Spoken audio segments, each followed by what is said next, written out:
conditional use hearing for the Bethlehem landfill. For the record, it's May 5th, it's approximately 9:17. I think our last hearing was April 19th, and we have some exhibit issues to address from that prior hearing date. Is that correct, Ms. Garber? Yes, thank you. There was an issue with respect to a memorandum of agreement between Bethlehem Landfill Company and the Bushkill Valley Motorcycle Club. We had entered that into evidence through Mr. Lawson, and there were questions about the underlying agreement itself. And so what we have done is we've brought with us here today, and by the way, that was BLC 118, the recorded memorandum and notice of covenant.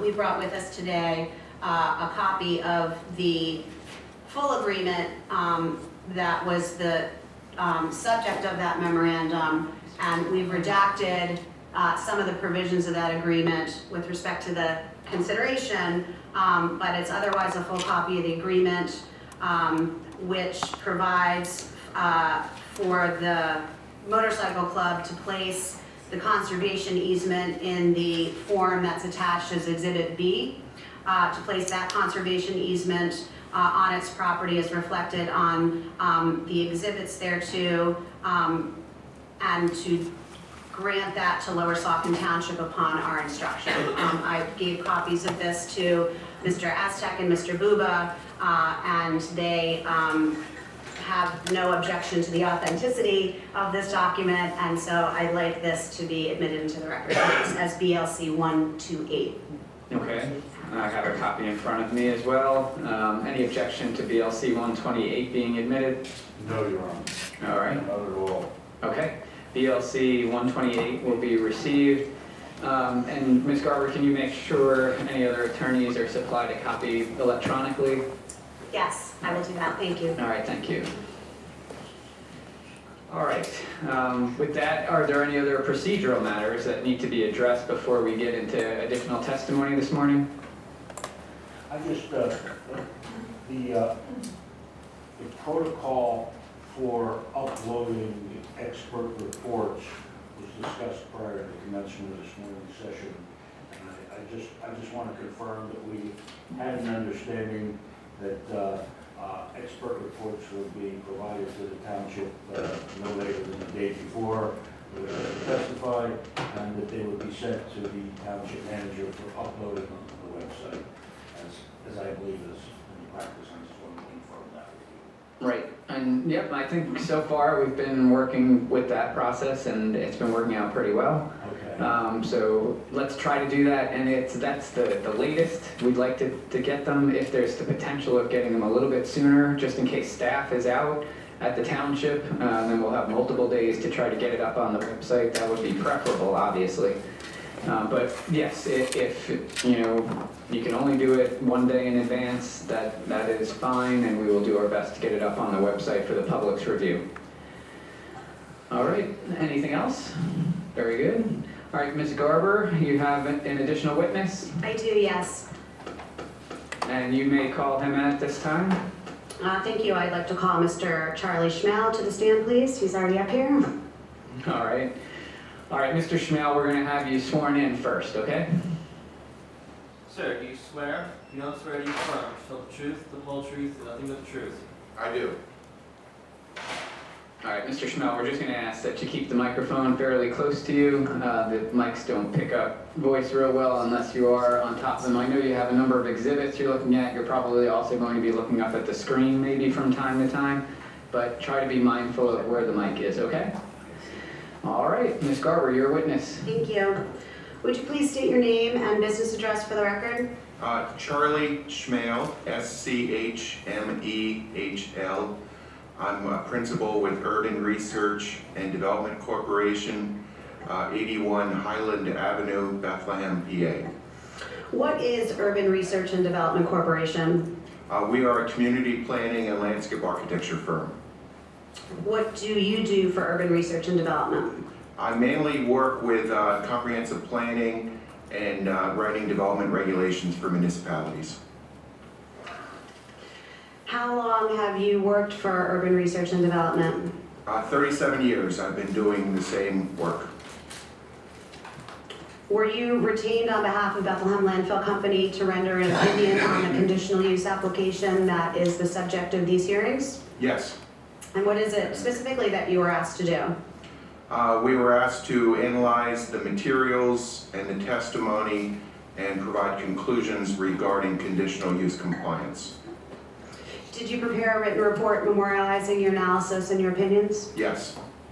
I'd like you to please turn to what's been marked as BLC 127 in your exhibit binder. Yes. Do you recognize this? Yes. Is this the written report that you prepared? Yes.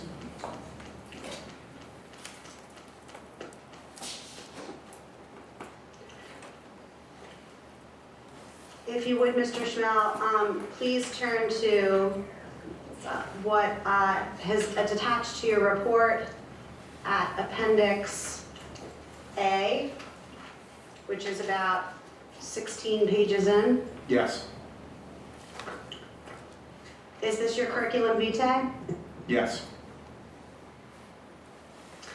If you could, referring to your CV, that's in Appendix A to your report, tell us what your educational background is. I have a bachelor's degree in community planning from the University of Virginia and a master's degree in community planning from the University of Pennsylvania. And does your CV describe your experience professionally as a community planner and in community planning and zoning? Yes. Can you describe for us here today that experience as reflected on your CV and otherwise? Yes, I've written many zoning ordinances in Pennsylvania, some in Delaware and Maryland. It's well over 100 new zoning ordinances or substantial revisions and many more amendments. I've written over 45 comprehensive plans. I provided expert testimony on about 50 different matters over the years. Okay, I'm going to stop you there. I'm going to just go back and flesh out a little bit the work that you've done in terms of authoring things like zoning ordinances and comprehensive plans. And that's all laid out here in your CV, is that correct? So if we look at Yes. page 1 of your CV, that's the list of comprehensive plans that you were the primary author of? Yes, it's not a complete list, but yes, Representative list? yes. Okay, and then if we turn to page 2 of your CV, that is a list of the zoning ordinances that you've prepared the bulk of. Yes, Is that a comprehensive list or a representative list? representative. And then towards the bottom of that page, you had said that you worked on, with municipalities in preparing substantial revisions to their zoning ordinances. Is that where this list begins at the bottom of page 2? Yes, And then over onto page 3?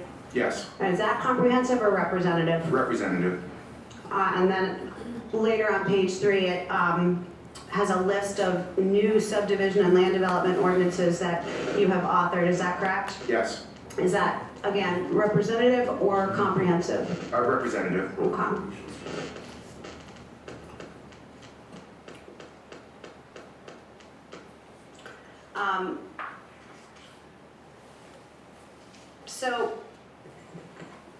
So far, this reflects the work that you've done on behalf of municipalities, is that correct? Yes, over the years, about 90% of my personal work has been for the public sector, mainly for municipal governments in Pennsylvania.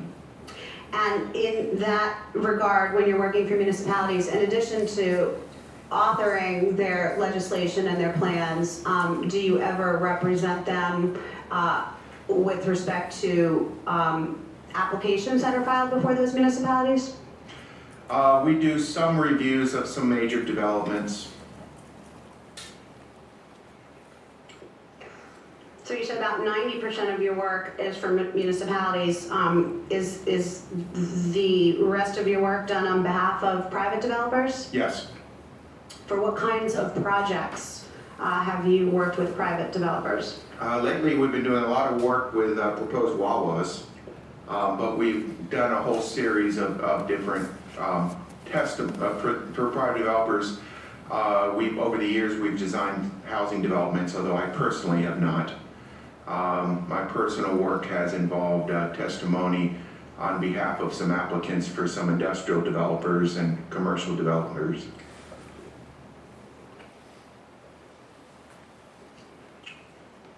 What counties have you worked in over the years? I believe it's probably about 25 counties in Pennsylvania. Most of my work has been in south central PA, southeastern PA, the Lehigh Valley, and northeastern PA.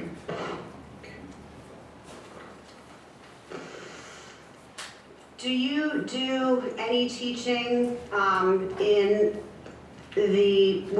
with a subject matter related to community planning and zoning? Yes, I regularly provide seminars for the Pennsylvania chapter of the American Planning Association. I've done them for the Boroughs Association, the Pennsylvania Municipal League, the Pennsylvania Association of Township Supervisors. They're primarily on community planning and zoning issues. Do you serve on any committees either now or have you sat on committees in the past that are related to the subject matter of community planning and zoning? Yes, the main one for the last 20 years, I've served on 4 committees of the Pennsylvania chapter of the American Planning Association that have each dealt with legislative matters and municipalities' planning code. The current one is called the Legislative Committee. I believe you started to talk about your experience testifying in legal proceedings. So have you ever been qualified to testify as an expert in legal proceedings? Yes, in many, many cases before zoning hearing boards and governing bodies, I've been qualified as an expert in community planning and zoning. And looking at page 3 of your CV, there's a list there that carries on over to page 4. Are those examples of where you have been recognized as an expert and provided testimony in legal proceedings? Yes, that's not a complete list, but yes, that's representative.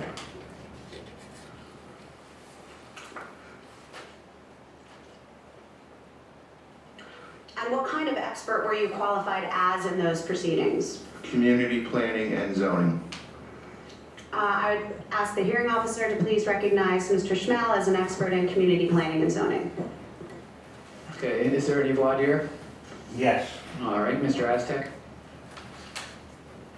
Mr. Schnell, when were you originally engaged by Bethlehem Landfill to perform work in connection with this expansion project? We were asked to be an advisor on the zoning amendment process. That was in the fall of last year. So you were initially engaged by them prior to the approval by the township of the zoning ordinance amendments that gave rise to these proceedings. Yes, And as a result, you prepared and submitted a report, I believe it was dated October 18, 2022, yes, to the township. Is that correct? yes. Did you testify before the township in No. any hearings? I did not. That was just a report that you had provided to the landfill company for their use in connection with their application for rezoning. Is that correct? That's correct. And then thereafter, you continued your engagement with them with regard to the current conditional use proceedings. And is it correct that you were asked to provide a conditional use review report? Yes. And in connection with that conditional review report, and I presume your testimony today, you are working entirely on behalf of the landfill, is that correct? The landfill is paying for my time, correct? Now, so that we get some understanding as to the areas of your expertise, so what about zoning are you an expert? Say you're an expert in community planning and zoning, let's talk about zoning. What about zoning are you an expert? I've been involved in every aspect of writing every type of zoning ordinance, interpreting every type of zoning ordinance, testifying about compliance of zoning ordinances, and providing advice on policies involving zoning.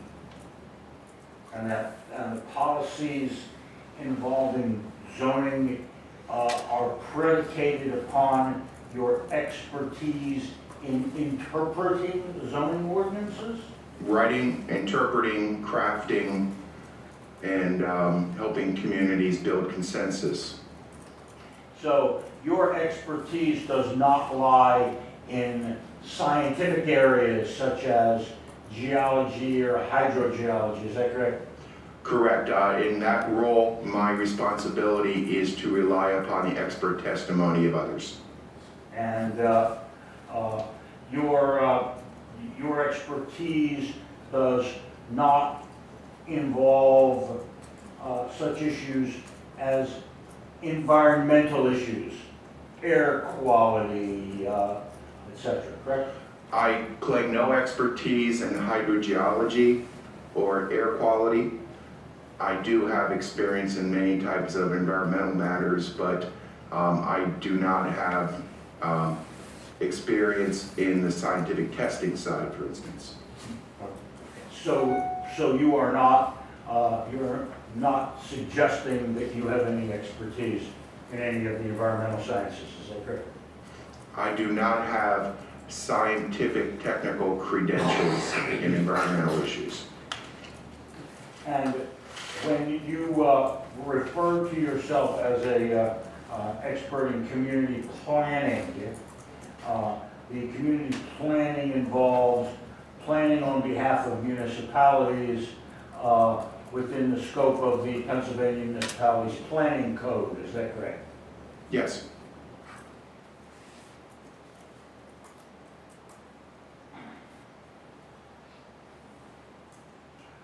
When you were engaged to provide expert testimony in this matter,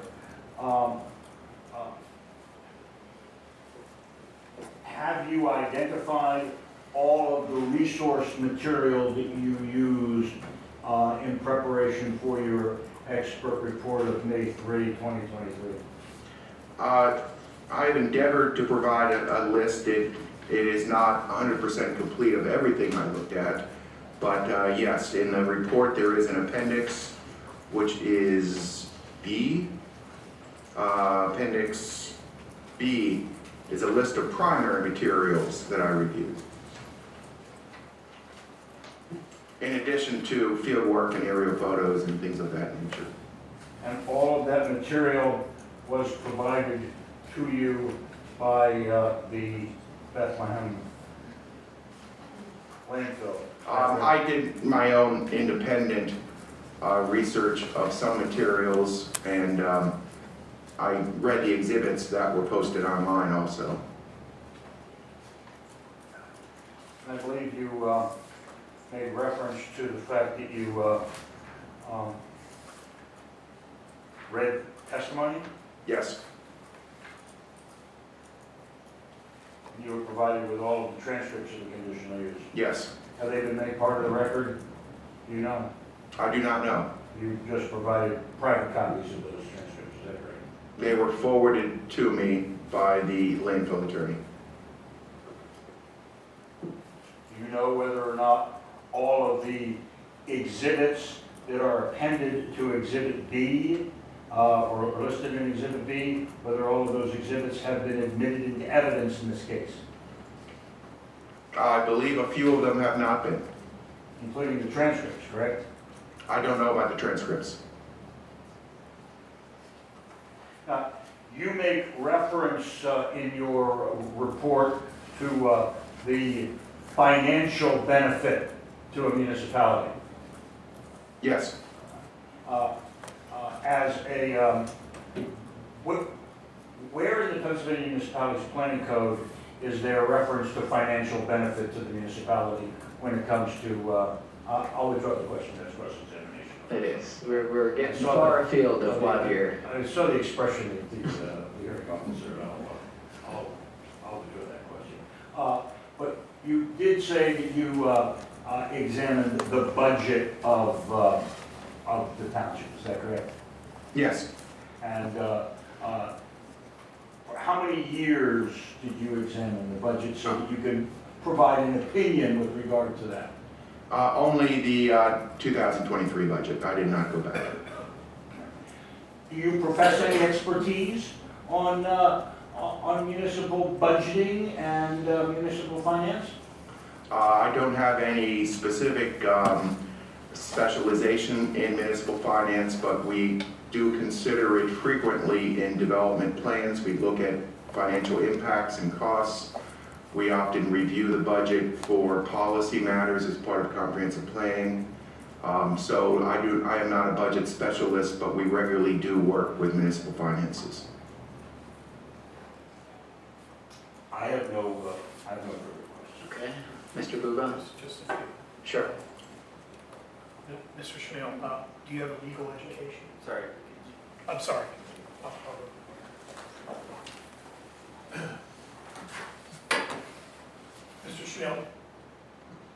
Mr. Schnell, do you have a legal education? No, You're not a practicing attorney. I never attended law school. Okay. Are you a practicing attorney? You can do that without attending law school. Are Legally?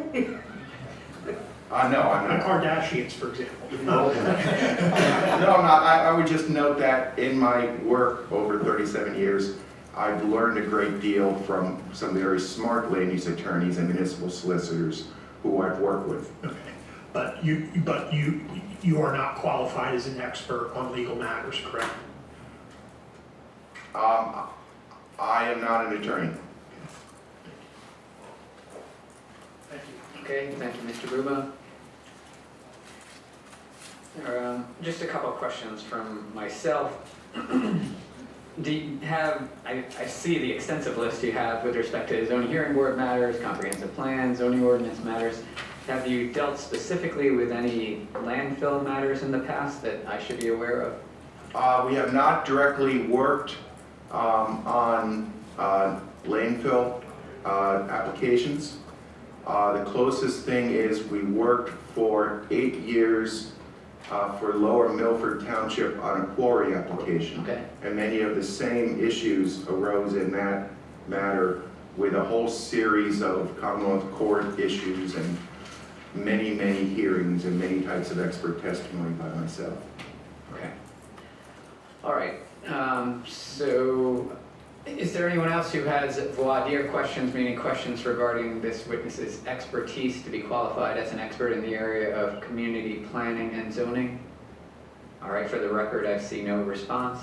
I will recognize Mr. Schmale as an expert in the area of community planning and zoning. And Ms. Garber, you may proceed. Thank you. So, Mr. Schmale, you testified that you were retained to conduct an analysis and render an opinion as to whether the Phase 5 expansion meets the applicable conditional use standards under the Lower Saucon Township zoning ordinance. Is that correct? Yes, And did you do that? yes, And that's reflected in your report at BLC 127? yes. And this has already been covered in voir dire, but just to emphasize the primary materials that you reviewed in conducting that analysis and rendering those opinions are listed in Appendix B of your report, is that correct? Yes, And in that list it indicates you reviewed the transcripts of the testimony in these hearings today, correct? Yes. And do you have any reason to believe that the transcripts that you were provided were not full and complete copies of the transcripts that were prepared by Magna Legal Services? They were directly provided by the land use attorney to me by email. And if you turn to the second page of Appendix B, that notes that you reviewed the exhibits that were introduced and admitted into evidence as part of these hearings, that you reviewed all of them, and then you had particular ones that you listed there, is that correct? Correct. The hydrogeological information, for instance, was outside of my scope, so I did not spend much time on those, but the primary ones were highlighted here. And did you obtain those exhibits in that list from the township website? Yes. Are you familiar with Lower Saucon Township? Yes, I've worked in Bethlehem for 37 years. I've worked for many adjacent municipalities, traveled through Lower Saucon regularly. Are you familiar with the Bethlehem landfill? Yes. And how is it that you're familiar with the Bethlehem landfill? It has been there as long as I have been there. And have you become more familiar with the Bethlehem landfill as a result of the work that you were retained to do in connection with this project? Yes.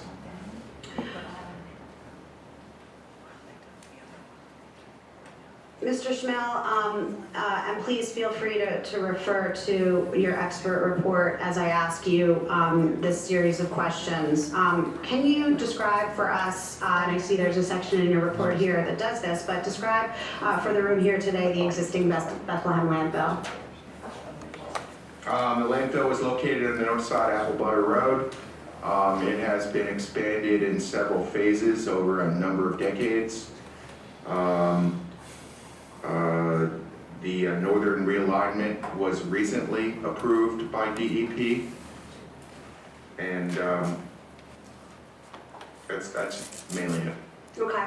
I'm going to ask you to describe the surrounding area of Bethlehem landfill, and as you do that, I'm going to ask you to look at what is attached to your report at Appendix C.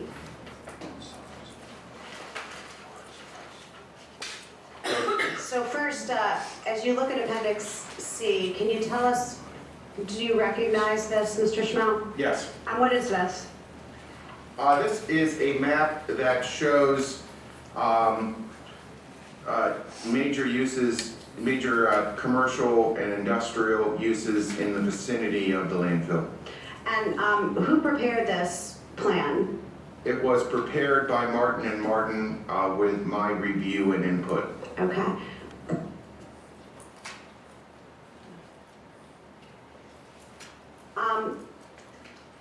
Can you walk us through this existing conditions plan as you describe the area surrounding the Bethlehem landfill?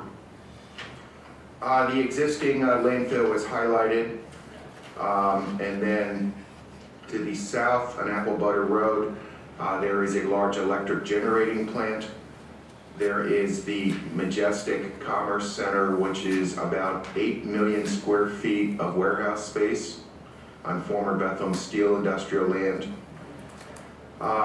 There are other industrial areas in the vicinity, including Lehigh Valley Industrial Park 7, I believe it is. There are, Still City is a concentration of existing homes and a park. There are scattered homes in the vicinity, particularly in Reddington Road and Apple Butter Road. There are some nearby scattered commercial uses, including 2 scrap yards.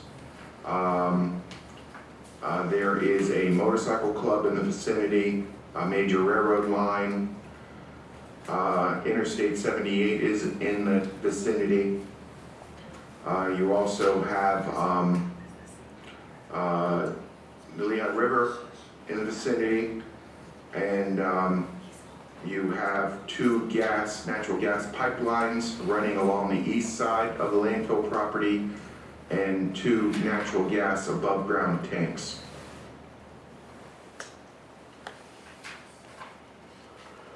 Next, Mr. Schmel, I would ask you to describe the Phase 5 expansion that's being proposed as part of this conditional use application. It is to the east and northeast of the current permitted landfill. In addition, there is an area west of the current landfill that is proposed for some regrading operations and a small expansion of the disposal area, mainly for regrading purposes. But the majority of the expansion is to the east and the northeast. Most importantly, that is further away from the Steel City residences than the current landfill. And is all the land that is proposed for the Phase 5 expansion zoned light industrial? Yes, And are landfills a use that's permitted in the light industrial district? it is a conditional use, yes.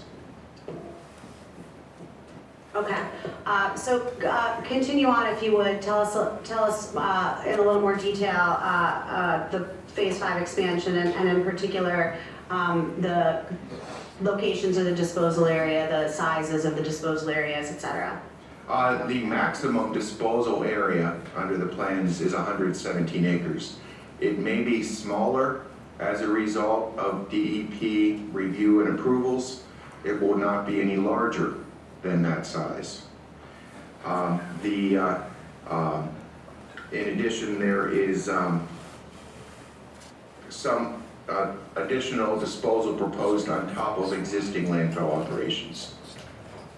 So as you understand it, the disposal area proposed on the conditional use plans is the maximum disposal area that the landfill would be seeking conditional use approval for, is that correct? Correct, and some of these matters could be addressed through specific conditions on conditional use approval, and that would be one of them.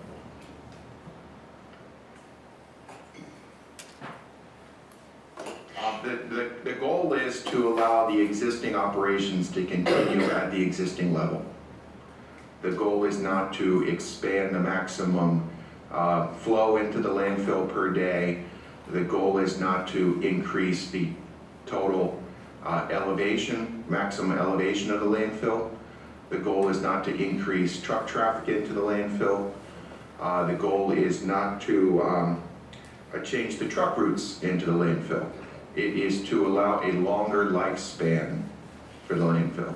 Okay, when you say the goal, do you intend that to mean that what is being proposed is essentially no changes to any of those things as part of this Phase 5 expansion? Correct, and those would be reasonable conditions on approval. For instance, no increase in the maximum daily flow into the landfill, for instance. Okay, what do you understand about how the disposal area for the Phase 5 expansion would be built out? There was a lot of testimony about this previously, but it's built in phases, in cells, based upon the liner being installed and other requirements. So the testimony was that the typical size of the daily face for waste will be about 1/4 acre. So there's a very limited exposed area of waste on any day, and that is covered every evening. And is it your understanding that the landfill will be built out all at once or over time? 20 to 30 years. Okay, thanks for that summary. One thing I should add is the proposed hours of operation are also not proposed to be increased. Okay, so to be clear, is it your understanding that nothing about the Phase 5 expansion will change what is currently happening at the Bethlehem landfill other than where the waste is being placed? That is the major change. So as far as external impacts, as far as traffic, for instance, many of them would be the same with the expansion. Okay. So you're familiar with the Lower Saco Township zoning ordinance, is that correct? Yes, Okay, and are there provisions of the Lower Saco Township zoning ordinance that pertain to conditional use? yes, And are you familiar with all of those provisions? yes. And in your report that's at BLC 127, did you do an analysis of those conditional use provisions of the Lower Saco Township zoning ordinance? Yes, building upon the previous testimony and the information on the submitted conditional use plans. Okay. So I'm going to walk you through those provisions, and I'm going to ask you to walk us through your analysis with respect to each of those provisions and ultimately what your opinions are on those standards. So let's start with zoning ordinance section 18012.1 C1. And that's a standard that says that a conditional use has to be in accordance with the Lower Saco Township Comprehensive Plan and consistent with the spirit of the zoning ordinance generally. Did you conduct an analysis of whether the Phase 5 expansion project meets that standard? Yes. Okay, tell us about that analysis. We start with the Lower Saucon-Hellertown Joint Comprehensive Plan, which was updated in 2022.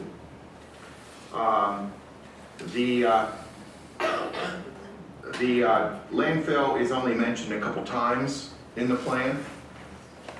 It most notably says on page 1-8, quote, "The primary industrially oriented activity in the township is a landfill. Current permitting, which generates a significant portion of the community's non-resident tax income, is approaching expiration. Depending upon approval for facility expansion, the township may have to evaluate alternative sources of income." So the comprehensive plan specifically called out the township's reliance upon the host fees that are paid by the landfill to the township for its general operations. Secondly, Objection, that's a mischaracterization. It doesn't say it relies upon it. Okay, I'll sustain that. I mean, the language does speak for itself, so I see the language, it's included in the report. I'll take note of the actual language. You may proceed. next we looked at the land use plan map that's in the comprehensive plan. And that, you included a copy of that future land use and housing plan map in your report, is that correct? Yes, And that's, we just for the audience here, that's what we've pulled up on the screen behind you, Mr. Schmel, so yes. go ahead. The vast majority of the proposed expansion area is shown on the map as industrial. There is a portion of the proposed expansion that would extend into what the comprehensive plan calls open space. However, much of the area that is shown as open space on the comprehensive plan would be protected by conservation easements under this proposed conditional use application.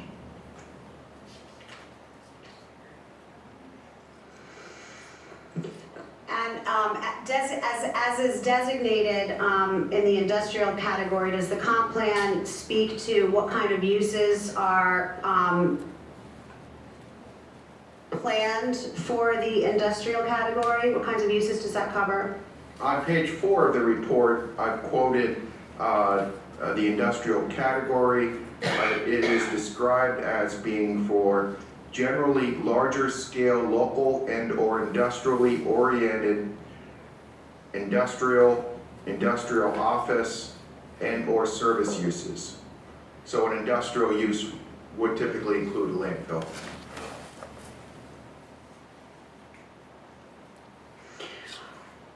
So do you have an opinion as to whether the proposed Phase 5 expansion is generally consistent with this joint comprehensive plan that you just spoke to? I'm going to object to his rendering an opinion on what is in fact a legal conclusion. But I'm going to overrule that based on his expertise with respect to planning and zoning. You can provide your opinion. I wasn't going to object because there's an inadequate factual foundation laid for the conclusion that he is proposing. I'm going to overrule that. You can give your opinion, and if you could, give me, the basis, obviously, for your opinion. The main location of the plan where land uses are recommended is on the land use plan map, and the vast majority of the proposed expansion area is shown in the industrial category.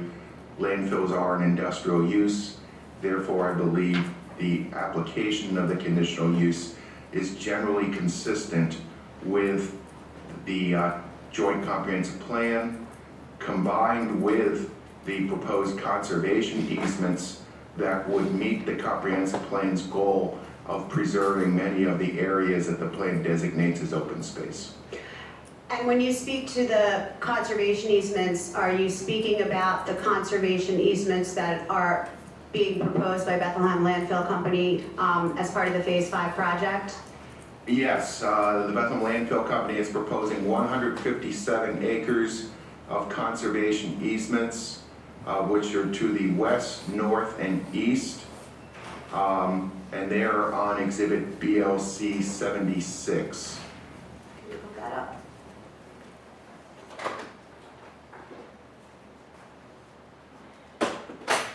Mr. Schmel, I'd like you to just take a look here at what's on the screen in your binder as BLC 76. This is the proposed conservation plan that you were speaking of? Yes.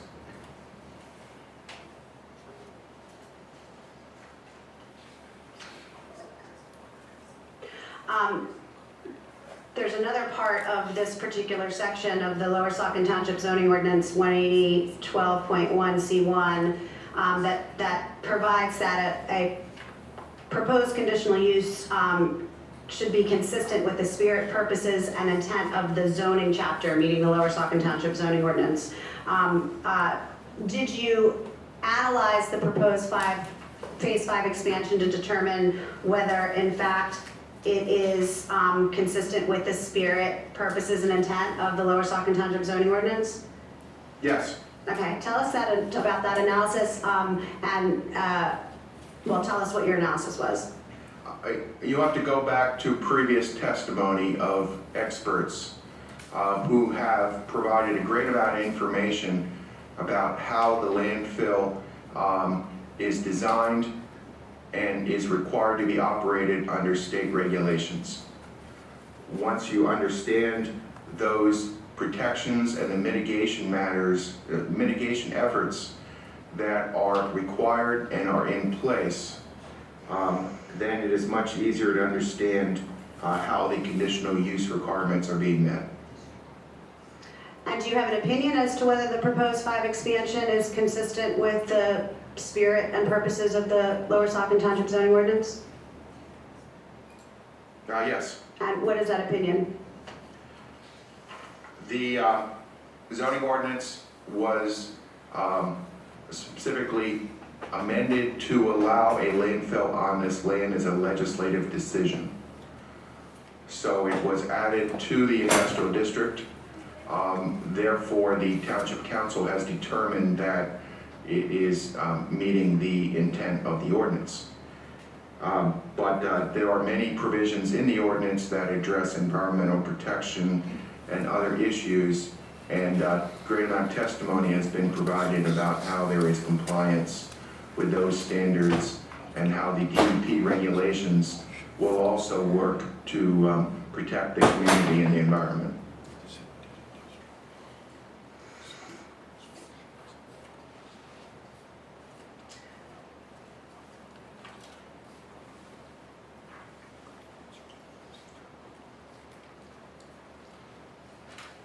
Is there anything in the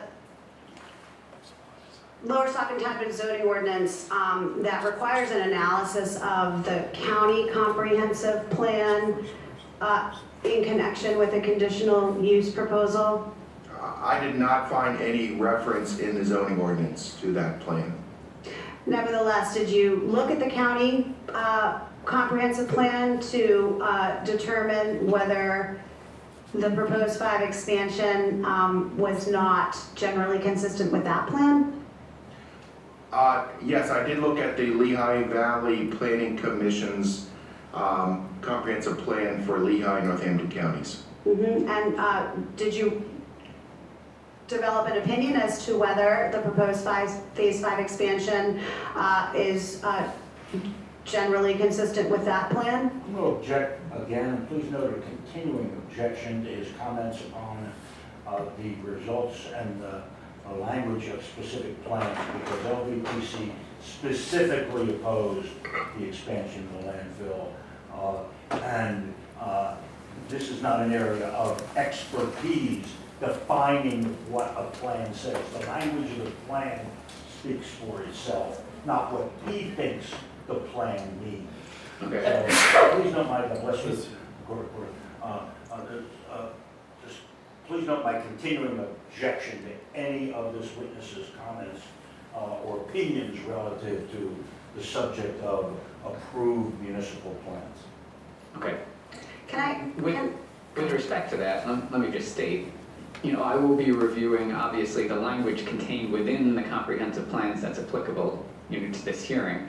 So I certainly appreciate that, and we'll take note of it. If there's something specific, though, I will need you to object and let me know, hey, that's not what the comprehensive plan says. If, I understand you want a standing objection, but if you want to point out something, Mr. Aztec, you're going to have to let me know, okay? All right. Okay. Do you want to state something, Ms. Garber?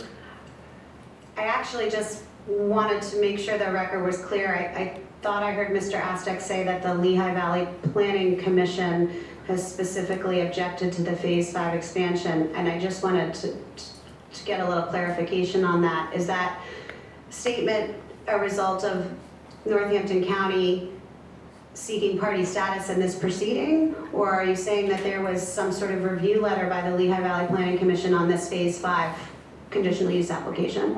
I'm suggesting that the Lehigh Valley Planning Commission's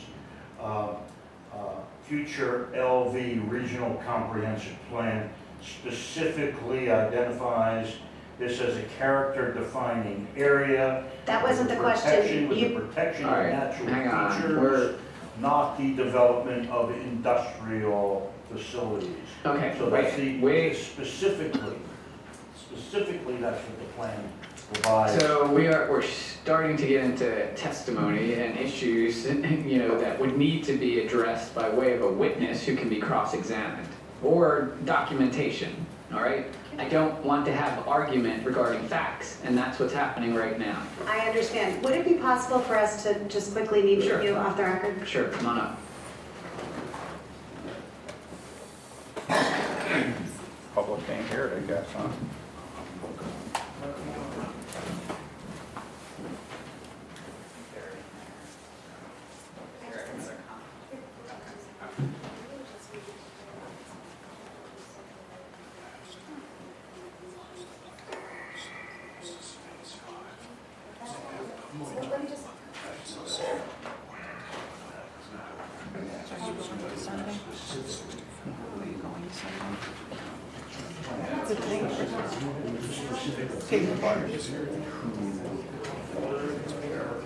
I got one, thank you very much. My wife's probably gonna stay at home though, because she's She had a pile of papers under desk last night trying to go through stuff, so.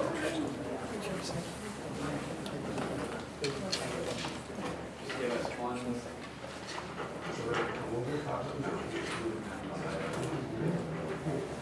I went to school with a girl in the one band, but I didn't hear back from her. I asked her, I said, how did she get roped into this? But she never wrote back. Where'd you graduate?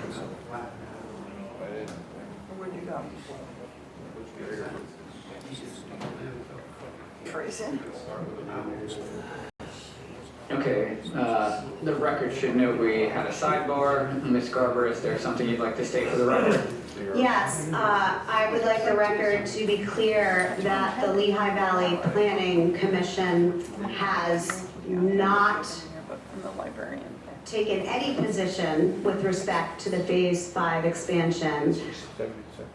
to the extent that there was a suggestion that the Lehigh Valley Planning Commission objected to the Phase 5 expansion, or has objected, that that is not the case, and that they have taken no position with respect to this particular application. That's an accurate statement. My comments were predicated upon the fact that the Lehigh Valley Planning Commission's future LV Regional Comprehensive Plan protects the subject property from development as a character-defining area.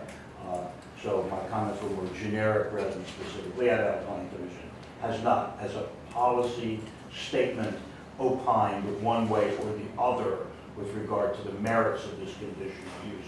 They did provide an opinion with regard to the adoption of the ordinance itself, and there was a comment letter provided by the... Okay, Are we gonna have that as evidence later on? that will be brought up during the course of our presentation. Okay, why don't we So- wait until that point in time so that, you know, I can review the letter when it's admitted into the record. But I do appreciate the clarification. Yeah, but just to summarize, the language of that proposed exhibit says the proposed text amendments do not align with the intent of future I'm LV. going to object So here. they may not have specifically opposed the expansion project. They did make a specific comment that the text amendments that predicated these proceedings do not, quote, align with All right. the regional comprehensive plan. So you can certainly ask cross-examination related to that, right? And then in addition, you can present that as your own evidence. I don't remember where we were. Direct question. I will actually ask Mr. Schnell a question about what Mr. Aztec just spoke to, which Okay. was the Lehigh Valley Planning Commission's review letter on the zoning amendments that were adopted in December 2022. Mr. Schmeller, are you familiar with the letter that the Lehigh Valley Planning Commission issued Yes. with respect to its review?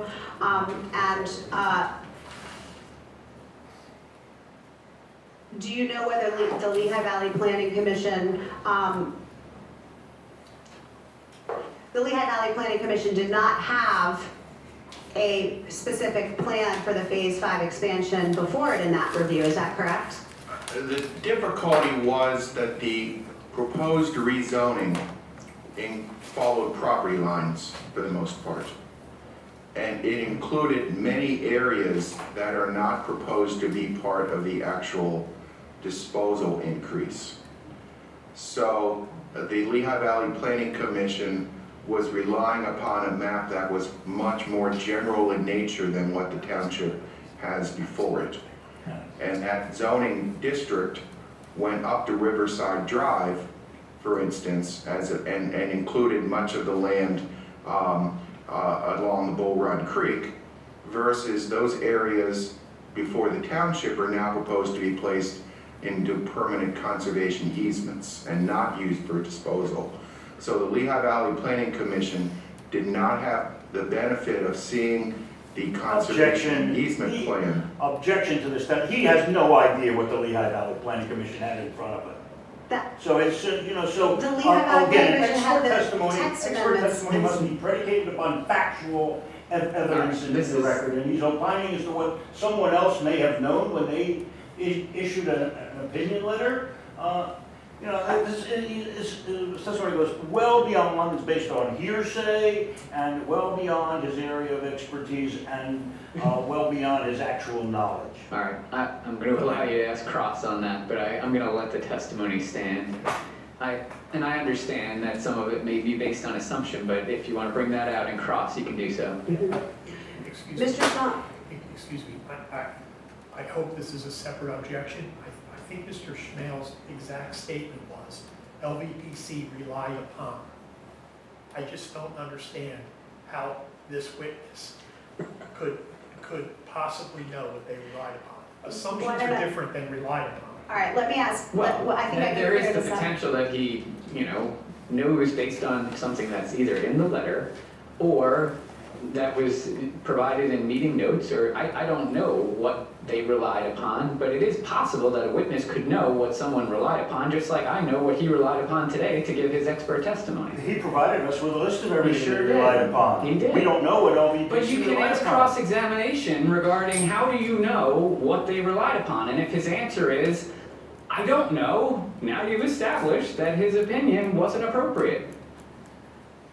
Go ahead. Commissioner Smell? Was the letter issued by the Lehigh Valley Planning Commission that Mr. Aztec referred to, was that letter generated as a result of its review of the proposed amendments to the Lower Saucon Township zoning ordinance that were ultimately adopted in December of 2022? The letter was dated November 18th, 2022, which was before any mapping was prepared of the conservation easements. So the map did not exist, therefore they could not have seen it. And the only thing that the Lehigh Valley Planning Commission had the authority to review statutorily was the proposed zoning amendments, is that correct? Correct, and the proposed zoning amendments did not differentiate what areas were proposed to be permanently preserved and what areas were proposed to be used for disposal. Those areas had not been refined at that point when it had been submitted to the Lehigh Valley Planning Commission. And that's because these proposed conservation easements are part of a specific application for a project and were not part of the proposed legislation which the Lehigh Valley Planning Commission was reviewing, correct? Any question? Yeah, it is leading. Can you try to rephrase it?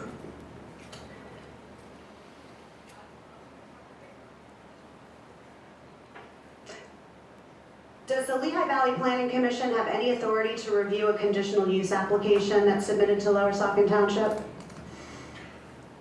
The MPC does not require it.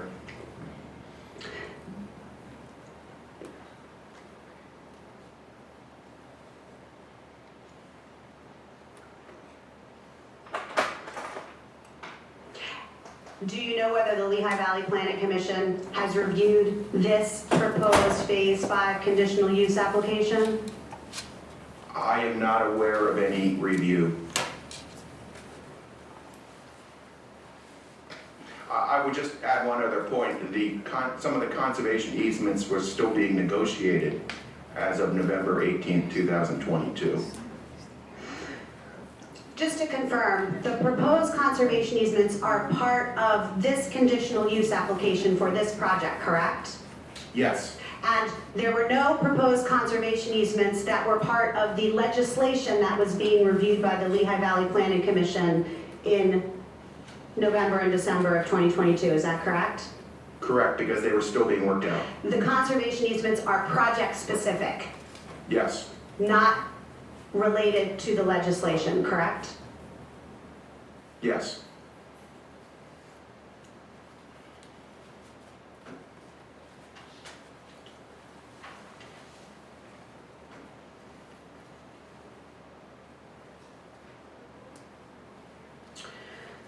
I'd like to go to the next section of the Lower Saucon Township zoning ordinance 180-12.1C2, where it states that the governing body, in making a decision on a conditional use application, finds that the project is in the best interest of the municipality, the convenience of the community, and the public welfare, and be a substantial improvement to the property in the immediate vicinity. Are you familiar with that section of the zoning Yes. ordinance?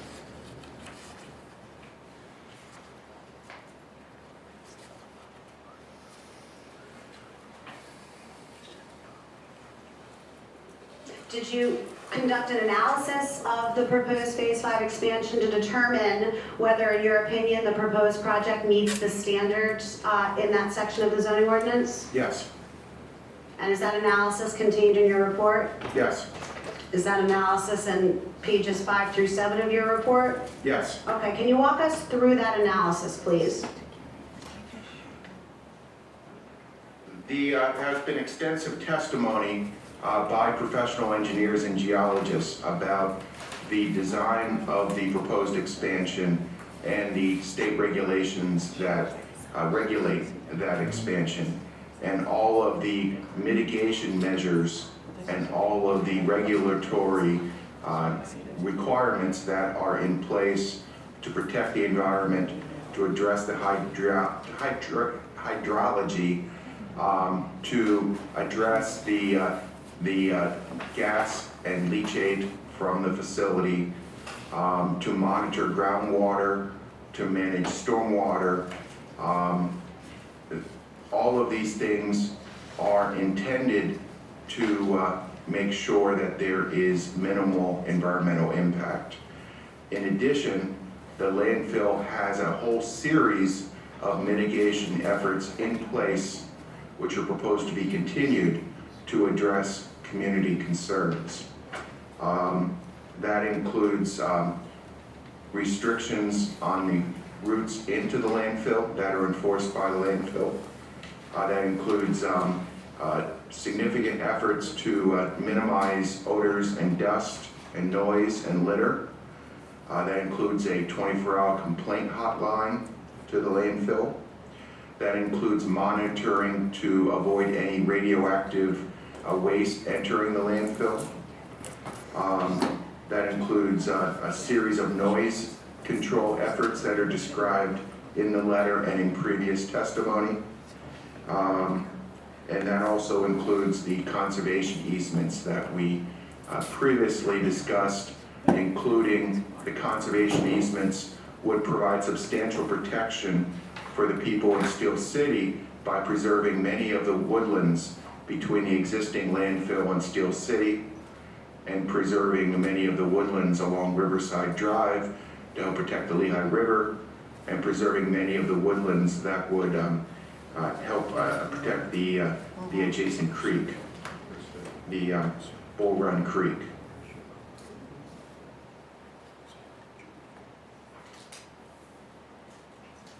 It's also important to keep in mind that a landfill is an essential service.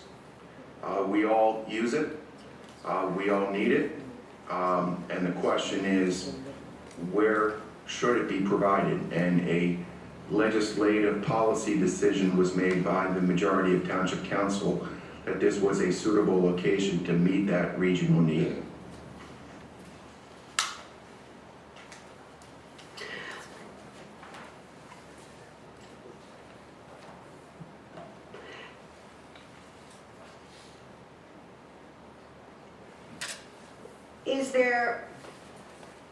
Is it to the benefit of the municipality and the surrounding community for land that is otherwise permitted to be developed for a particular use, for that land in fact to be developed for that use in an environmentally safe manner? As from a planning perspective, is the development of property to turn land into a productive use something that is in the benefit of the township? Particularly business development that generates employment, that serves an essential need, and that provides substantial revenue to a municipal government is all beneficial to the community. Mm-hmm. And this property upon which the Phase 5 expansion is proposed is zoned for industrial use, correct? Yes. And is zoned for the landfill use. The landfill is a conditional use in the zoning district. So there's, as you testified, there's been a legislative decision to provide for that type of development on this property, correct? Yes. And am I hearing you correctly that based on all of the testimony provided by various experts and the testimony that you've heard about the operational controls and mitigation efforts that are going to be made and are already made for the existing Bethlehem landfill, that the development of this use would not have any more of an adverse impact on the surrounding community than any other landfill or use permitted in the industrial district? we cannot promise that there will never ever be any nuisance. But the standard is, first off, has every reasonable effort been made to mitigate and avoid the nuisances and to control them and to address them if they arise? And then the other standard is, are there unusual or substantial impacts beyond what can be customarily expected from normal modern landfill operations? Because the use is an allowed use. Are there unusual or substantial negative impacts beyond what you would normally expect from a landfill operation? And my professional opinion is based upon all of the testimony and all the exhibits that have been provided, is that there would be no substantial or unusual negative impacts, and that every reasonable effort is being made to mitigate and avoid those negative impacts.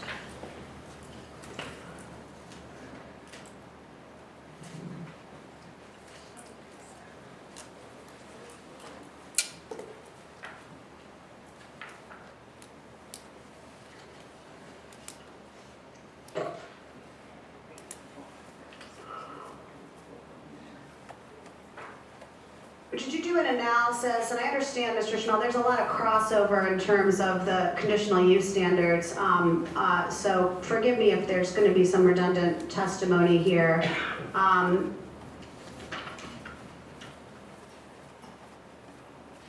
Did you conduct an analysis to determine whether the proposed project is going to be in harmony with the surrounding community, whether there'll be any adverse impacts on stable neighborhoods, whether it will be protective of adjoining property owners? I'm not going to ask you to sort of specifically go through each of those, but again, please touch on, if you will, from a planning perspective, the analysis that you conducted to determine whether the particular project being proposed will have the type of adverse impact that would otherwise mean that the legislative decision to allow landfills on this property should not apply to this project. I would specifically call attention to I'm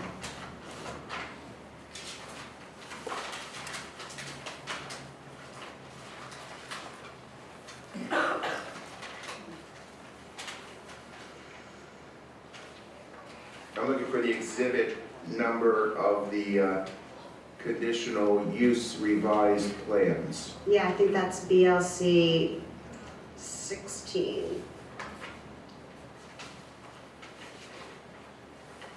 And then it is sheet number 12. This was an exhibit. This sheet 12 is entitled Neighborhood Protection Analysis. This is in direct response to ordinance requirements of Lower Saucon Township, section 180-96. And the engineers, Martin and Martin, have gone through each of the requirements and responded to how the application would address that requirement to avoid nuisances and hazards.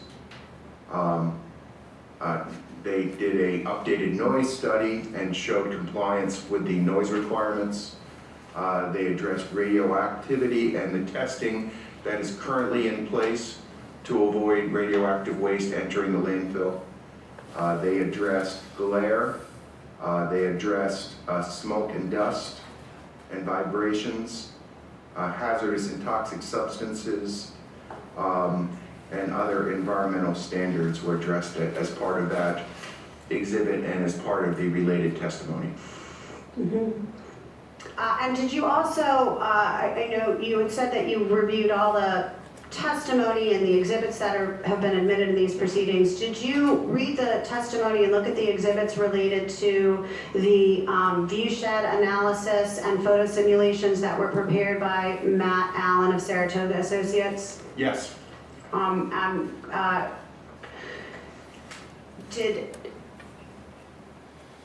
you consider those analyses as part of in rendering your opinion as to whether the project will have an adverse impact on the character of stable neighborhoods or adjoining properties, et cetera, et cetera.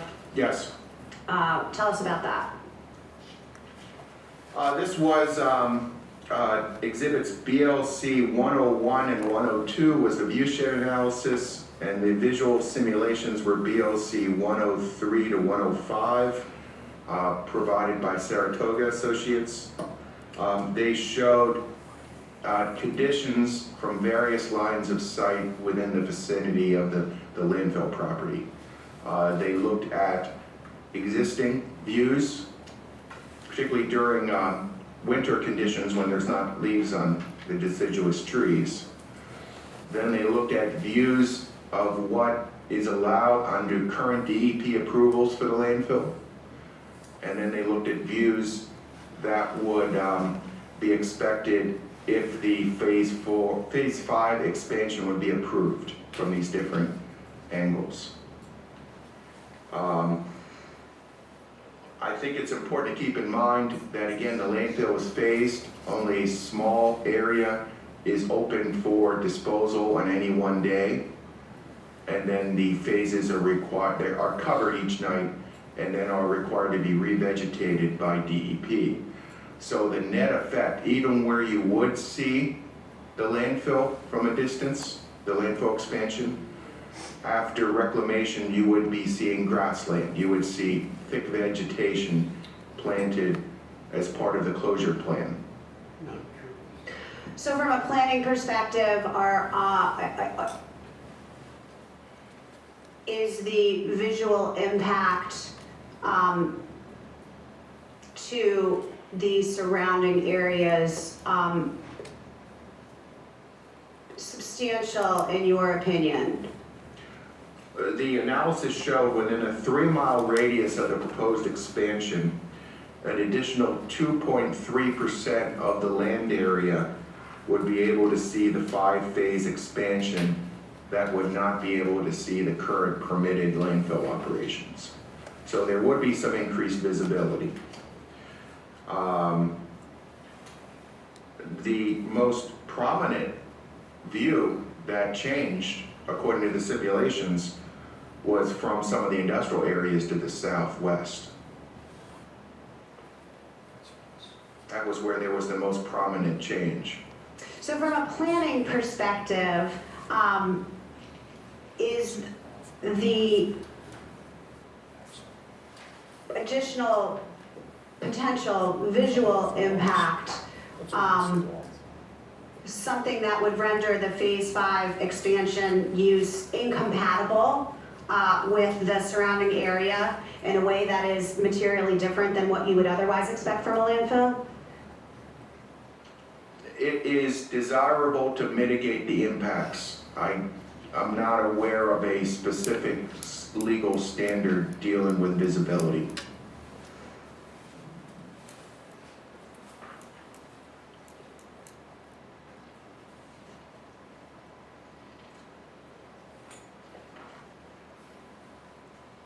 I would also note that the proposed conservation easements will also help to minimize the visual impact because the woodlands within the conservation easements would be required to be preserved. So for instance, areas along Riverside Drive, areas, the wooded areas between the existing landfill and Steel City, those woodlands would all be required to be permanently preserved as part of this application. Mm-hmm.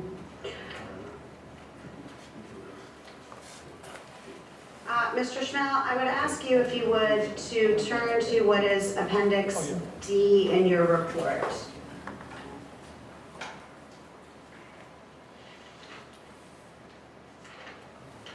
Yes. Do you recognize this? Yes. Did you prepare this?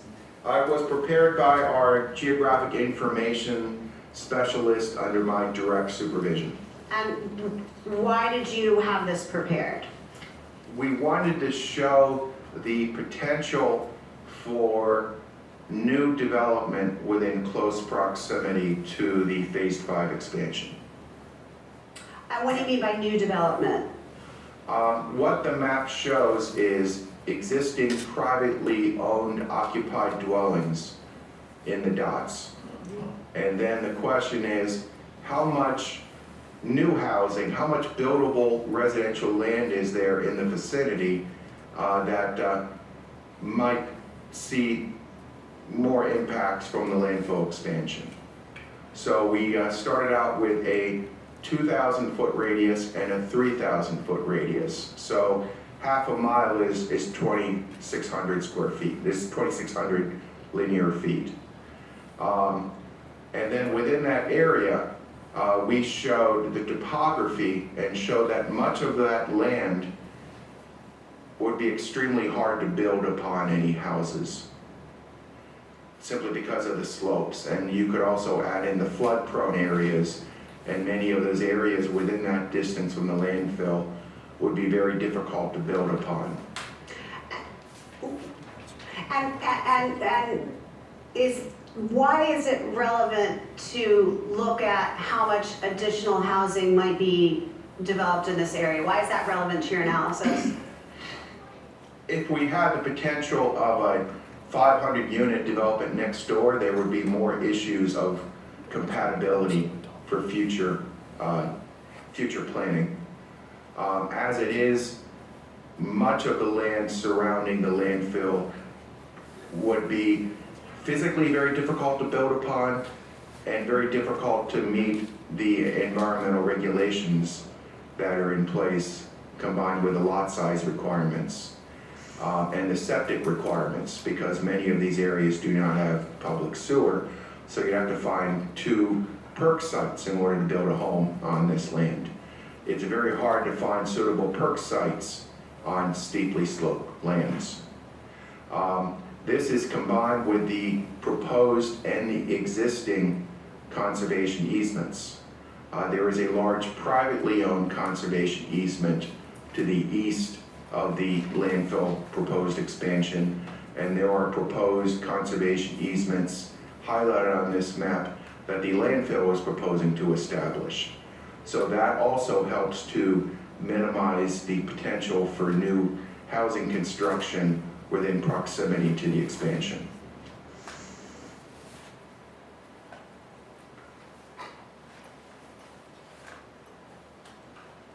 And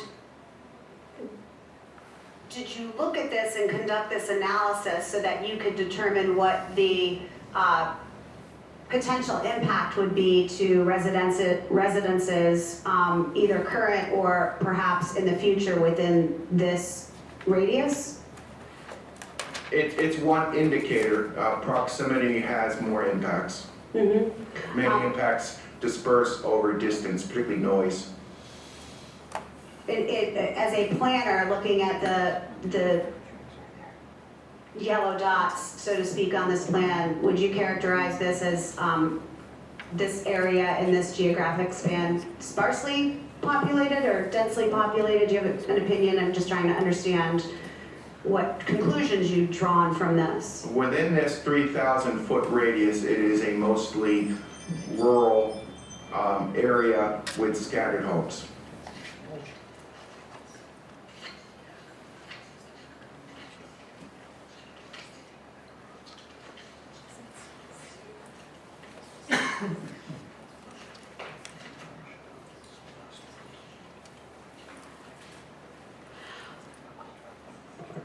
Are you aware of an area in the vicinity of the proposed 5 expansion that's referred to as the Reddington Historic District? Yes.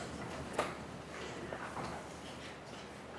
going to ask you, if you could please, to turn to Exhibit E, or Appendix E, that is, of your report. Yes.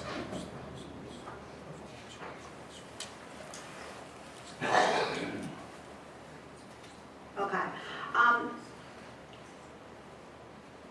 Do you know whether, well, first of all, what does it mean to be eligible as a national register, on the National Register of Historic Places? It means a determination has been made that if the proper paperwork was submitted, that it is likely to be eligible, likely to be listed.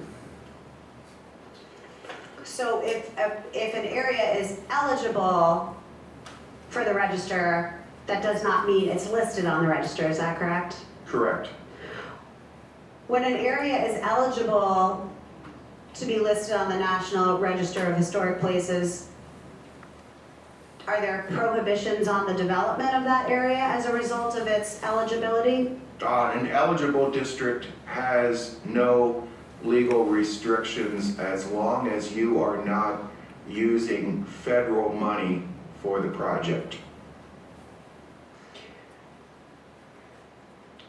Can you turn to the, so sorry, just if you could walk us, tell us about this determination of eligibility.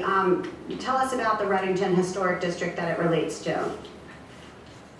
There is a map provided, On the last page. yes, of the eligible district. It was an area that was primarily used for industrial operations in the 1800s. It was also used for some Bethlehem steel munitions testing. There were some former ironworks there. There's very few remaining buildings from those historic operations. So is the area that was deemed to be eligible for the register, is that area outlined in bold black on the last page of Appendix D to your report? Yes, and then I confirmed these boundaries with the Pennsylvania Historical Museum Commission's online mapping of historic districts. And do you see the letters on this map that's called Reddington Historic District National Register Boundary? Do you Yes. see the letters on there? Do you know what those letters represent? There's a legend at the bottom that highlights certain structures or ruins. And there are numbers on the Reddington Historic District National Register boundary as well, is that right? See the numbers 1 through 7? Yes, as I remember, those are company houses. I think in the legend, yeah, it says standing contributing buildings, correct? Yeah, in most cases, those are individual houses that were workers at the complex. And if you look in the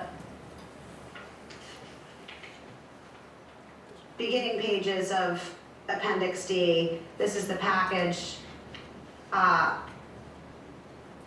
with the request for eligibility and then the determination for eligibility, is that correct? Yes, And do the letters and numbers on the plan that you were just referring to correspond with the information in that packet? yes. Okay. And can you tell from looking at this how much of the proposed Phase 5 expansion falls within the area delineated by the bold black line on this Reddington Historic District National Register Boundary Plan? I believe there is another map if you wish to move forward. So yeah, the question is, can you tell from looking at this where the proposed 5 expansion is, and this right here, this particular exhibit? Not by this map alone. Okay, so then I'm gonna ask you to turn to Appendix F of your report. Yes, Okay. Do you recognize this? yes. What is it? It is a map that was prepared by Martin and Martin showing the National Register eligible district with 2 items colored on the map to add to it.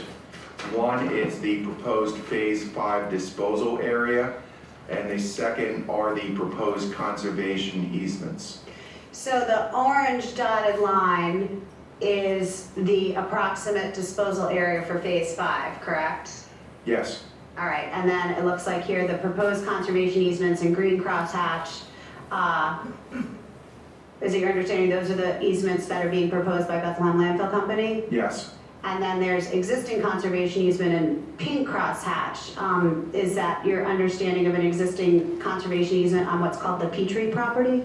Yes, I would also add that in between the landfill disposal area and the conservation easements, the proposal is to have covenants that would require that land to be landscaped and to not be used for any disposal operations. So the disposal operations would not be allowed to extend beyond the line shown on this map. Okay, and just for the record, I'll represent that at prior hearings, when Mr. McDowell was testifying to the conditional use plans and what was proposed for disposal area versus landscaped area versus conservation easement area, we talked about the green bubble areas, if anyone remembers, and those were areas that were going to be disturbed initially, but then re-landscaped. And I know Mr. Buuba was asking questions about whether or why the conservation easements weren't proposed for those areas as well.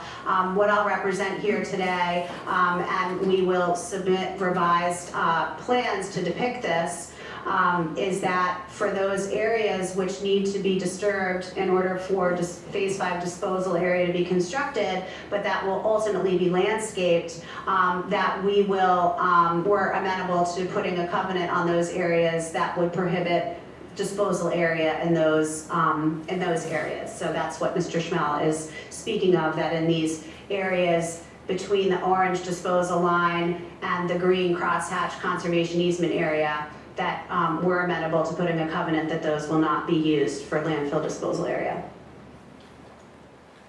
Mr. Schmel, I would also ask you to, okay, so this shows the location of the Phase 5 project, and in particular the disposal area vis-a-vis the boundaries of the Reddington Historic District that are eligible for the National Register, is that correct?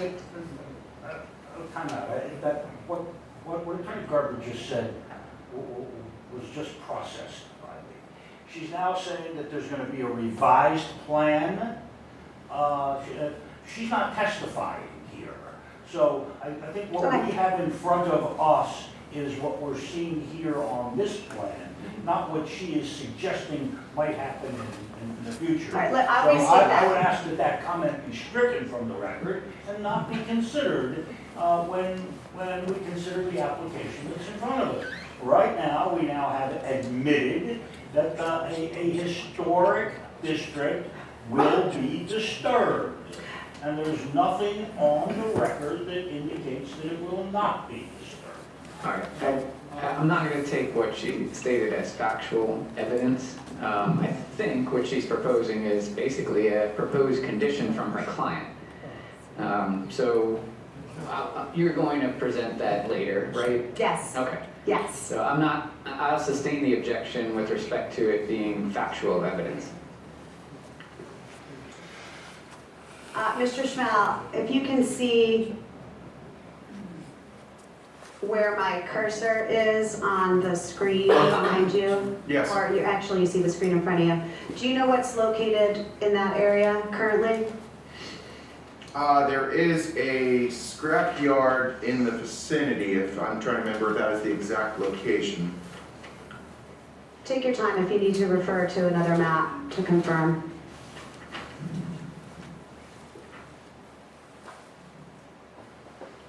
It's sometimes hard to compare the scales of the different maps. There is the, let me take that back. There is the gun club property, which has been leased to Bethlehem City for police and firefighting training. And would that be right there's a here? scrapyard. The gun club firing range, I believe, is just north of the creek. Are you looking at my cursor right now? Yes. Is that generally the area of that top corner of the landfill property that's not zoned LI and that's currently leased to the city of Bethlehem? Yes, there is an open area that's used for emergency service training north of the creek, and then there is a private scrapyard. And is the private scrapyard where my cursor is right here? Yes. And so that scrapyard's within the boundaries of the Reddington Historic District that's been deemed eligible for the National Register, Yes. correct? Okay, I'm just trying to make sure everyone's oriented here. And none of the buildings or structures that are noted in the legend, either by letter or by number, are within the proposed Phase 5 expansion area as depicted on this. Is that correct? Correct. Generally, the vast majority of the buildings are not on landfill property. The disposal area, as you see, is only one small corner of the National Register eligible district near the word ruins. And that much of the historic district is proposed to be preserved in a conservation easement for land that the landfill owns or controls.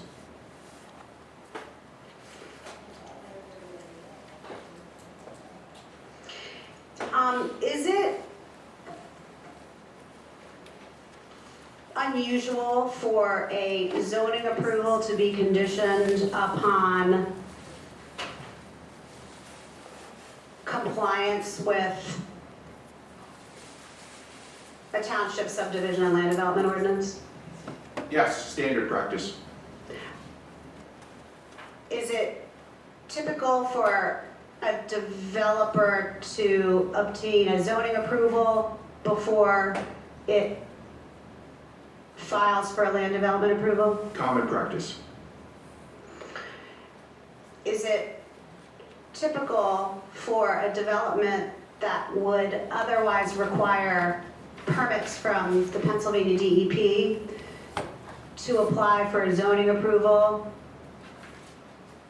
before applying for a DEP approval? There was previous testimony that DEP typically will not conduct a detailed review of an application until after zoning compliance has been shown. That was Mr. Bodner's testimony? Yes, and I've certainly seen it, for instance, with quarries, that DEP will not do a detailed review until after you show zoning compliance. Mhm. And in your experience, do plans prepared for zoning approval contain all of the information that would also be in a land development plan? Typically, some of the engineering details are deferred until land development approval. Otherwise, there's no reason for a two-step process. The conditional use sets the use, it sets conditions upon the use, and then the engineering matters are resolved at the land development stage.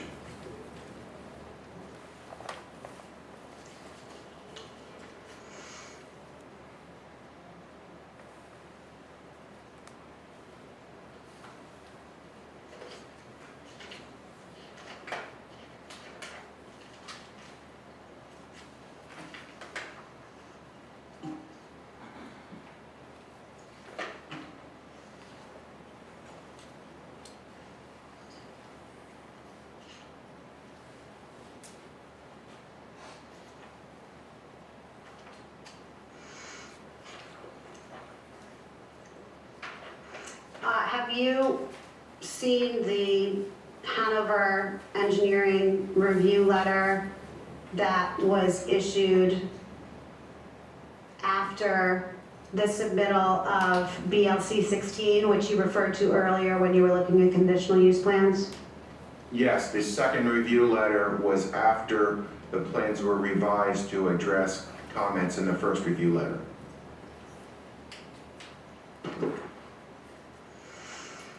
Is it your experience that when a township engineer issues a review letter that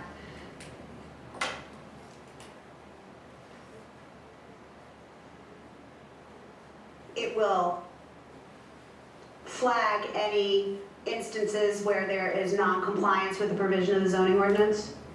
That's one of the goals of the review letter.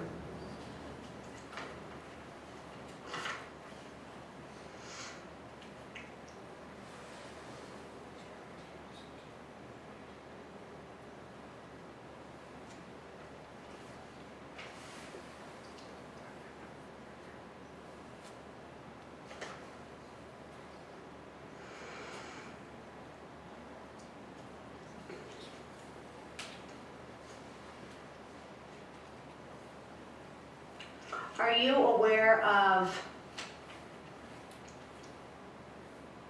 limitations that are currently in place with respect to some of the acreage upon which the Phase 5 expansion is proposed in terms of restrictive covenants? Yes, Have you looked at the documents that impose those restrictions? yes, I believe they were been previously marked in this hearing as P-Tree 1 and P-Tree 2. Do those documents prohibit any development of the acreage which they cover? Objection calls for a legal conclusion. Is there a Fair seeking enough, I'll conservation? withdraw. Yeah. I'll withdraw. Okay.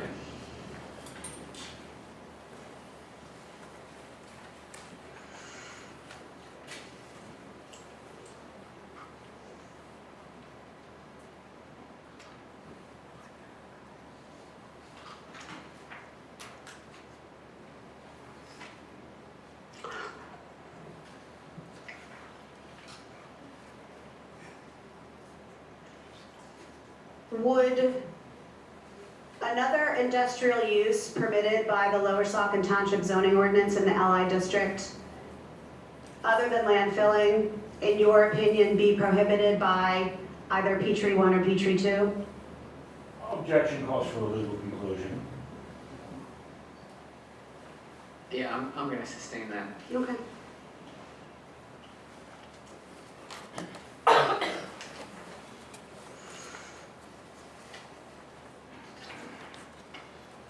Are you a traffic engineer, Mr. Schmel?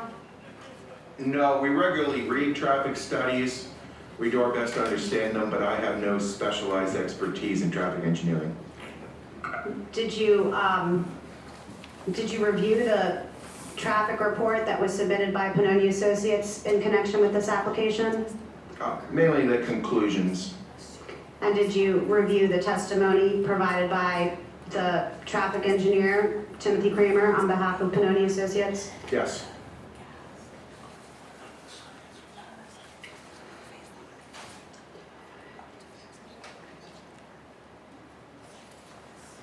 Do you have an opinion as to whether the report complied with the requirements under the Lower Saucon Township zoning ordinance in terms of submitting a traffic impact analysis? Objection, he said he's not a traffic engineer and calls for a legal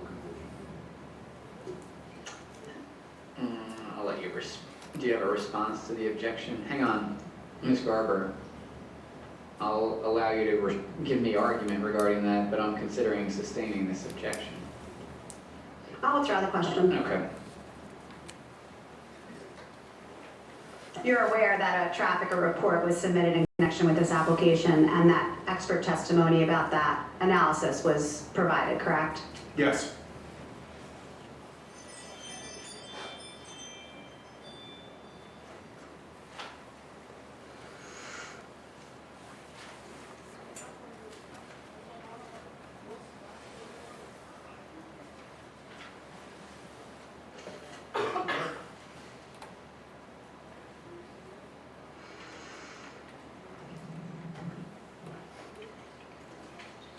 Mr. Schmel, based on all of the materials that you've reviewed about the proposed Phase 5 expansion and the existing Bethlehem landfill,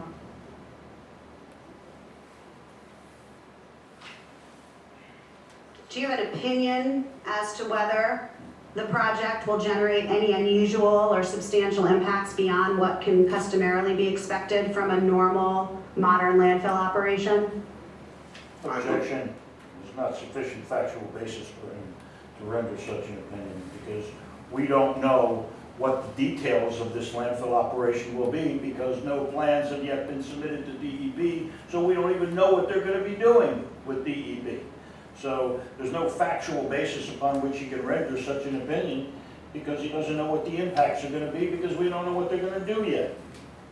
I'm going to overrule that. I think we have enough information. You can answer that. Excuse me, Yep. I have a separate objection. Okay. I don't believe there's been ever any testimony that Mr. Schmales ever set foot on any other landfill. In fact, I think he said this is his first engagement. Mhm. So I have no idea how he can make a comparison to prior landfills and pre-existing landfills. Okay, let me get the question read back so I can make an assessment on whether or not that's an appropriate objection. Sorry.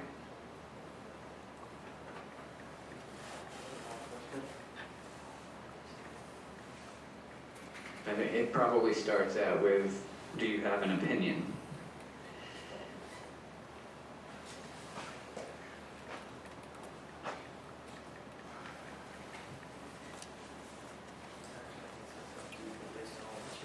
Okay.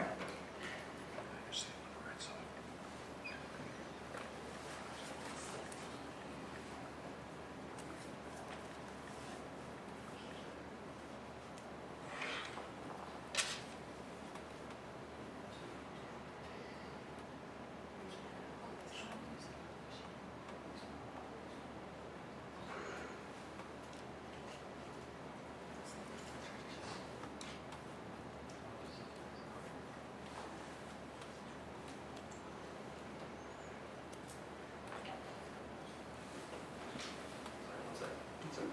Take your time.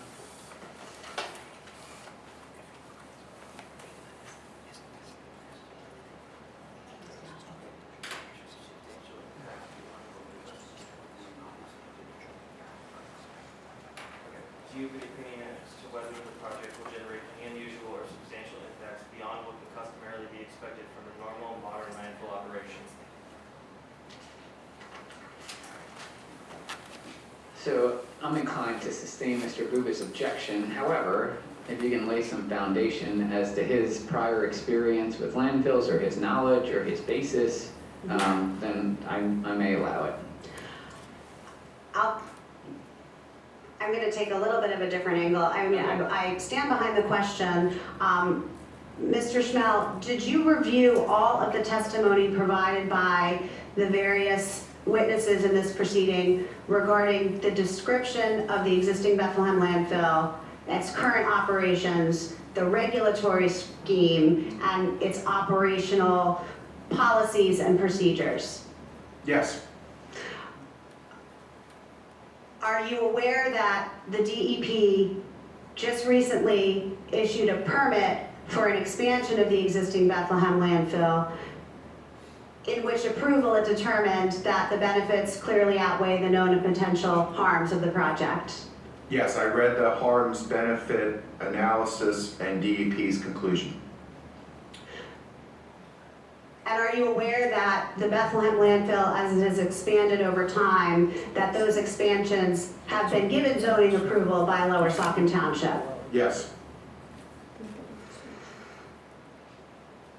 Based on the materials that you've reviewed about the proposed Phase 5 expansion, including the conditional use plans and supporting materials, and all of the testimony about that proposed project, do you have an opinion as to whether the Phase 5 expansion is going to generate any unusual or substantial impacts beyond what are generated by the existing Bethlehem landfill?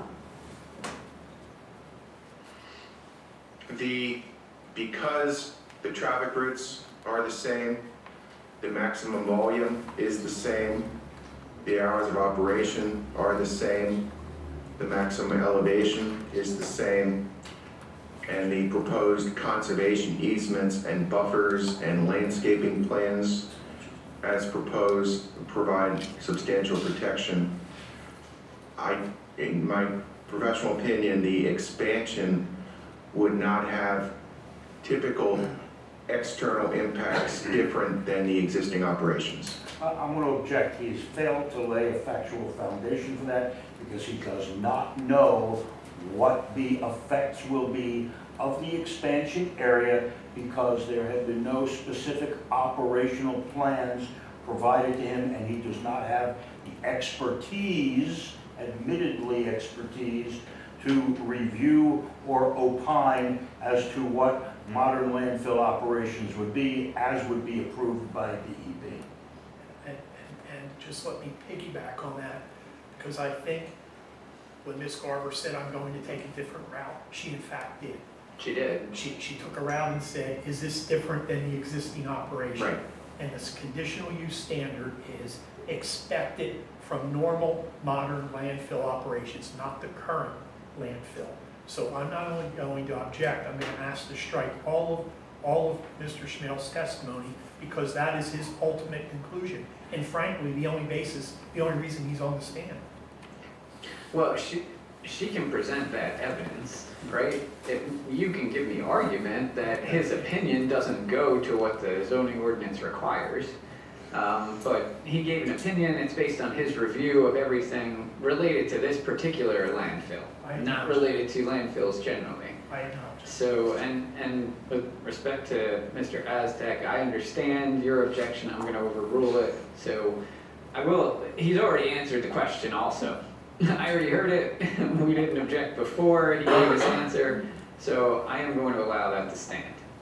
Do you have any other questions? Mr. Schmel, do you have any reason to believe that the Bethlehem landfill, as just recently permitted by Pennsylvania DEP with respect to the Northern Realignment Project, is any different or is not a normal modern landfill operation? Do we even need to objection? I'm gonna have to sustain that. Fair enough. I'm done with Mr. Schmel. All right, let's take a 10-minute break, and we'll come back for cross. Can I ask a question? Is it procedural? Yeah, well, yeah, I would like to ask him a question. Okay, you're going to, not right now. Beg your pardon? Not yet. We're gonna take a 10-minute break. Well, I gotta go though, I can't hang around here all day. Are you I'm a resident party? of Steel City. Are you a party to the proceeding? Yes, You have party status? yes. Okay. We ask this gentleman to identify himself. Yeah, My name is Go to Robert the Kemmer. microphone, please, sir. I live in Steel City. Go to the hang microphone. on. Can you go to the microphone? My name is Robert Kemmer, I live in Steel City. I have What's lived the here for last name? over 30 years. Can you spell your last name, sir? Kemmerer. Kemmerer? Yes. All right, My and question for... hang on, we're still working on trying to make sure that you have party status. Were you granted party status by me at the beginning of the hearings? Way back in the beginning, yes. Okay, you were. All right. Sir, I'm just gonna ask you, can you come over here, because that microphone does not appear to be working.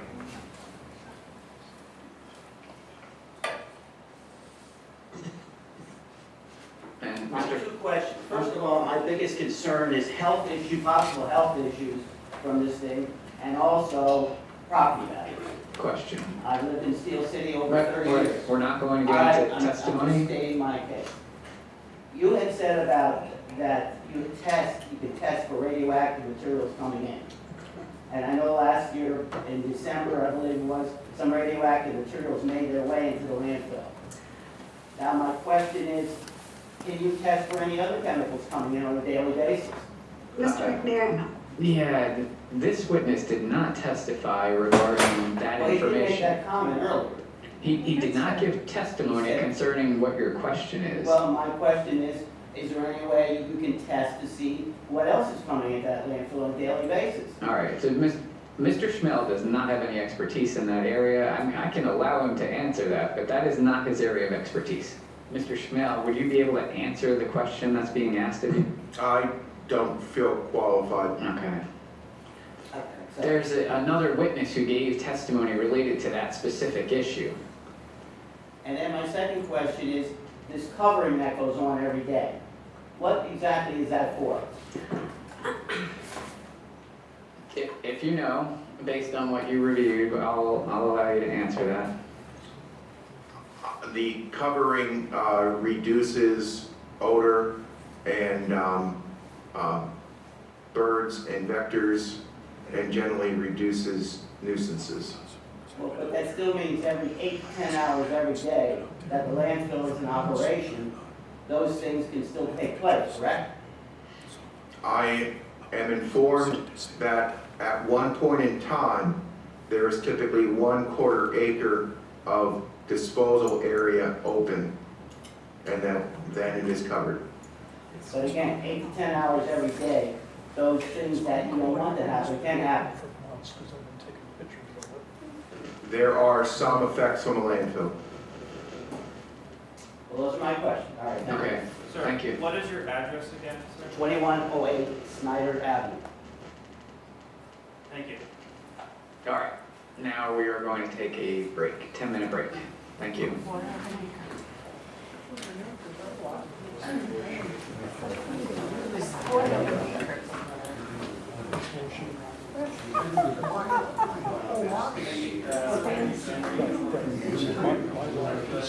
No, I already communicated with someone from that yesterday.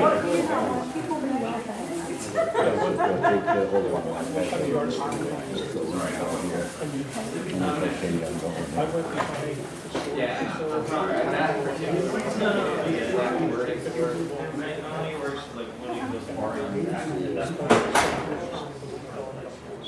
Do you know how big a total danger is? Yes, Well, that's a very stupid measurement on what you said. that's what I was told, that's all I can say. Then you need to go up there and look, yes. It's more like a quarter of a mile. This. My question is, It's like asking guys how big is it? he actually, if he's a planner, he can actually visibly see it himself. No, he didn't. I just tell him, go up there and look at Yeah, it. well, that's what I'm asking. He said that it's sparsely parked. Bethlehem Township I overlooking think this everybody site. involved in Well, I just like, all of a sudden, nobody. Because it's sparsely parked. Township overlooking the blue lane. About 133, where Lowe's is. I don't care what they put on. You're gonna be seeing it all the time. And telling me when you dump something on the top. And if it's pouring rain, and when they have it exposed, where is all the stuff that's exposed going? Water runs everywhere. And there's springs. And I don't have any studies, but I have a major. Where is the radioactive material? Is that all in one place? Is that all over the place? Is that where they can find it if they need I to? can tell you something, because I researched, they had one source of radioactive waste out there for 3 months that did not get rid of it. It was one container that had radioactive waste that could not get rid of it. And the rest of the waste came out of Allentown. I'm looking at Had radium, that used to be radium for watches for World War II. Well, the building they tore down, had radium in it. Or do they put it all in one place? They scattered it. They scatter it so that nobody could steal it and reuse it? Yeah, that's what Do they, I read that. It wasn't- do they know where it is? It wasn't, I mean, If they have a slump off the hill, could it fall down and go somewhere else? yeah. These are all questions that need to be answered. They dumped asbestos up there for years. And when they dump at the highest point, and when the air hits it, we're down winters. We have a valley there, and that's a tunnel, and sinks it all downstairs. Because I have a letter from my pulmonologist and from my doctor stating that this is a health hazard. I got a whole bunch of other stuff. Because it's going to take me a while to present. I'm not going to allow this to happen. So what I have to do is, And then, and like you said, when you look at the ones who it's a potential bond. And if that were to happen, where does it potentially hazardous to your health going to be dispersed to? methane levels. I know. One of the levels was 10,000. 100,000. And they actually ran a piece of equipment over that well, so it wasn't going to start yet. Was that an accident? One well, the highest reading well, they destroyed the tower. It's just like the EPA, when they used to have have the EPA on your car, and you had to have that emissions. I mean, there was ways around that, like they would put one to the side of your thing. You pass. You know, there was ways around everything. That's okay. In 2022, they had 3 complaints issued from to dumpers for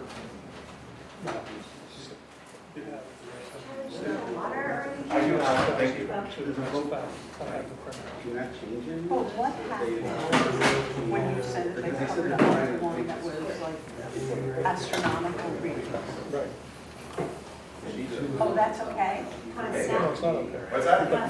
But nobody can go after them for We that? may get out of here in a reasonable hour, I don't know. But the bottom line is, when you double the size of the dump, you're double. Oh, my hair was, oh, just one last question.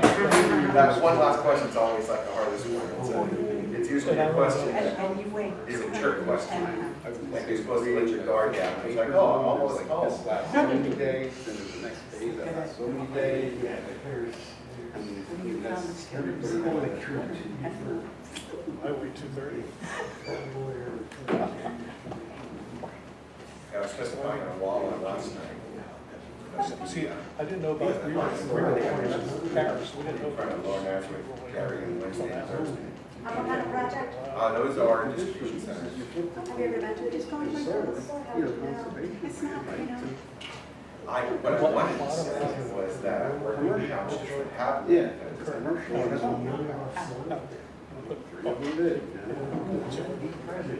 I'll work on it.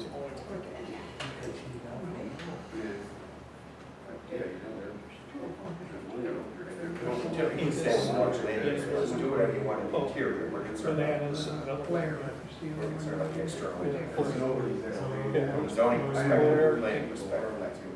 Ignis and Rager, they're the ones running. That must have been Because which are. It's important in Williams, for a number of years, not recently, that's all. Plainfield, Well, they have to use this. just Grand Central.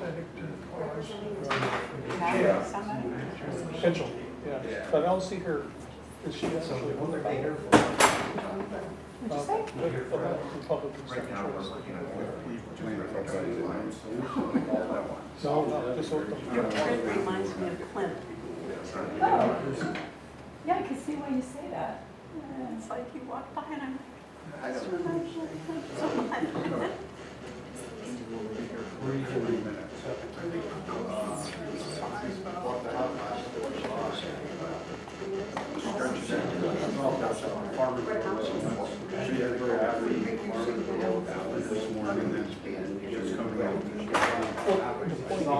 This is phase 5. My question is, in the past, we were waste management. She won't be here for 40 minutes. Is there anything beyond phase 5? Oh, it's right on the best. But we'll try. 2060. So don't tell me this is the other phase. But Because they'll sell it. They'll sell it either really soon or in the next 10 years. And then somebody else will have other we're reasons. trying. He's just not there yet. Yes. But specifically, have any. Yeah, I started looking for this morning. I didn't get your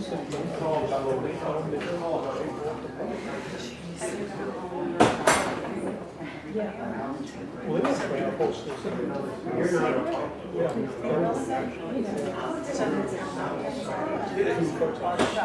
Take quick look. Right, that's what he said. Yeah, sorry. No, that's okay. I should have actually not assumed that. But I think that voice camera can open it. I can probably find it. Yeah. They're both for you. I am so glad to say it looks that way. Because they're really Like them all, sure that I can down. First of all, like they said, when we went through and the other thing is,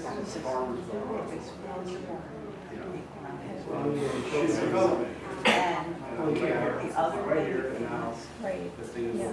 St. Clair. The That's why I want to ask her. The other day.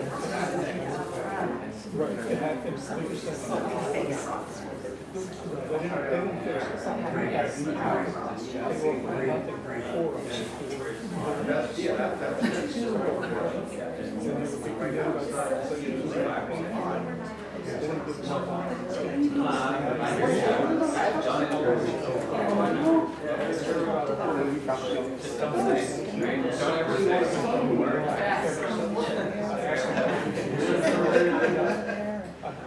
You guys are, you're over here.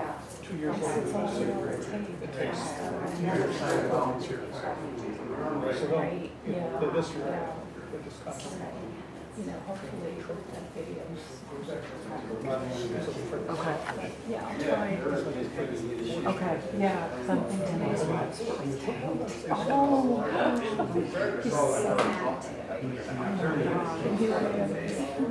I couldn't stay away. He gets up late anyway. We're celebrating. Oh, that's good. We never celebrate on his birthday because it's usually my restaurants and pretty crowded. So do something quiet. Maybe go to Domino's or something. Yeah, I will. I'll get it to you as soon as I can. Okay, yeah, that way I was trying to do it before I came here, but yeah, too many. did a good job of getting quickly out. Not when you tested it, but I already. Okay, well, the idea is that I would try to repeat it.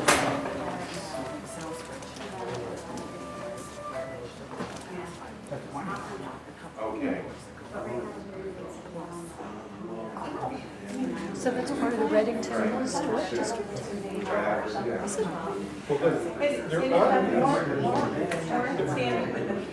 There's facts. Historical Society, I find it is. Yes, I did hear that. Okay. Yeah, let me know. The vultures. I'd rather not tell people here.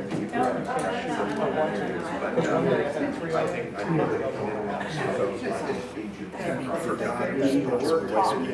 So please, so please work with Steve, right, because I just had it. Oh, I know. I just wanted to make sure you know.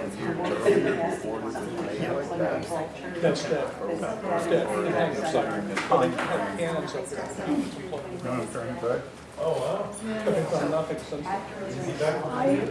have a Yeah. The vultures. historical survey. Well, they put- they put- I'm not sure what areas it encompasses. I can email it to you if you want to.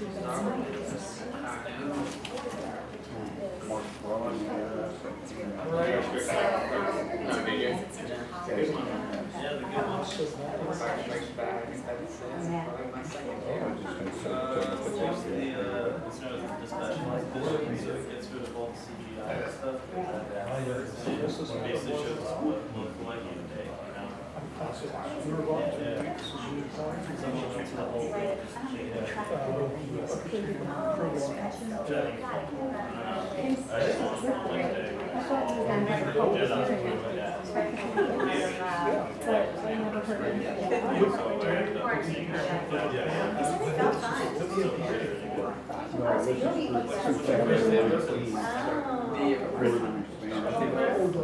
Oh, not the same. Yeah, not this. They have it as. Oh, thank God. Yeah, I was gonna start with panic. I thought, what? Yeah, they're more than. I think it's just the idea of being able to go around. Like there's aspects of the background that are like one of the nice storyline that's still enjoyable. The fellas. The one that jumps on the sun. That's what I was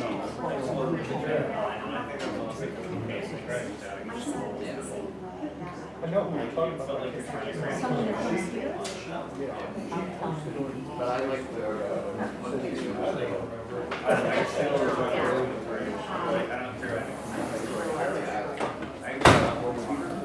originals and then I wrote one.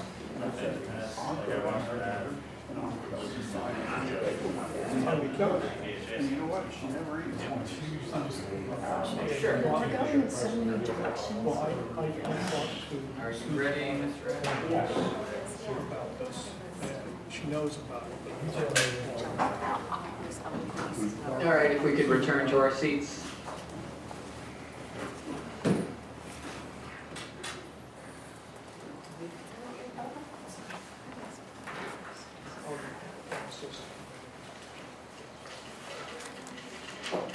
Okay, Mr. Aztec, do you have cross-examination? I do. Good morning, Mr. Schnell. Good morning. So, let's begin by talking about the 117.4 acres, which is defined as the Phase 5 expansion area. Would you agree that this is an area that is forested, wooded, Yes. and would you agree that the standing timber appears to have been of a historic nature there, this area for the most part, except a small area regarding the Reddington industrial facilities from the 19th century, are forests and woodlands designed to be protected by the comprehensive plan of Lower Shawcon Township and Howard? They are woodlands, and the comprehensive plan does talk about the importance of conservation of natural resources. And why is it that the comprehensive plan would be talking about the conservation of natural resources such as woodlands? Woodlands do serve some environmental purposes, air quality and erosion avoidance, habitat. And you would concede that the open space action plan for Lower Shawcon Township, as well as the Lower Shawcon Township Hellertown comprehensive plan, and the Lehigh Valley Planning Commission's future plan all emphasize the preservation of natural resources and woodlands, correct? In general, each of them does, correct.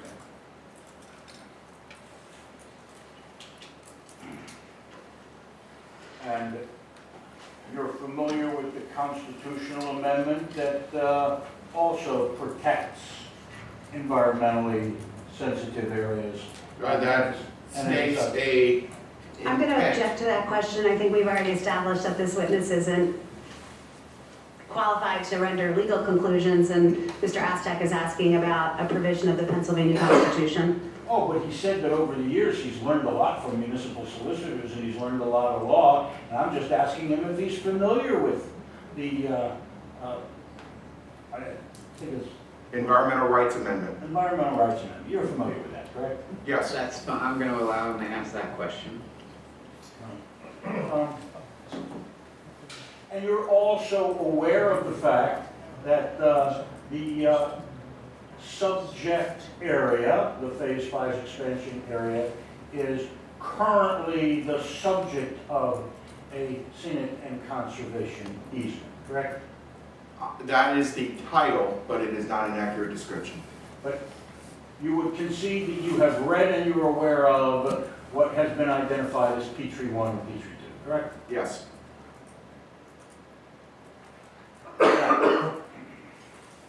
You also indicated that you have reviewed the testimony of the landfill's expert witnesses, and you've seen the exhibits that have been introduced so far in this Yes. case, correct? Right. You will agree with me that there have been no submissions to DEP with regard to Phase 5 yet, correct? That's what I read.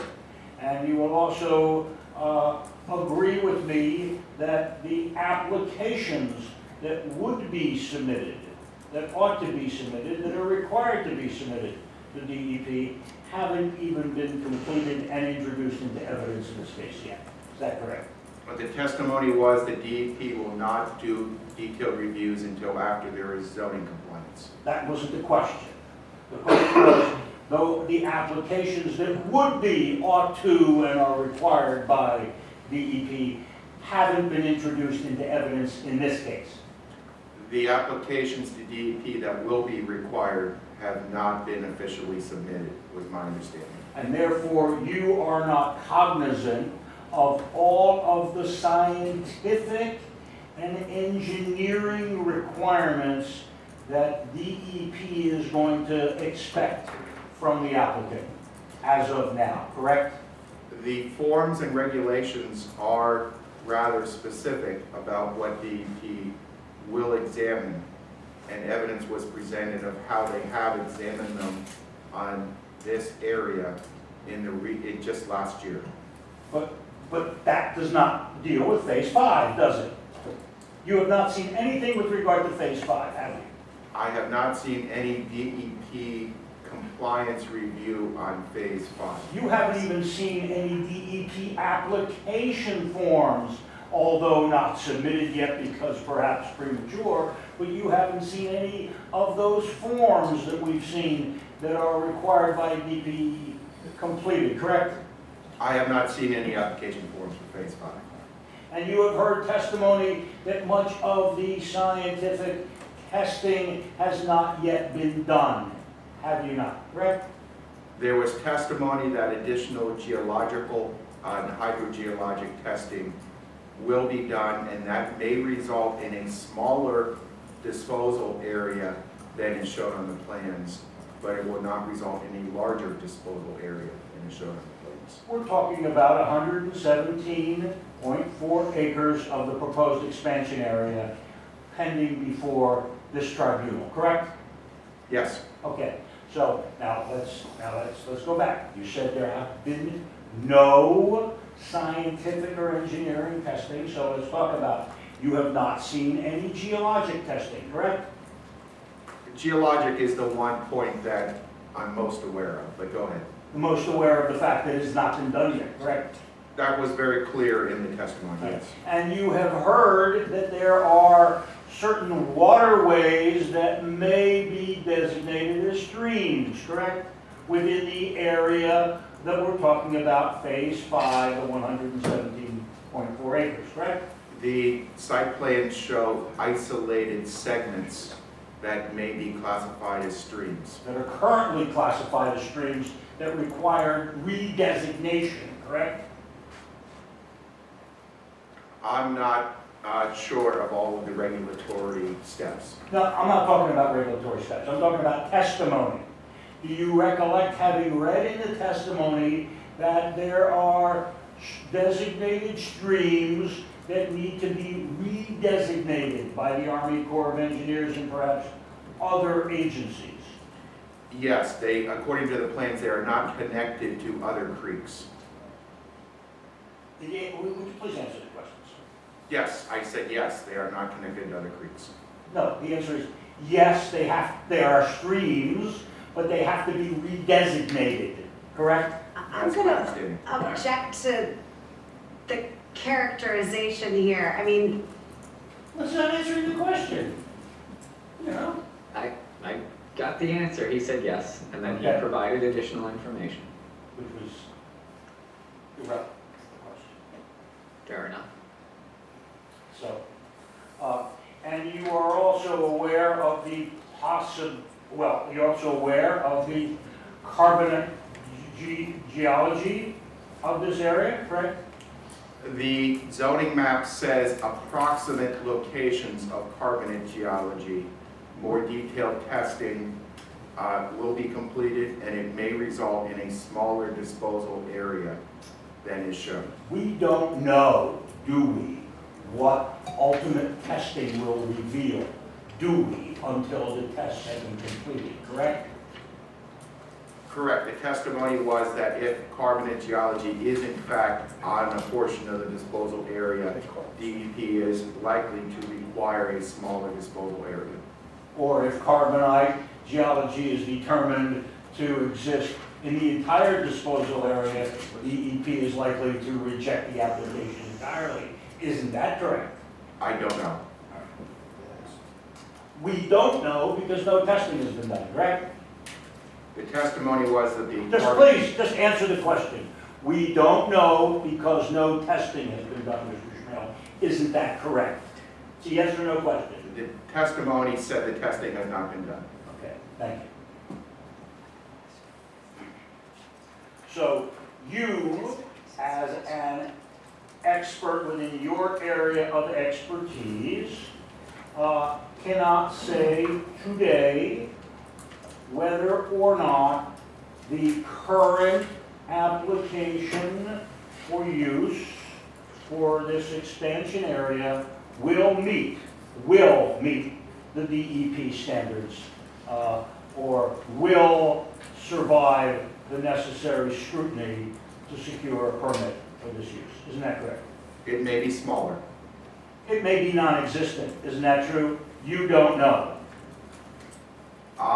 Based upon the testimony that's been provided, there was expert testimony that the site is expected to meet DEP requirements, except that it may end up being smaller. It was expected, which is speculative because there's been no submissions of data to us for which we can make a determination as to whether or not it will meet the DEP standards. Isn't that right? Operational matters are preempted by DEP. I'm not talking about operational matters. The question is permitting itself, not the operations. Whether or not this site is suitable for a landfill pursuant to DEP regulations has not been factually established. In this case, what we've only heard is that we think it will be. Correct? Isn't that correct? I'm not going to characterize the testimony.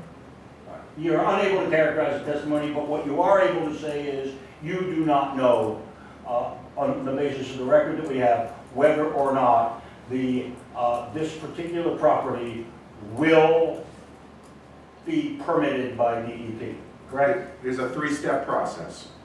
The That's the three-step answer. process is conditional use approval of the use. Second process is land development approval by the township of the engineering details. The third step is DEP approval of the landfill after zoning approval. And I believe your testimony was that generally you believe that this property, because you even recommended, let's strike that question.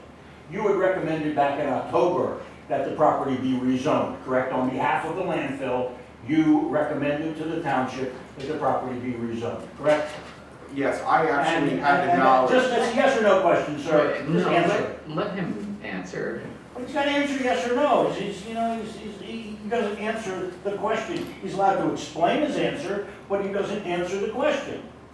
I'm not gonna have you cut him off. If it's irrelevant, you can object, but go ahead and answer the question. Yes, I did recommend the rezoning, but I had knowledge of the proposed conservation easements when I wrote that letter. I didn't ask you about that, but thank you for the acknowledgement. But when you prepared the recommendation on behalf of the landfill in October, you did not have the benefit of any geologic or hydrogeologic studies, correct? Correct, those are typically done later in the process. But they are required to determine the suitability of the property for landfill use, are they not? If carbonate geology is found, DEP would not allow that portion to be used for landfill. Similarly, you were also aware of the Lower Saucon Open Space Action Plan, correct? Yes, Sorry. The Lower Let's stop here. Open Space Action Plan. yes, And you were also aware of the Lower Saucon Hellertown Multi-Municipal Comprehensive Plan? yes, correct? And you were also aware of the LVP future comprehensive plan, correct? Yes.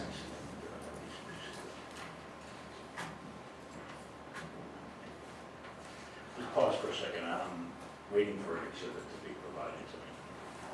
So, you were also, I believe,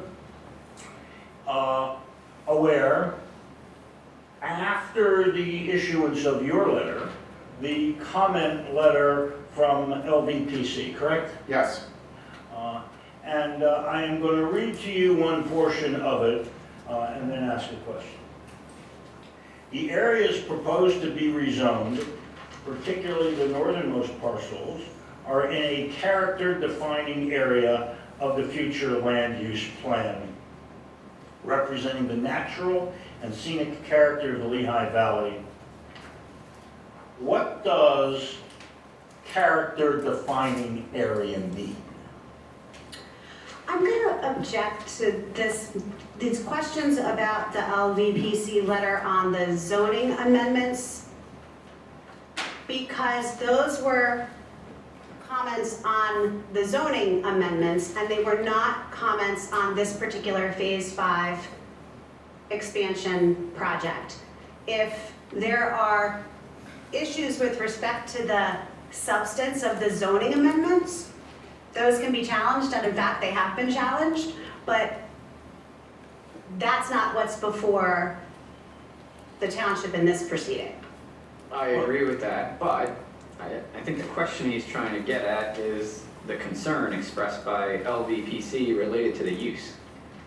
Is that correct? That's correct. All right, so I'm going to overrule the objection. I'll allow you to answer that. If Character, you know, I mean, these are not your words, correct? I have it in front of me. Okay. Character defining area is defined by the LVPC plan as, quote, "These areas represent the natural and scenic character of the Lehigh Valley as a simplified version of the natural resources plan, with highest elevation areas representing scenic resources. The types of uses recommended are parks and open space, woodlands, agriculture, and low-intensity, limited-scale development that preserves natural and scenic resources." And a character defining area representing natural and scenic character of the Lehigh Valley would include high preservation priority, correct? That's the language used by LVPC. What does high preservation priority mean? It applies to a portion of these lands. It is looking at different overlays and then determining which areas have the highest combination of factors that would recommend conservation. And that would include woodlands, steep slopes, and the natural heritage inventory core habitats, correct? Yes, And I believe you referred to earlier core habitats being core habitats for wildlife, correct? rare and endangered species of plants and animals. So that's Or more than habitats. just, it's more than just a common squirrel. We're talking about rare and endangered species, correct? Habitats that may support them. A fern was mentioned. Right. Skunk cabbage, I guess. Yes, skunk cabbage and a fern. In that light,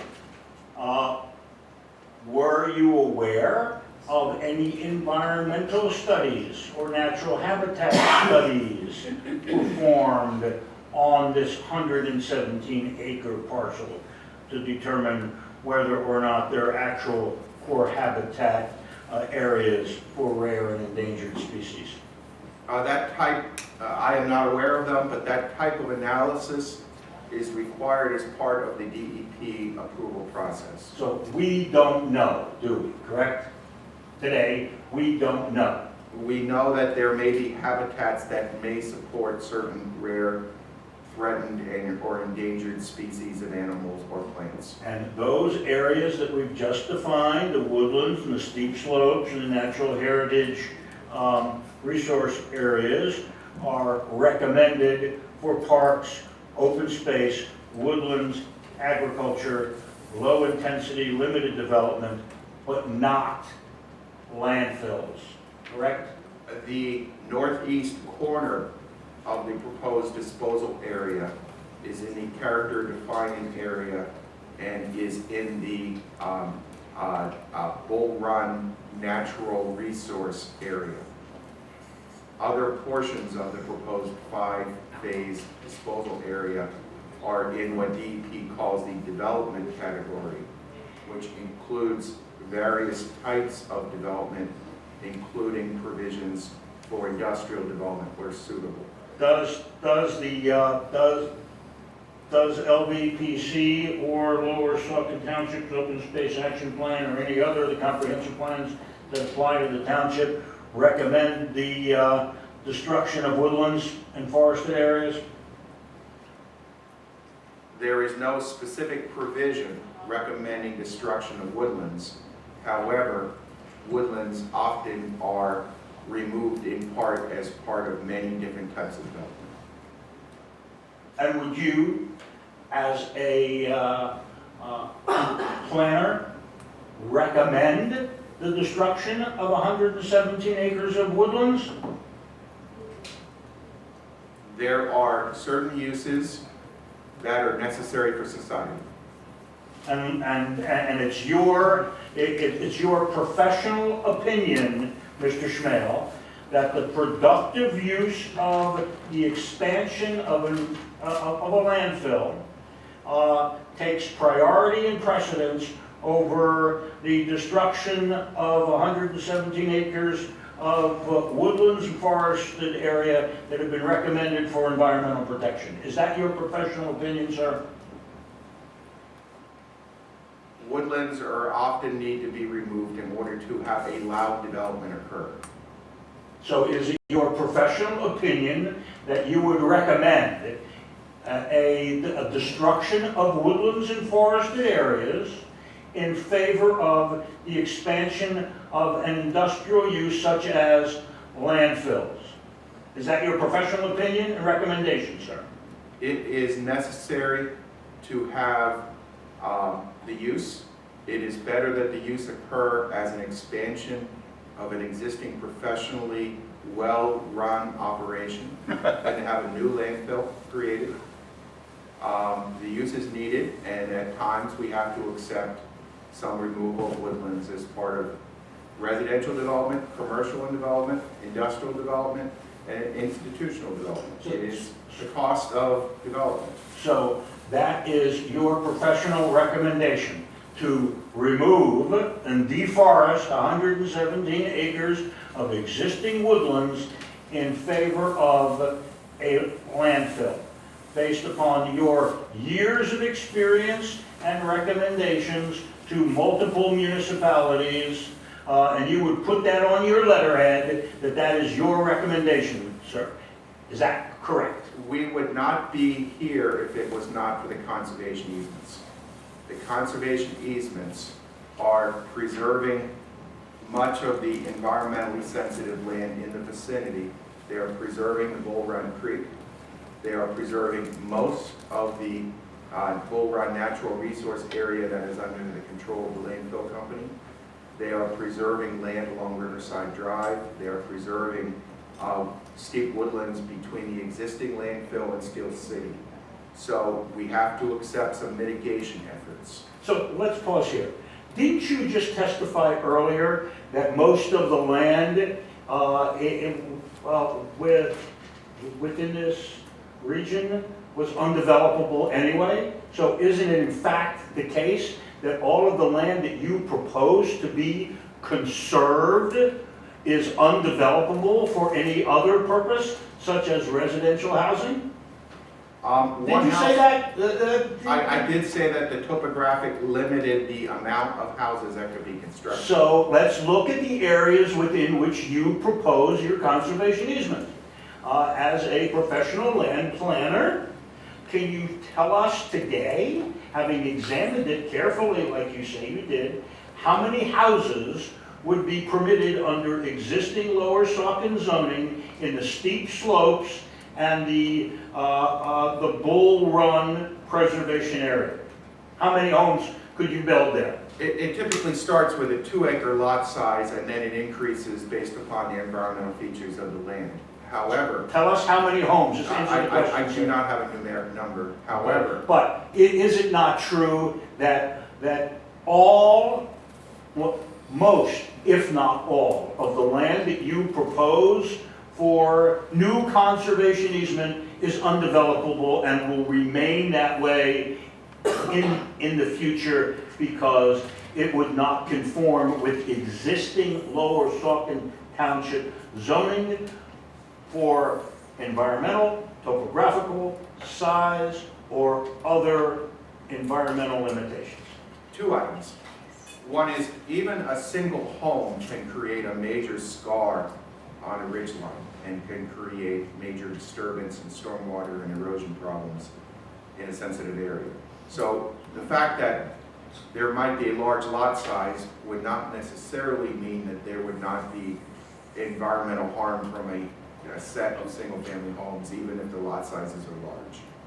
Secondly, forestry regulations are severely restricted under the ACRE, A-C-R-E law. And I believe Lower Saucon's forestry provisions were challenged. I don't know if the status of that.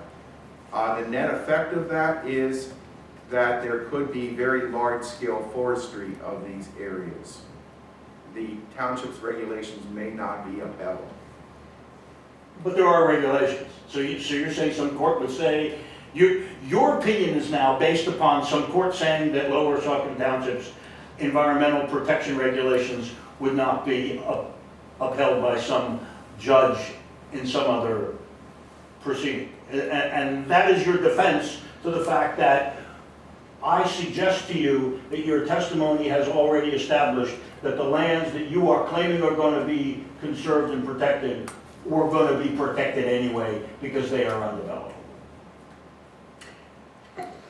There have been at least 10 townships in which the Attorney General's office has forced the municipality to greatly reduce their forestry provisions. I don't know of the status of the Attorney General's challenge in Lower Saucon. But you as a planner fully endorse and would support environmental protection regulations, would you not? In general, yes.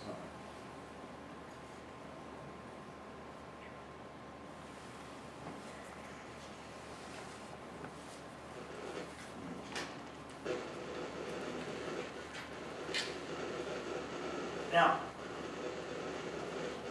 we are familiar in part with the DEP kind of cost-benefit analysis that they use. Harms benefit, yes. Harms benefit analysis.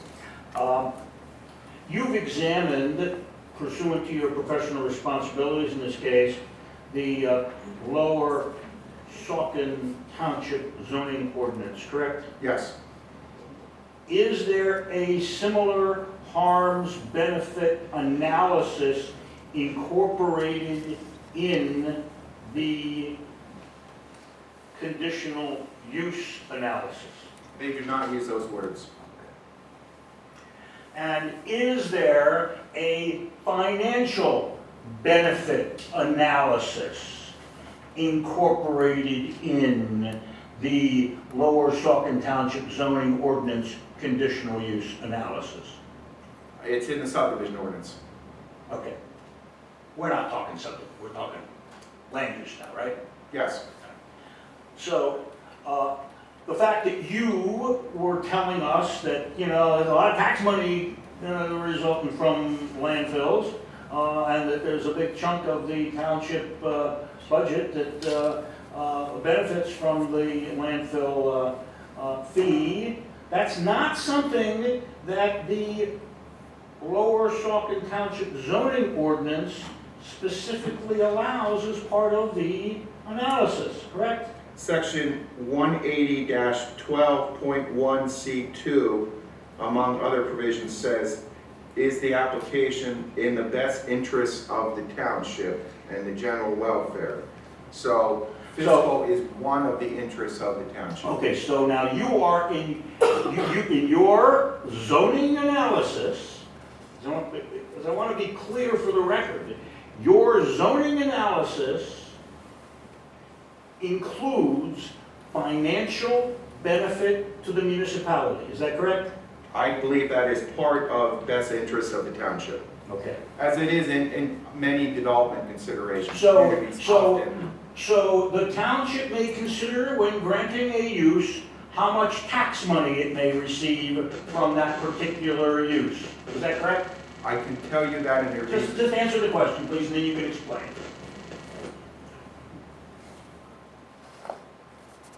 The township can consider many factors that are in its own interest. Now, please answer the question. The financial benefit of approval of a use is a legitimate factor in granting the use under the Lower Saucon Township zoning ordinance. Is that your position, sir? I don't believe that's ever been litigated. Okay, so let's talk about the Pennsylvania Municipalities Planning Code. Where in the Pennsylvania, and you're familiar with it, you've been working Yes. on this for decades, where in the Pennsylvania Municipalities Planning Code does it specifically allow for financial benefit to the municipality as a factor in deciding land use, conditional uses? I would have to do a word search to see if the word is in there. So you cannot point to, being the expert in the field, that you cannot say that that's in fact a permissible factor for conditional use under the Pennsylvania. I don't know if that word is in there. Okay.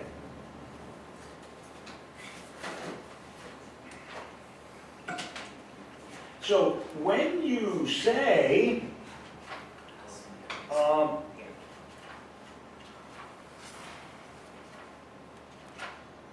or when you refer to the Lower Saucon-Hellertown Joint Comprehensive Plan, and it says primary industrial-oriented activity in the township is a landfill, but with the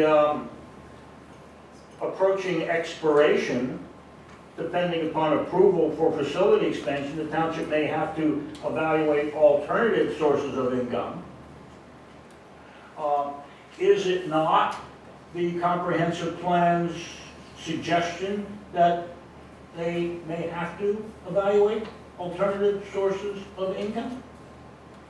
It says that if the permitting does not allow continued operation, they'd have to find some way to make up the money. Okay.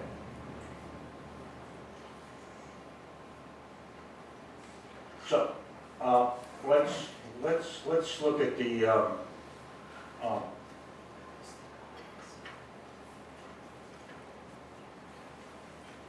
map that you had referred to, and let's go to page 3 of your report. It might be easier for us to do it that way.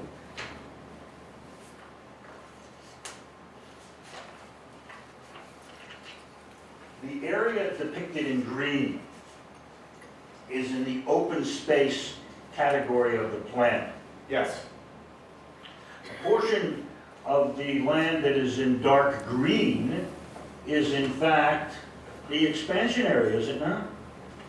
It is a corner of the disposal area intrudes into the dark green color.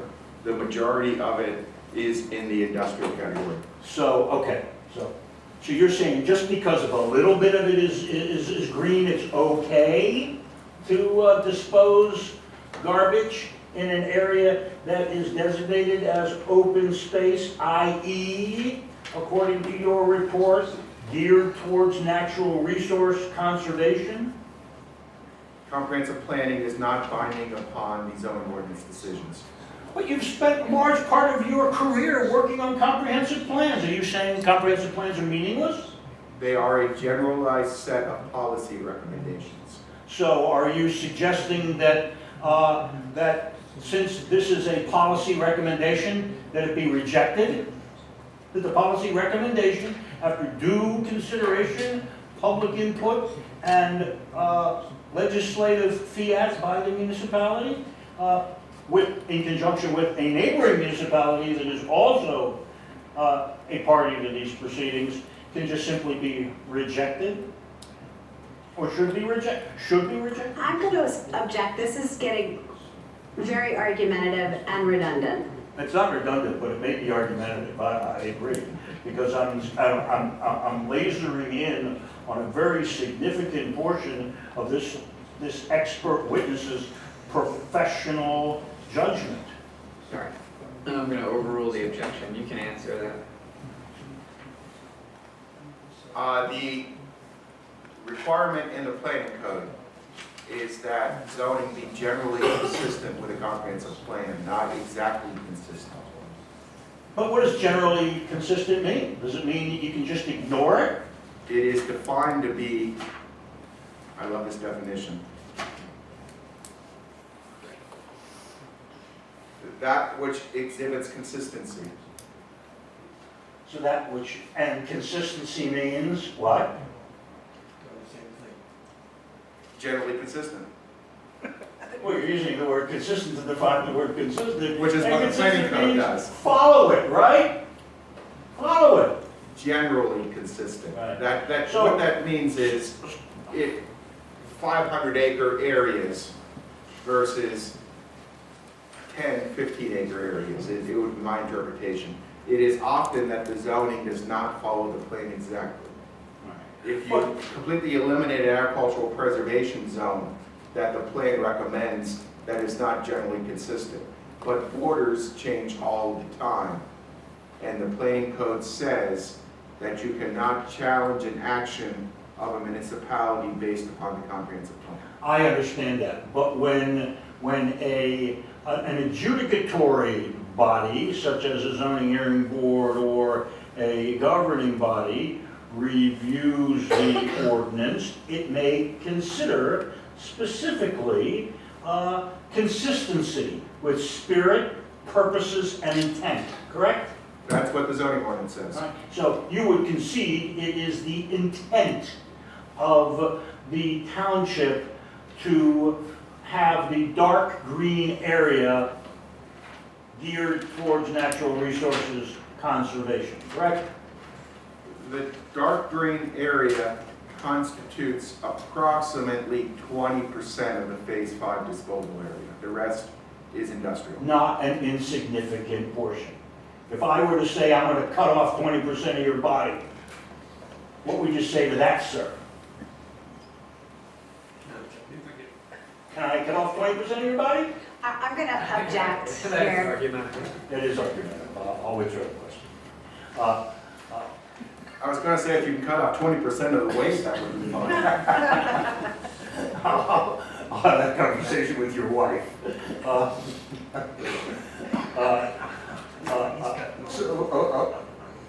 Let's go back to. He knows my wife. Yeah, I do.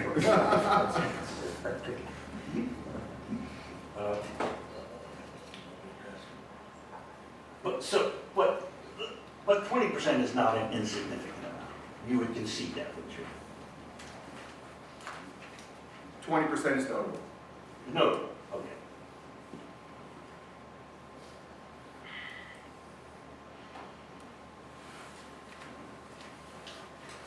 So, what's a land use of regional significance? It is provision in the planning code, and LVPC has some standards of their own. It is a use that has impacts that affect more than the immediate vicinity. Usually there's some breakpoints on size, and the goal is to have additional reviews and analysis of the impacts of these types of proposals. As opposed to, let's say, an other industrial use, correct? Depends on the size. If you have a welding shop, that would not be a use of significance. You could have a 1 million square foot warehouse, which could have a regional significance. Which would be another, say, a large industrial warehouse, could be a land use of regional significance, also another industrial use, correct? Many things could be, yes. Right. Let's say a land use that is sought for 117 acres that is of an industrial nature would also be deemed a land use of regional significance, correct? Yeah, I believe landfills automatically are under most definitions. So when a land use of regional significance is proposed to intrude into a portion of a character-defining area, you would concede that this would require greater scrutiny, correct? Yes. And part of that greater scrutiny would, of necessity, include environmental effects, correct? Yes. Now,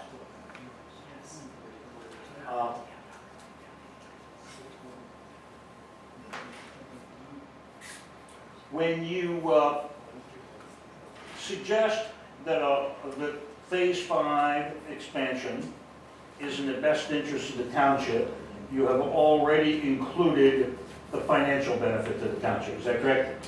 One of many factors, yes.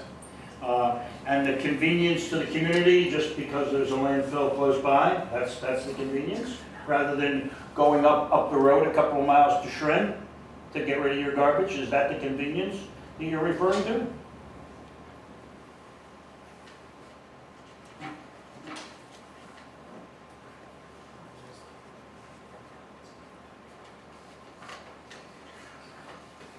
Yes, having a landfill within a reasonable distance of a community is a convenience.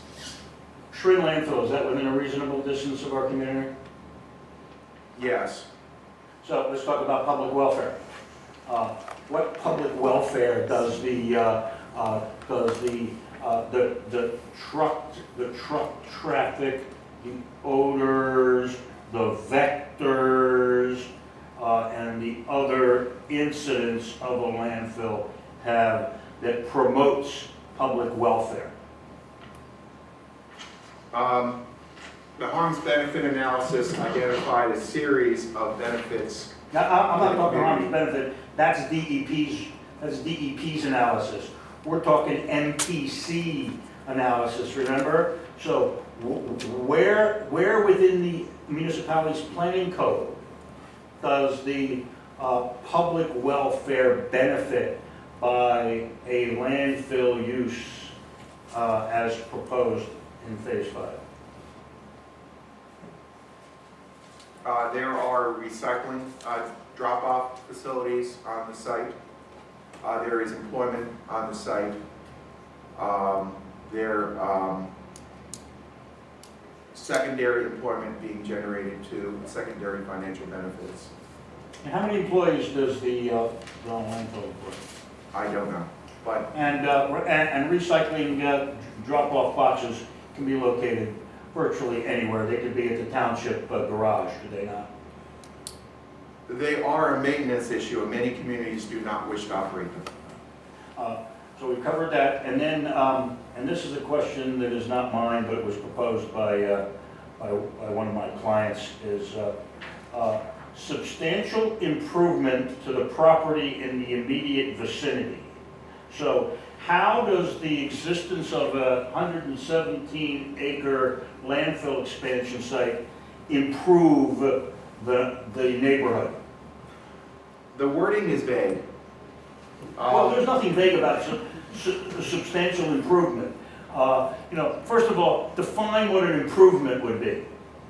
We'll start with that. You could interpret this provision to mean that a substantial investment is being made in the land in a allowed use that is serving a community purpose, and that would be a substantial improvement.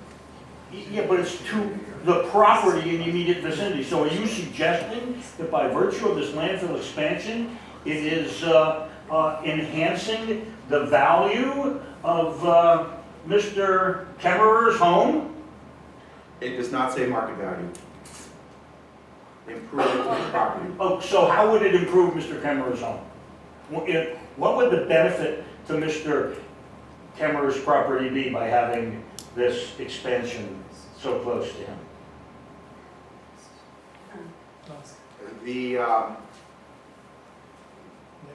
I do not believe there would be a direct benefit to an individual resident from the project other than lower real estate taxes or the avoidance of an increase in real estate taxes to make up for the revenue.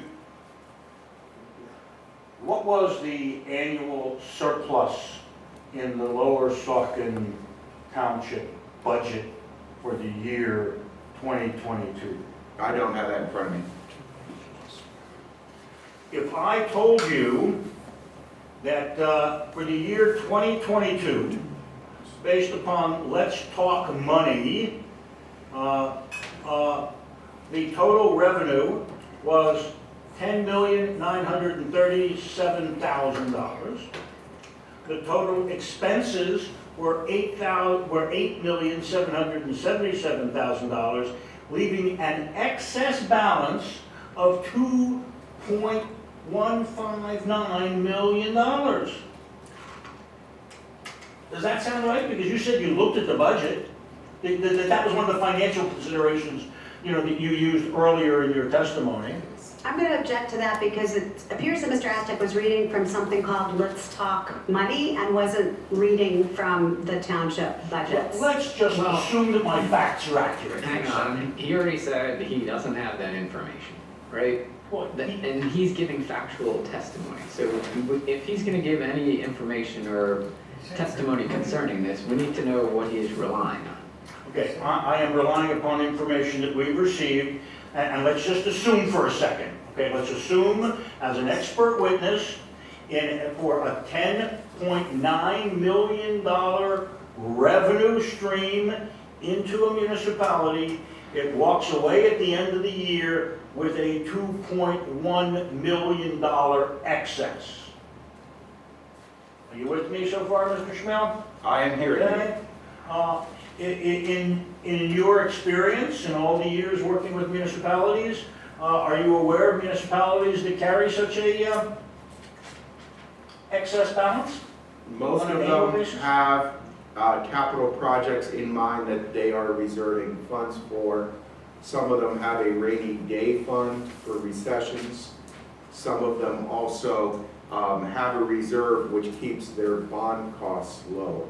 So are you saying that it is common among the municipalities that you're aware of that 25% of the annual revenues are deemed excess revenues that go into a rainy day fund for the municipality? Is that your experience as an expert in this area? I'm going to object. He's an expert in community planning and zoning, and he testified that he reviewed the 2023 budget for Lower Saucon Township to determine how much of the host fees made up their overall revenue. He didn't and wasn't qualified as an expert in municipal financing or budgeting, and I think that this line of questioning is inappropriate for But this he's witness. using finances as a critical factor in saying that this is the best interest of the township. And I'm going to suggest that when we produce the actual budgets on our side of the case, that based upon the information that we have, that the landfill host fees total about 24.9%, and the excess balance at the end of the year is 24.6%. So in fact, the township can get away with having the landfill fees and meet its financial obligations in the municipality. So that's You're why. making a closing argument, though. Yeah, so may I ask him questions about finances or? Yeah, you can absolutely ask him questions about finances in his report, and he testified concerning it, but there are going to be aspects of finance that are not truly relevant. Okay, so what percentage of the budget is, or what percentage of total revenues in the township based upon the 23 budget is the landfill fees? You Just a know, second, I have too much paper in front of me. take your time.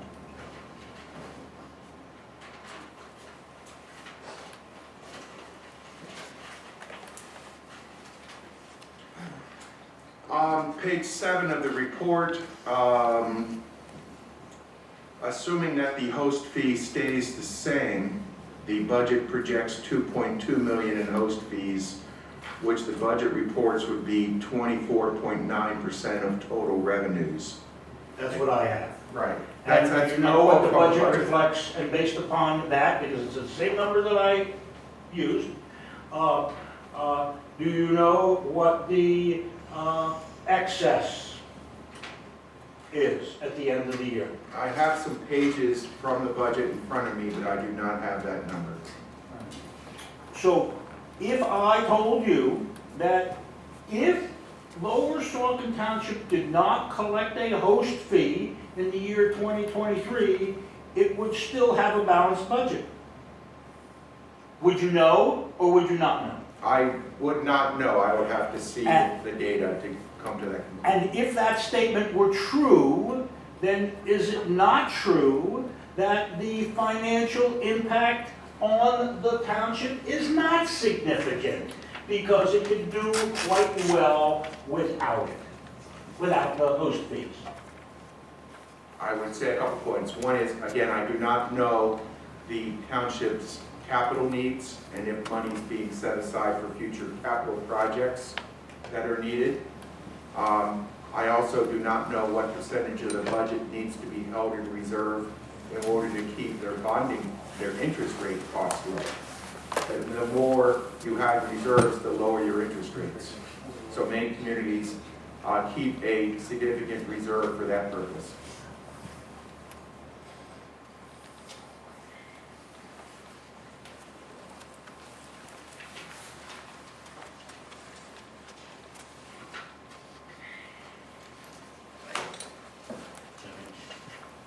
If I told you that Lower Saugeen Township has no debt, would that alter your conclusions that it needs a 25% surplus on an annual basis to cover its debt service? Again, I do not know what the future capital anticipation needs are. And if the township was looking at doing a bond issue, then that interest rate issue would apply. Well, it wouldn't need a bond if it had $2.5 million every year saved, because it could rely upon its other revenue streams, correct? I'm going to object again to this line of questioning. This is all about the township's budget. I think what Mr. Schmel testified to in his expert report is that the township currently receives 24.9% of its revenue from landfill host fees. Whether the township has an overage, wants an overage, needs an overage, and all of those reasons are not anything that Mr. Schmel can testify to. Right. I mean, I'll give you an example. If the township decides... Let the hearing officer Yeah, just there's no question in rule front on of you. the... There's no question. I agree to the point that's being made, so I would To my caution point that they don't need the money, or to her point that it's No. irrelevant? that you're getting to a point where it's not relevant. Okay, fine. I've made my point. Okay.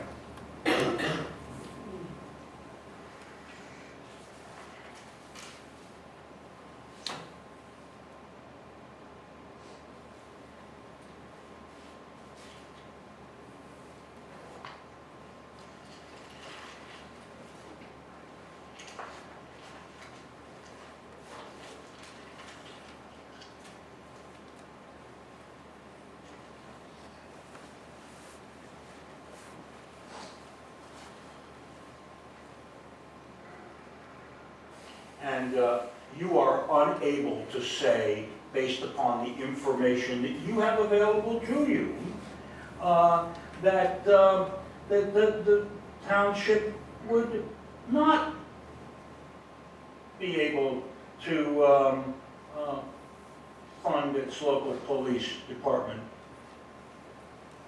if it did not have this host fee. I did not make conclusions in that regard, but I would just note, for instance, that a new aerial ladder truck, if that would be needed, that's 1.2 million by itself. That's speculative, and you don't know if it needs it, right?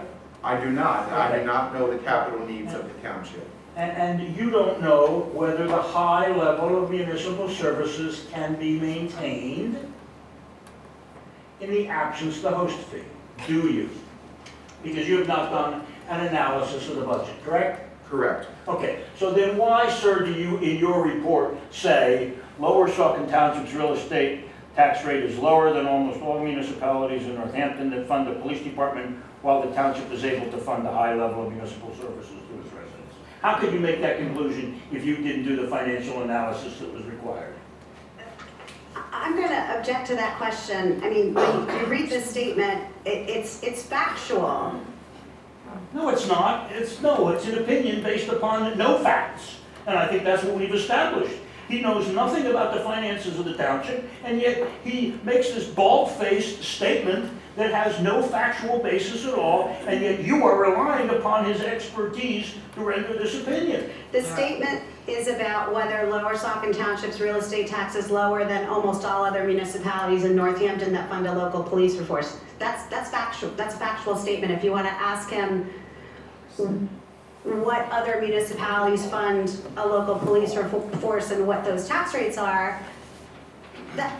You ask him your questions. But- I'm going to ask him mine, because I think we've established I'll give you a little bit of nothing latitude. about the finances. I'm going to give you a little bit of latitude on this particular issue, but it needs to relate to his specific statement. So you're not challenging anything related to the real estate tax rate, right? Right, I'm not. Right. So why don't we ask him about the second clause in that statement, if that's what you're getting at? Would the township be able to fund a high level of municipal services in the absence of the host fee? Do you know or do you not know? I have not conducted a detailed analysis of the township budget, and I do not know their anticipated capital needs. Thank you.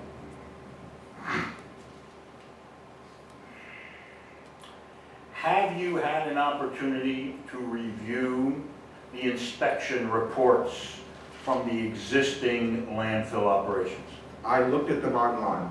I did not study them in great detail. You are aware that periodically there have been violations, correct? I did not see a significant number of violations in recent years. But when you say significant number, do you know what is significant and what is not significant? Because you're only a land use guy, you're not a DEP enforcement agent. So how can you say you're not aware of any significant violations without knowing what is deemed by DEP to be significant?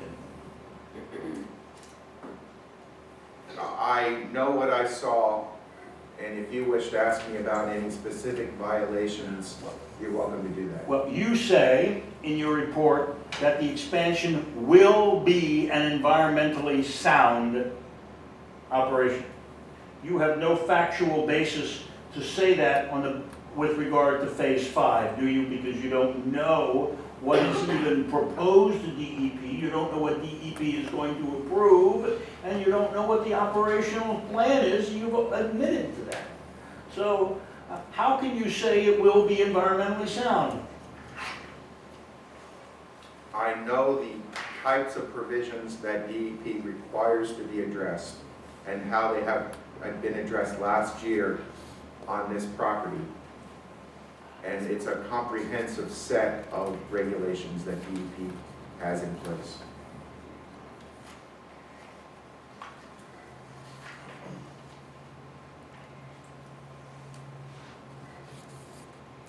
You've also talked about, in your report, some waivers that you're going to request with regard to the installation of an earth berm that may be required Yes. by existing ordinance, right? Yes.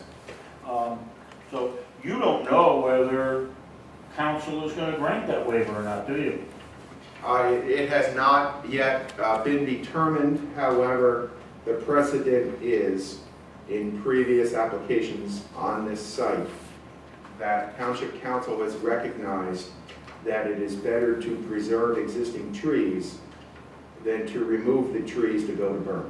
Well, isn't it true that it has not done that, but in the past it may have granted waivers to earth burns? Correct? I am informed that previous applications, Township Council approved that modification. Okay. And beyond that, you don't know what they were thinking, or why they were thinking, or what the circumstances of those waivers were, correct? Well, the logical reason, I'm not asking for you what you might speculate may have been their reason. I'm asking you whether you know factually what the circumstances were in granting those waivers, correct? the landfill attorney told me, Okay, then it's based upon hearsay, is that correct? I do not have personal knowledge. Okay, thank you for conceding that.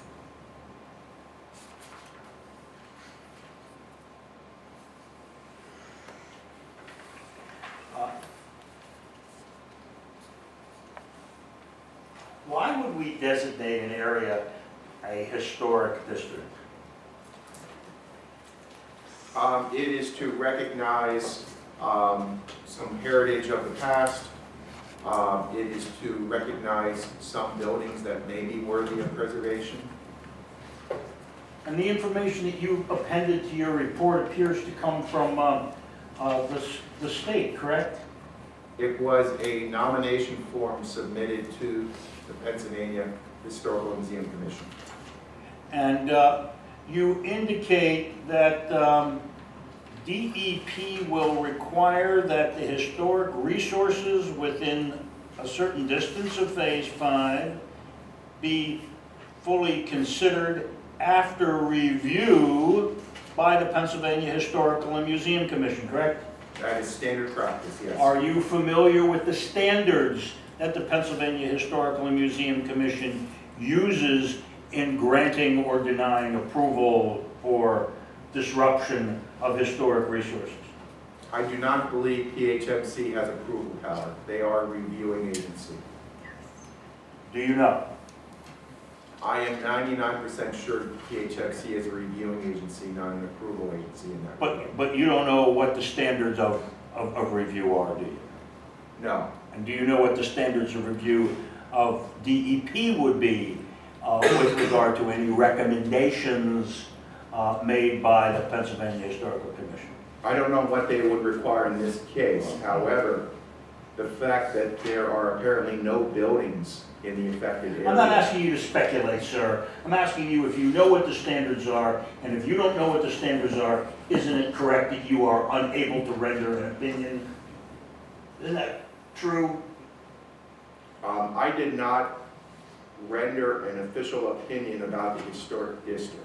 All right, What and I nor are said you was- capable of rendering an opinion as to what DEP or the Historical Commission would do with regard to the Reddington Historical District, because you have no knowledge or expertise with regard to the standards of review. Isn't that correct? My comment was that there is a process that's established to handle the issue. And that has not been done, and you are not aware of what the result would be. Isn't that accurate statement? I do not believe DEP would allow that application to be reviewed at this time. And you concede that the disposal area is within the historical district, correct? Approximately 5% of the historic district is affected by the proposed application. So we won't take 20% off of your body, we'll take 5%. Is that okay? I would note that it's an area where the only identified features is the word ruins with no buildings identified that would contribute in that area. You've been to New Mexico, have you ever seen the Navajo ruins? I have not. I'm gonna object here. Yeah. I assure you this. Ruins have historical value, you know that, don't you? We are. So what's the Bull Run Natural Heritage Area? Yeah, that is an area that has been identified by the Western Pennsylvania Conservancy as an area that has habitats that may support rare, threatened, and endangered species. And we talked a little bit about that before, and we talked about the skunk cabbage and the other plants that grow. Felicia Herbs, fern. ferns. And that there are at least 2 species of concern, correct? They don't reveal some of the information because they were afraid of people altering it or stealing it. And there are caves and seeps, correct? Yes, Caves and seeps are evidence of karstic conditions? I'm going to object to that question. This witness is not a geologist or a hydrogeologist, and that's beyond the scope of his testimony. I agree. I'll sustain that. You read the testimony of the geologist that was called by the landfill, correct? yes. Do you remember him testifying with regard to the caves and seeps that were in that area? I'll sustain the objection. We don't need to have him repeat testimony that was already given. Well, he said he based his testimony today on what he had Yeah, read. so we can read back a whole bunch of testimony. And when it comes to caves and seeps, you indicate that that will be addressed by DEP, correct? Geologic issues will be addressed by DEP, historic issues will be addressed by DEP in consultation with PHMC. And are you suggesting that geologic conditions and historic conditions not be considered factors as to whether or not this subject property ought to receive conditional use approval for the expansion of a landfill? Are you saying that those are conditions that ought not to be adjudicated within the confines of this proceeding? Is that your testimony? I do not believe the zoning ordinance specifically calls out any historic issues as a criteria. But do you believe that they are, but those factors, geologic or historic, are not factors that are to be considered within the context of a conditional use proceeding? The geologic issues should be considered as part of the land development approval process, which is the main references that are in the ordinances. They call out for the carbonate geology information to be submitted on the land development plans. But isn't the land development plan to be submitted as part of the conditional use application? No, that is a second step. But there is a plan that was submitted, correct? For the conditional use? It was a Yes, for the conditional plan. use, there was a plan. Yeah, you I don't looked at believe that. the land development plan has been submitted. No, I'm talking about the conditional use plan. The geologic information under the township ordinances is required under the land development plan. Are you saying that the geologic information, well, of which we have no studies, but that a plan was not submitted in connection with these proceedings? There was a conditional use plan. Do you know what was on the conditional use plan in terms of detail? It showed the approximate location of the limestone geology based upon the zoning map. And it's labeled as approximate on the zoning map and references more detailed studies. And is it your testimony that under the Pennsylvania Municipalities Planning Code and the Lower Saucon Township zoning ordinance, those are not factors that should be considered by this tribunal in determining the appropriateness of the use? I would recommend that. I'm not asking you what your recommendation is. I'm asking you under the MPC and the zoning ordinance, whether those are factors that ought to be considered.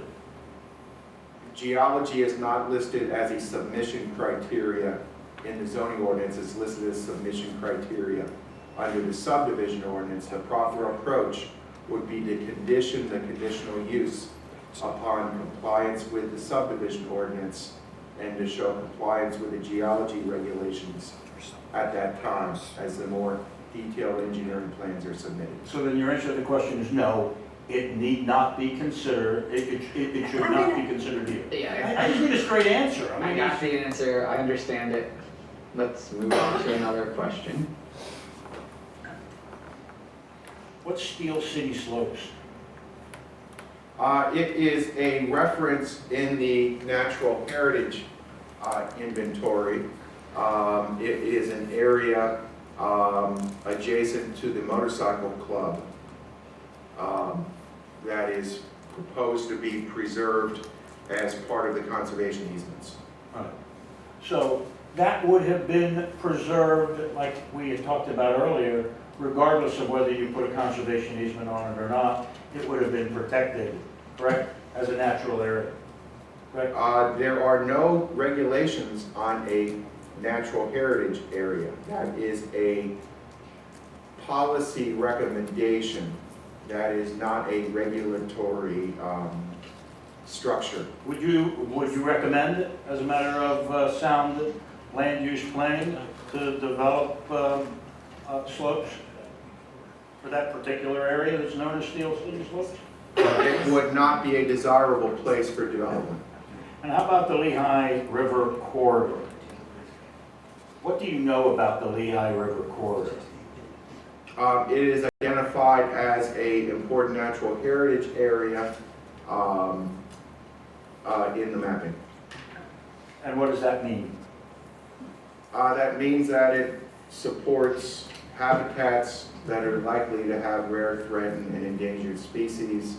It's also a recreation corridor and a water supply corridor. Let's talk about the recreation corridor. There is a hiking trail within that corridor, correct? On the Bethlehem Township side, yes. And there's also recreational boating on the river, correct? Yes. Is the Phase 5 expansion area within sight of the river? DEP has required viewshed analysis from the trail that shows that the landfill operations will not be visible from the DNO trail in the past, and that is expected to continue. Yeah, but that's the old area, not the new area. Are you aware of the analysis as to whether or not the Phase 5 area would be visible from portions along the trail and the river? I saw the visual assessment exhibits.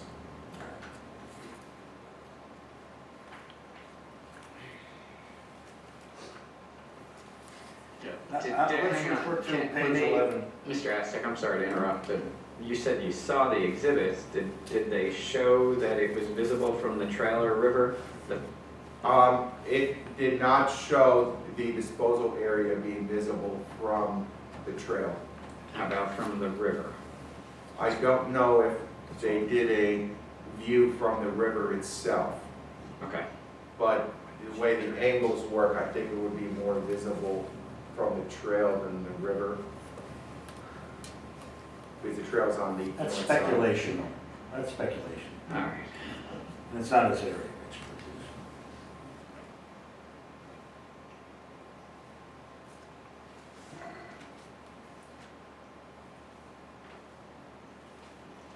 On page 11, to move swiftly through this, you refer to information on the conditional use plans.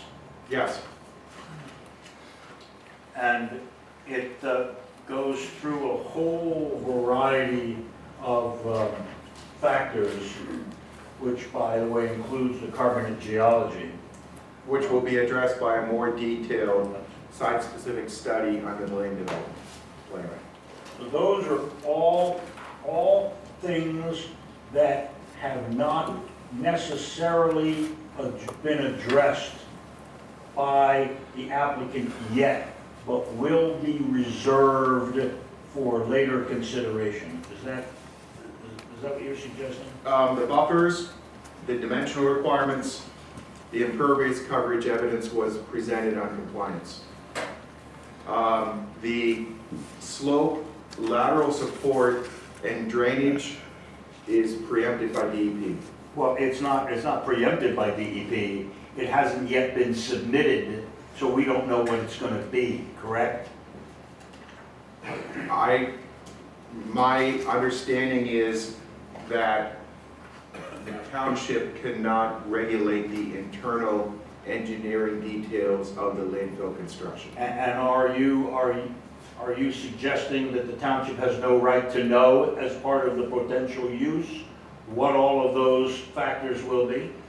Are you saying that the Lower Saucon Township has no right to know now what the slope, lateral support, drainage, vibration reclamation plan is now when approving the use? There are preliminary information items submitted on many of those areas. Can you refer to them, because we haven't seen them here yet?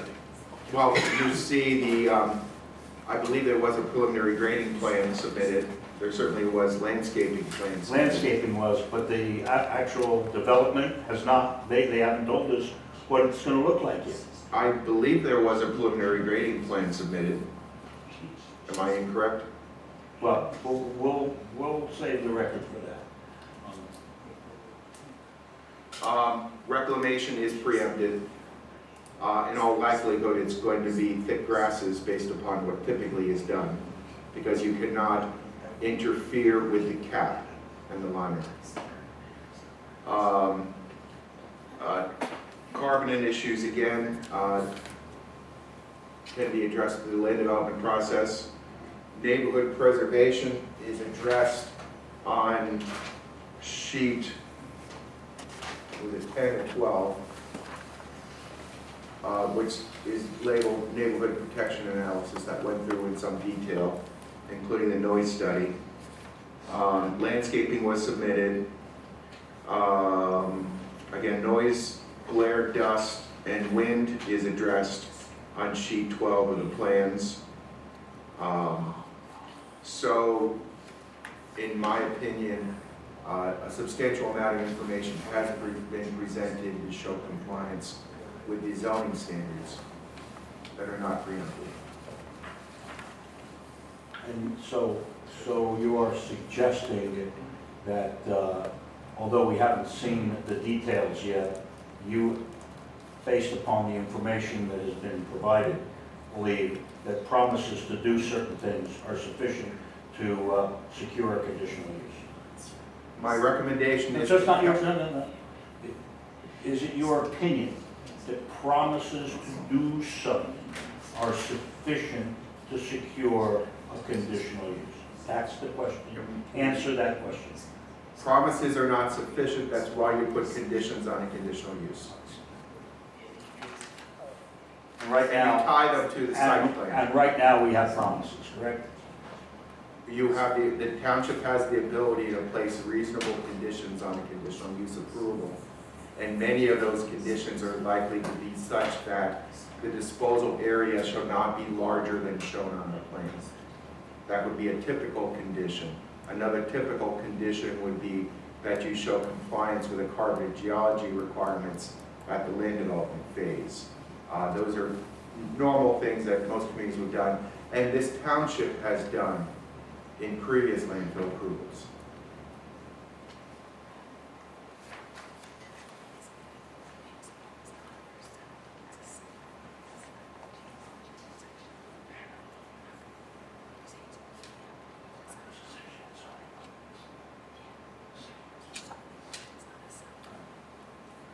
Are you aware of the fact that the zoning ordinance has a specific provision with regard to carbon geology? Yes, the submission requirements are listed under the subdivision and land development ordinance. No, I'm talking the zoning ordinance. Are you familiar, or are you aware that the zoning ordinance has provisions with regard to carbon geology? Yes, it does, and the map shows approximate carbonate geology areas. So it is a component of the zoning ordinance, correct? It is listed in the zoning ordinance. Is what? Yes, it is listed, it's part of the zoning ordinance.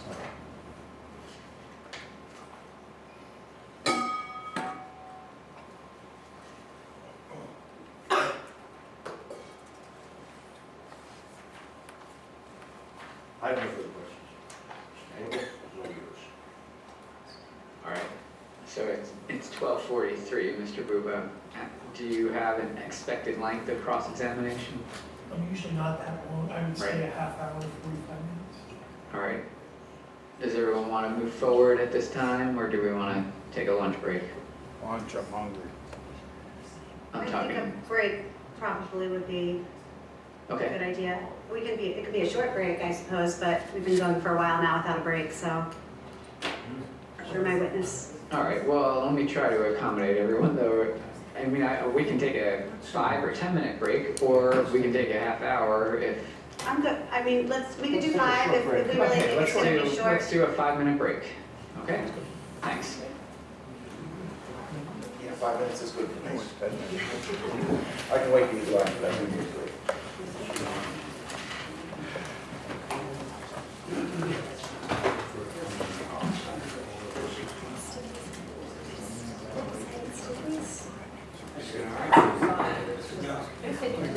Oh, so goes that. You didn't have an answer.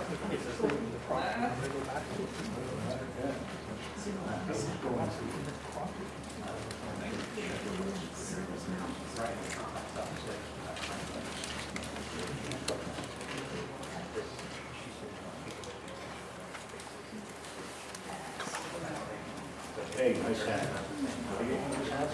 Sure. I'm coming on Sunday. Good. My wife and I said we're not going to Okay. Yes, I do. I have.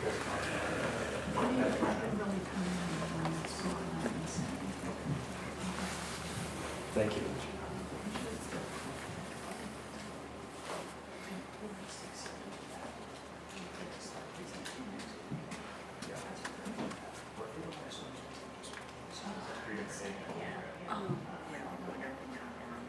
Oh.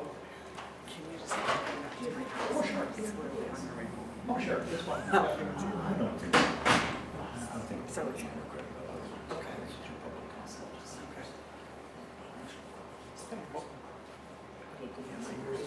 Yes, you will. Yeah. I've always seen you.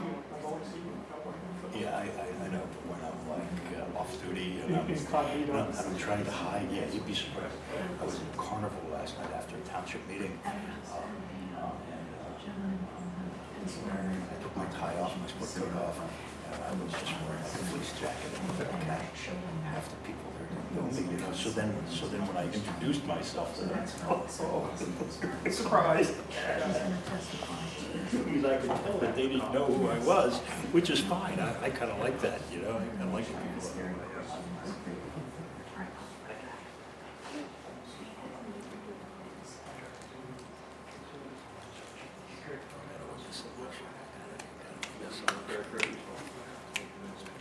I know you're doing work the next 10 days.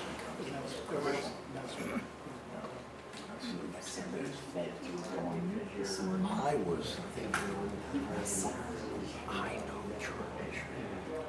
Yes, that's what he said. His wife, my brother's wife, it's like my sister, his wife, her sister. So that was all teasing. I don't think I've seen him socially half a dozen times. It's not like the family Right, is right. Hanging out together together. or anything. That's how I was, that's why I said to your wife. That was a great comment about the ruins. I have a business question. Oh, yeah, we're on film. Business question. Someone gave her a check to me for $250. I had them write it out to you. And so I have it with me. Oh, okay. So do you want to mail it to the office or hand it to me? You can give it to me. I'm What I gonna- do is I deposit those funds in an escrow account. Okay. Yes. So it's like, I forget how it's lower Arkansas. So I have an accounting of what the source of all the Okay, funds all are. right, so I'm gonna give you, I already wrote the envelope up, I'm gonna set it by your Just, stuff. yeah, just give it to me. Yeah, oh, okay, I'll give it to you right now. Let me get it right now.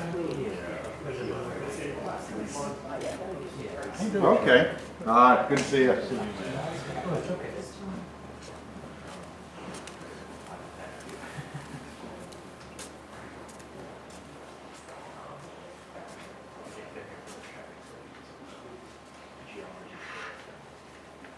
Garrett is my wife's brother. Walking in the street, we do so much, you don't even remember. His brother is married to my wife's sister. Okay. What did he think? He was really excited. He was his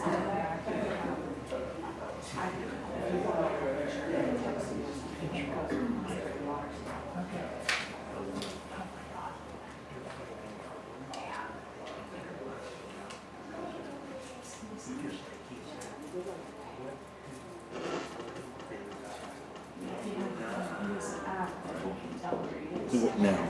Or we can do it at the end. I just want to make sure we Let's don't do it forget at to the do end. that. Okay. Let's do it at the end. Okay. You know what, the witness is over.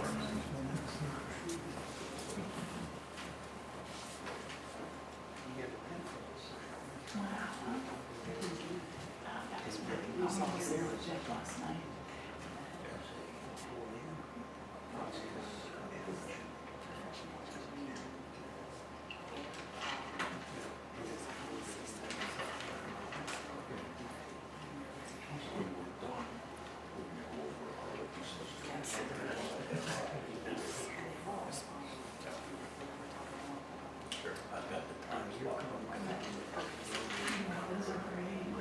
He was very nice.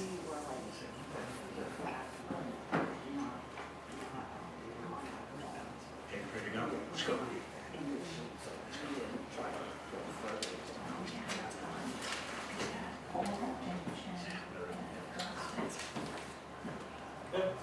This is a.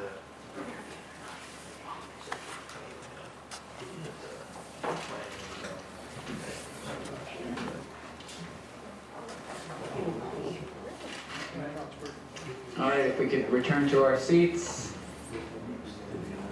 And Mr. Buuba, do you have cross-examination for the witness? I do. All right, you may proceed.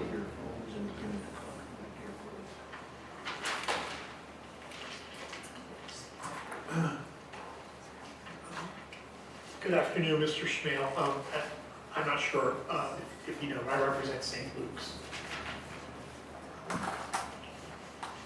I'm going to beat a nearly dead horse just for a minute. Right? You'll remember there were questions from Mr. Astek regarding your position that this conditional use, the expansion permitted by the conditional use would be, quote, a substantial improvement to the property in the immediate vicinity, end quote, correct? Yes. And you would agree with me that that language is taken from the conditional use criteria in the zoning ordinance, correct? Yes. So it would be important to satisfy that criteria in order to get conditional use approval, correct? Yes, it is an unusual wording that I believe is somewhat vague, but it is a criteria. And I'm going to ask you again, because there were a lot of different questions and answers about taxes, and real estate taxes, and Mr. Kemmerer not perhaps having an increase in taxes. I'm going to ask you to focus on what does not appear to be vague, which is a substantial improvement emphasis to the property in the immediate vicinity. And I will ask you how the expansion of this landfill improves the property in the immediate vicinity of the expanded landfill.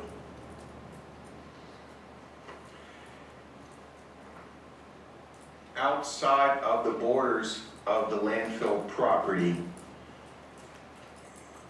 it is difficult to find improvements because there are no changes to the property outside of the landfill property.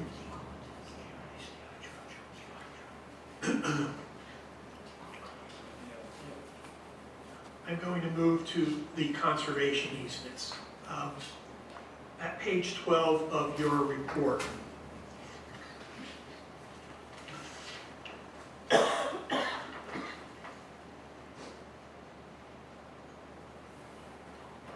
Yes. you indicate the township is being asked, quote, to release certain restrictive covenants that are on portions of the subject land. The expansion will be on that area, correct?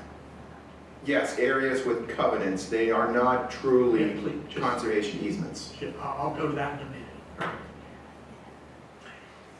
How is the township going to release those covenants? I'm going to object to that question. That's not within this particular witness's What's the? scope of expertise or power or authority. What's the relevance? Why do I need to know how they're gonna do it?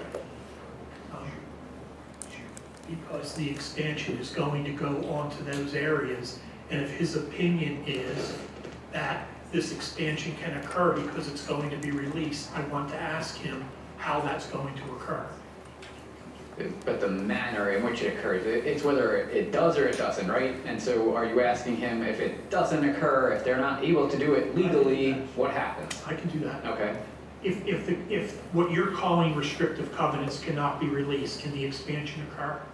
Not as designed. Okay. You also opine that those existing restrictions are not truly conservation easements. You've given that opinion, Yes, but you're not a lawyer, right? correct. You know what these things are called and captioned, correct? The title is scenic and conservation easement. So is it your position that the individuals who prepared those documents were wrong? They were unclear. Is it fair to say that you're disagreeing with their designation as a conservation easement because of the scope of what is being protected? Correct. A conservation easement typically does not allow any subdivision, does not allow any buildings, does not allow, and requires preservation of woodlands and natural features. In most cases, these covenants simply say you can't build a landfill there.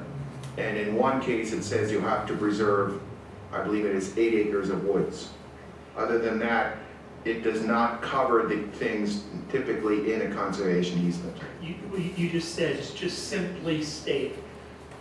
Would you agree with me that conservation easements or even restrictive covenants of this type are very important?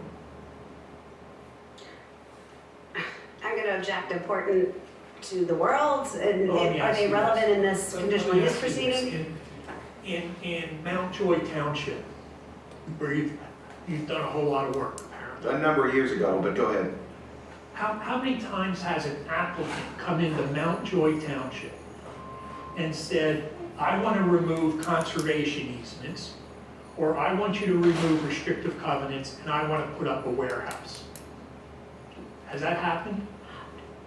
I'm going to object to the relevancy of this question. The existence of the restrictive covenants is separate and distinct, and what I would propose is that this approval or this application be reviewed with the idea in mind that it could be conditioned upon the township's release of the covenants, but one has nothing to do with the other. Well, I don't have any authority, as the hearing officer, I'm not deciding that issue, He right? has 2 paragraphs in his report. Well, that may be. And so he can't answer the question about, What is the relevance for me as the hearing officer with regard to that specific issue? I do not believe they meet their prima facie case of showing that they can expand on this piece of land. Because it's your belief that they're not going to be able to remove restrictive covenants legally, right? I believe first, they should have done it already, Right? but secondly, they can never satisfy that condition. And is that issue being litigated? Is that It Not not current? yet. Not currently. Okay. But do I, as the hearing officer over a conditional use hearing, The issue have is, any ability to decide that specific issue? the issue has been raised in our substantive challenge to the adoption of the ordinance. That was my question, yeah. Yes, it It has has. been raised. Okay. So it involves pending, it's a pending issue before the court. And All right, I would, that was why I asked that. As to whether or not the ordinance itself is valid because of the existence of the conservation easement. Okay. You can't, so So that's why it is very germane here, which is why it has been my position from the get-go that this should not be proceeding until that litigation is resolved. Because as, excuse me, and Mr. Buuba can be far more articulate on the issue than I, but I believe our position in a nutshell is you can't grant a use on property that's already encumbered. You just simply can't do that. Right. It's not a condition that you can make subject to, or add. You can't add, you can't make it a condition to the conditional use. It has to be adjudicated prior. And I would obviously disagree with that, Well, I'm not gonna get into arguments on this, under this issue that's actually being addressed by a trial court, right? So you can ask questions about whether or not there are restrictive covenants, and you can ask his opinion as to if those are not removed, what happens to this project? But beyond that, I don't think it's relevant. All right, you already answered that He question. did. And you'll hear more about this, but not during cross-examination, you know? Sure. Okay. Yeah.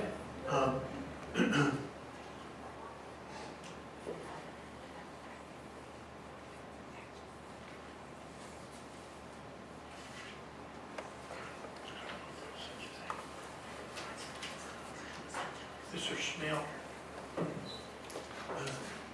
are you familiar with the zoning concept of a sensitive receptor? Yes, I think it mainly comes into play with transportation planning. For instance, if you have a transportation improvement and there's a park next door or a residential development, you might be required to do extra noise testing and build a sound barrier. Do you believe it's limited to that concept? I haven't seen that term widely used. Let me read you this definition. Sensitive receptors are uses, people, or other organisms that may have a significantly increased sensitivity or exposure to certain uses by virtue of the age and health of the individuals. For example, schools, daycare centers, hospitals, nursing homes, etc., living in or visiting those uses. Okay, that is a broad term. Right.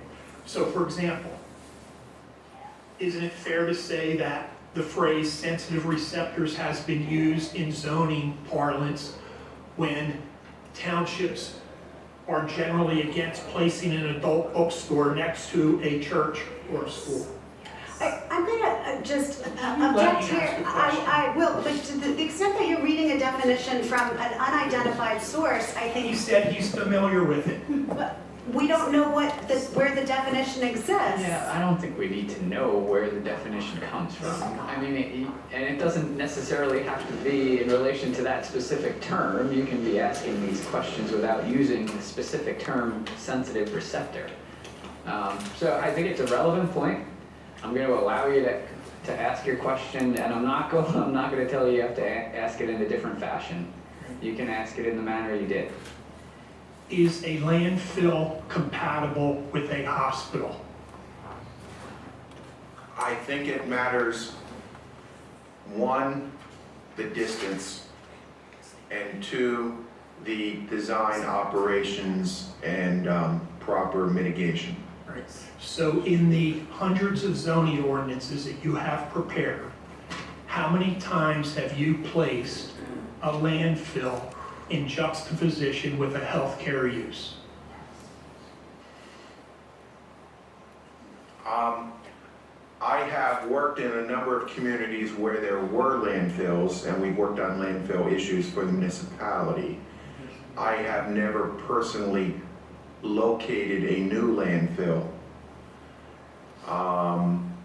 Each zoning ordinance is required to have some place for a landfill, and it's often difficult to find a spot for it.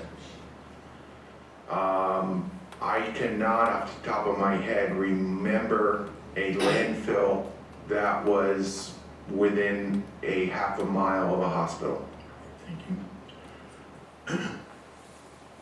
In terms of distance, your report talks about all type of mitigation of nuisances that you've read from other people. Are Are you familiar with FAA regulations regarding the proximity of landfills to airfields, airports, etc.? I am not familiar with FAA regulations on that matter. Are you aware of the fact that landfills attract vectors, birds? Yes, Are you aware of authority on concerns regarding the interaction between landfills and aircraft? it is a concern in many locations, yes. And do you know that St. Luke's Hospital has a helipad used for emergency evacuation? Yes, Did you take that into account? I do not have any expertise on birds and heliports. However, I would note that the permanent helipad location is on the north side of the campus, and I believe that is about 1.2 miles, somewhere around 1.4 miles away from the proposed expansion. Right, so I have two questions.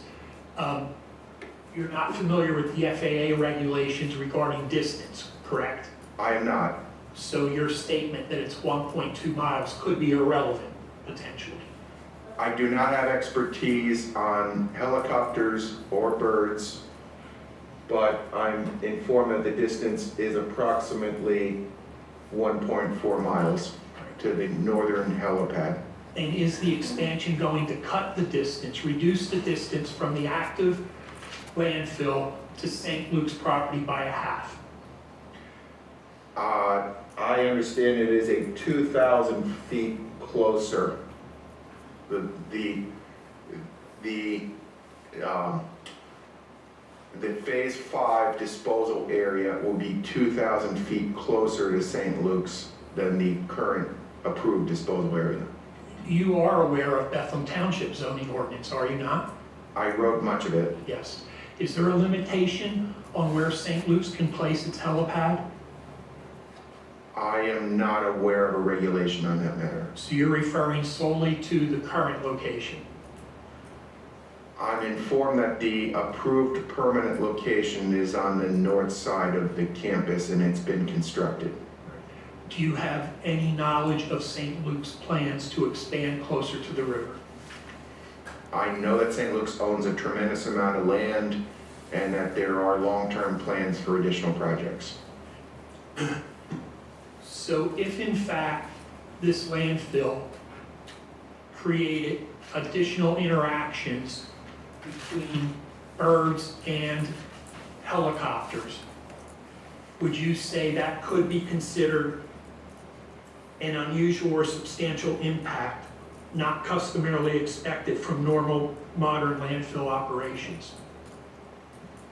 I would have to see the information and the evidence in that regard, because it's not a topic I have any technical knowledge about. One last point on this. Page 6 of your report, the fourth full paragraph.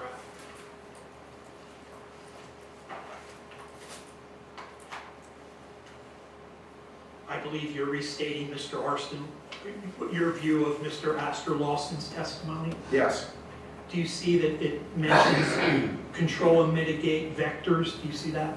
yes, If I told you that I specifically asked him, after he talked about enhanced traffic plans, enhanced odor plans, mud plans, noise, litter, if I asked him, was there a plan to deal with vectors? He said there is no such plan.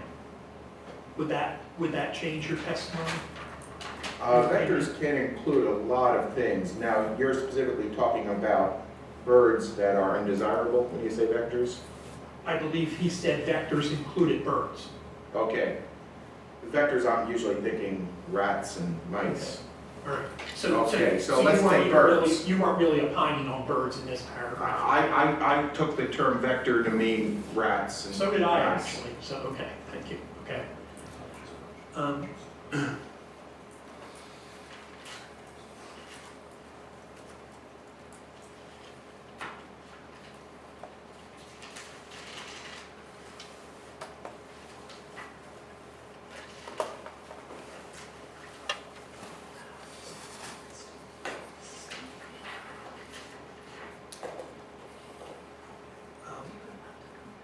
In your prior report, which is paraphrasing your current report, you state, according to National Weather Service data that was aggregated and published online by WeatherSpeak, during 11 months of the year, the wind in the Bethlehem area is most often prevailing from the west. What does most often prevailing mean? There was also some information on this matter on one of the conditional use plan sheets about prevailing winds. We were particularly concerned for the residents of Steel City because they have some of the homes that are closest to the current landfill. And making the point that having the landfill to the east versus the west was more appropriate for them because the winds usually go west to east during most of the year. So a couple of things.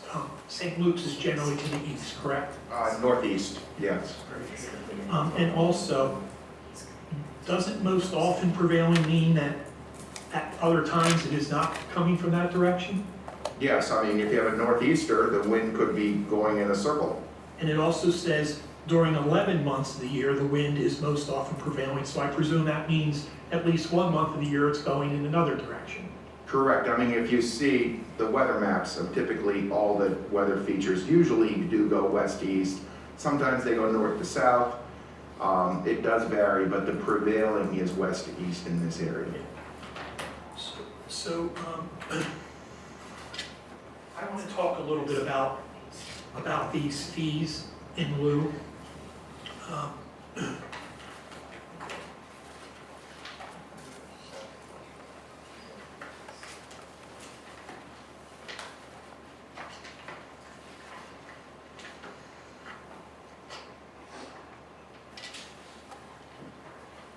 At page 11 and going on to page 12 of your report, you generally discuss this payment if open space cannot be provided, correct? Correct. Mitigation open space. If the applicant proves to the township council that they cannot find land to preserve on their own, they can pay an equivalent amount to the township, and the township goes out and buys easements or buys land to offset the natural feature impacts. So now I'm going to ask you again, in your pristine, pure land planning hat. Now you're out in North York Borough, and you spend 18 months working on their comprehensive plan and then a zoning ordinance. And you build into that ordinance and plan what you believe are ideal, as close to ideal zoning provisions as possible. And at the last minute, Township Council says, Mr. Schmale, thank you for your work, but we're going to allow people to ignore these provisions if they pay us money. From a land planning perspective, what's your view of that? I'm going to object to that question. That has to do with the ordinance itself and not this particular project. If Mr. Buuba wants to mount a substantive challenge to the zoning ordinance amendments that were adopted, he hasn't done that. Other people have done that, but that's not an appropriate line of inquiry on this particular application. His written report, among many, many, many other things on this point, says the natural resource mitigation process is valuable for industrial use because it is difficult to preserve isolated areas, the township's natural feature preservation. In my professional opinion, the natural resource mitigation alternative involves sound land use planning. Okay. Yeah, I'm gonna overrule the objection. You can answer that.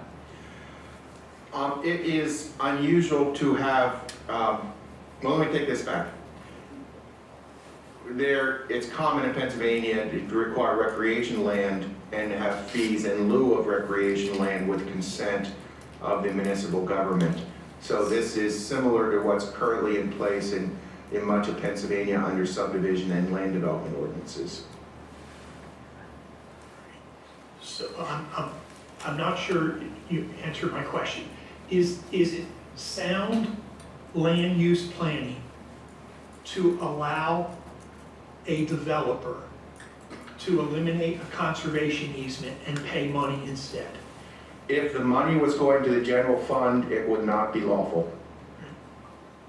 If the money is being used to preserve offsetting natural areas and the township simply doing the purchases instead of the applicant, the net effect is the same. The land is preserved. So the money is used, it's limited to use for the natural resource protection. And you're making that statement even in light of your acknowledgement on Mr. Aztek's questions that the areas that potentially will be used for the conservation easements will be difficult to develop.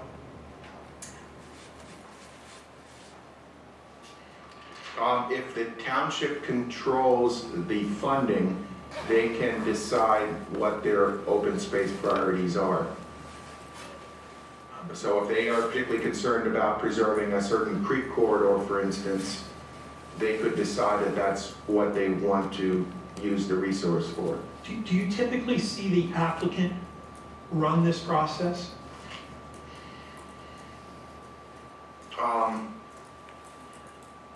The off-site mitigation is not common. You also say in this same section,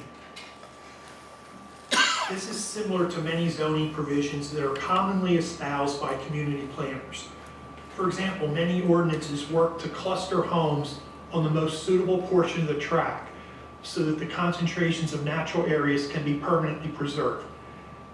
This is not akin to cluster zoning, is it? Not exactly, but the concept is that you're concentrating the industrial use on a piece of land, and then you are permanently preserving open space in nearby areas. So that, in some ways, that is similar to cluster. And it is some ways similar to traditional transfer of development rights, which is a system allowed by the state planning code that allows a developer to do a higher intensity of development on one site in return for permanently preserving other land in the community. But to compare this to cluster zoning, there would be a provision in the cluster zoning section which will be, you can set aside the balance of the land for open space so that you can concentrate that area. But if you don't want to do that, you can pay us money. That's the difference. Would you agree with that? The closest similar provisions I can think of are, there is off-site tree mitigation is becoming common in Pennsylvania. If you can't fit the trees on your site, you pay money for trees to be planted elsewhere in the municipality. And again, the recreation dedication requirements, where if the municipality determines that there is not a suitable recreation site in your development, you pay them a fee in lieu of, and that money is used by the municipality to purchase other recreation land in the municipality. That's the closest example. Yeah, I have nothing further. All right, so this is going to be an opportunity for any residents or people who have party status to come forward. Yes, sir. You can come forward. So, Mr. Buuba, if you could just slide the mic over, he can sit next to you. Yes. And of course, as usual, we need you to state your name and address for the record. Sure. My name is Russell Sutton. I live at 2133 Salkett Avenue, Steel City. I do have party status, and I do have some questions of Mr. Smaley. All right, you may proceed, Mr. Sutton. Okay. The question I have is, you're managing phase 5 of this particular development. Is that going to last 30 years? The testimony was it will be 20 to 30 years. It would depend upon the amount of flow that comes into the landfill and depending upon the depth of the cells that were approved by DEP. Okay, because previously, Well, I'll say it this way. Are you aware there were slides up on the screen from previous hearings that showed the landfill going out to 2064? There was some additional capacity that was approved this year by DEP. I think it was another 3 years was approved. So the 20 to 30 years, I believe, will be built upon that. I can't speak as far as the exact year in that slide, but it would very much be a phased project, and it would probably be 23 to 33 years from today. And are you aware of any other phased projects other than Phase 5? I have not been made aware of any future expansions of the landfill. They are constrained now on every side as a result of this project. So I don't know how they could expand beyond Phase 5. Well, Maybe they can, but I don't see where. they actually own most of the mountain. So, okay, my next question is, as far as the landfill, are you aware that 60 to 70% of the landfill comes from out of state? That does not surprise me. Right, so it only benefits us 40% as far as the residents go. Because it's all out of state from New York, New Jersey, and is that a reasonable distance, to track garbage into our township? I'm going to object to that particular question as to whether it's reasonable for a landfill to accept waste from outside of the township. That's not. Mr. Sutton, what I guess what I'm saying, my question is, you're saying how beneficial this is to us. I can't see how beneficial it is when they accept out-of-state garbage. That's my point. And we were saying about property. All right, you're starting to argue now. Oh, sorry. You gotta ask questions. Okay. Have you ever seen property values actually go up from neighboring? I live close in Steel City. Actually, the property values go up from having a landfill in your backyard. I'm going to object to this question because this witness has not talked at all about property values. I'm going to overrule it. You can answer that. Have you ever seen property values increase based on the installation of a land or expansion of a landfill? I have not conducted any studies of property values. Okay. And also, when you did this, did you approach any other municipalities for their awareness of this expansion project? And do you ever contact the actual citizens? And did you actually visually go to that site and observe that site from all sides? Okay, you can only ask one question at a time. Yeah, You just ask 3 different questions. Sick 'em, boys, sick 'em. Well, I guess my question is, did you physically go to this land site? I drove all of the perimeter roads multiple times, looked at the trail on the north side of the river, drove all of the perimeter and examined everything in aerial photos. I did not, do a detailed analysis of the interior operations of the landfill because my concern as a planner is the perimeter. Well, this is the perimeter, and my question is the perimeter from 33 over by Lowe's area, the shopping center there. You can see the entire landfill from there. And also on Bethlehem Township side, you said it was sparsely populated. There's thousands of units on that side of the river that has a direct view. Mr. Sutton, you're giving a lot of testimony right now. Okay. So this is the operator. You're going to be able to do that when you have the Right. chance to testify, but right now it's just questions related to this witness's prior testimony. Okay. Let's see what else. Do you ever get citizens' input on, as far as your studies? Do you obtain citizens' input from neighboring areas or around the particular site? When we are working for municipalities, there's a very big citizen participation component. My role in this project was very, very limited. My role was just to look at the conditional use criteria. So it's strictly for waste management, It's not actually waste management, but whatever the company is. my involvement was very limited in this project. Okay. So, but you actually did visit the area, the external area? I drove all the roads in the areas multiple times, got out, looked, tried to see some of the angles, also in addition to the visual assessment information that was submitted. Okay.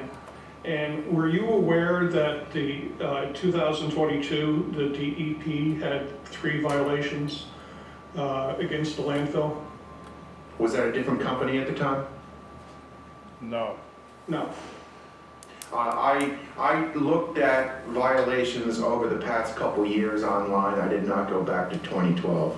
No, this is 2022. 2022. Last year. Okay. I misheard you, sorry. I did not see significant violations on the online record. Well, they were significant that they were cited. Also, I had another question I went out of my head.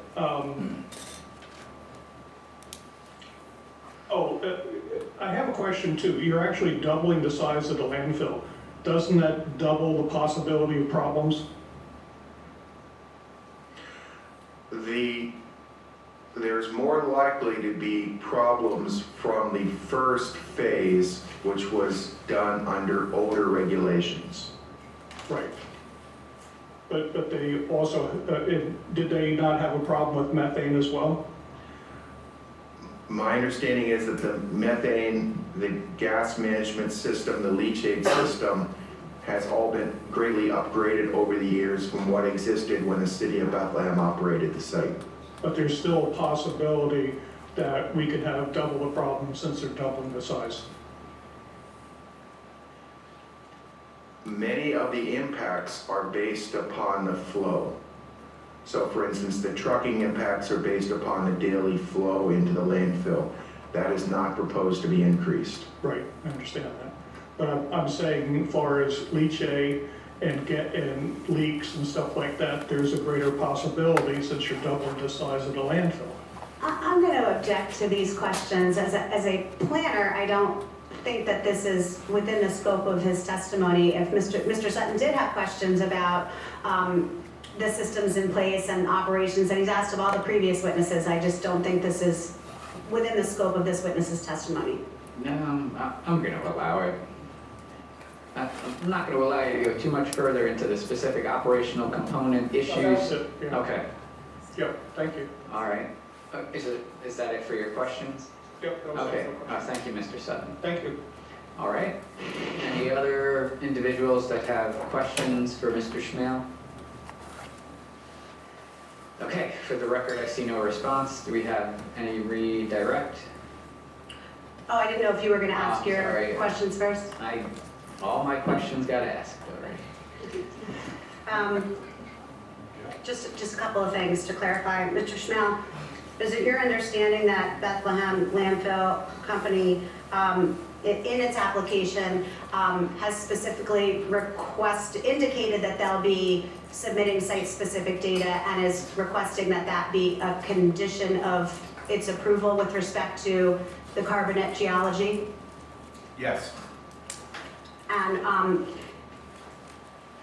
do you know whether the Lower Saukey Township zoning ordinance contemplates that site-specific data would be submitted by a developer to put a finer point on what the carbonate geology area is as reflected on the zoning map?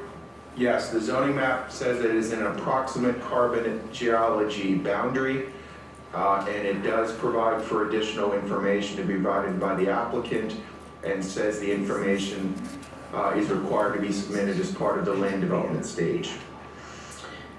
Where a development would require a DEP permit, is it common for a zoning approval to make obtaining that DEP permit a condition of the zoning approval? Objections irrelevant. Commonality is not. Yeah, I'm going to sustain the objection. Well, if I could respond, I mean, Mr. Schmale has testified at length about his experience with community planning and zoning, and with respect to what is a zoning approval and what is outside of a zoning approval. So I think that he's qualified to testify in his experience, whether it's common to see as a condition of a zoning approval, that any required DEP permit be obtained. You know,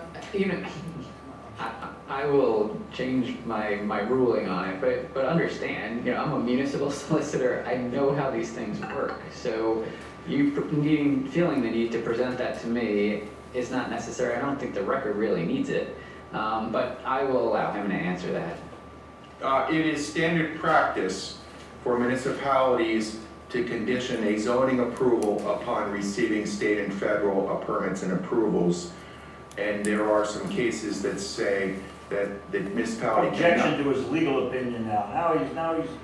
Now he's talking law, and I object to that portion of it. I'll sustain Commonality it. is irrelevant, but I object to his spouting law. Okay. Can you ask another question? Yes.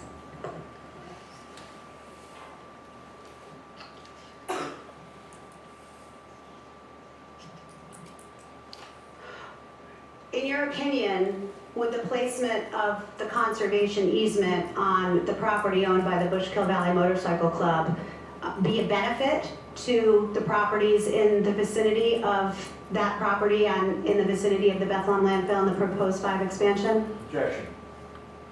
Overruled. Yes, it would make sure that the woodlands would be maintained and preserved, which serves as an important buffer between the existing landfill and the people of Steel City.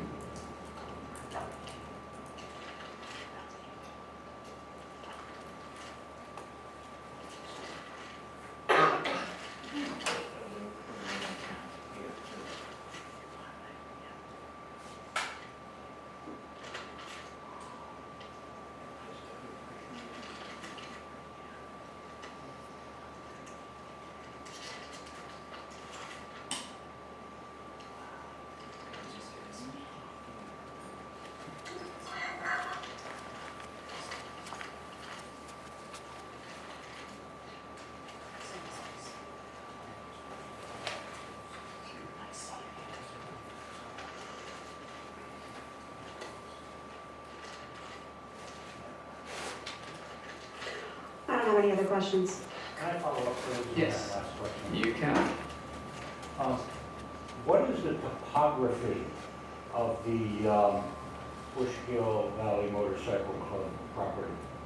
It has some flat land along the road and then steep land. Very steep, right? That's why it's called the hill climb. Yes. That is not developable under any circumstances, correct? Again, even a few houses can have very, Answer the question. I can't say it can never be developed. I can tell you it can be forested. What's the slope, the slope restrictions for construction in Lower Suffolk? Steep slope restrictions. I forget the exact cutoff of when you can build. Typically, you need larger lot sizes after a certain standard.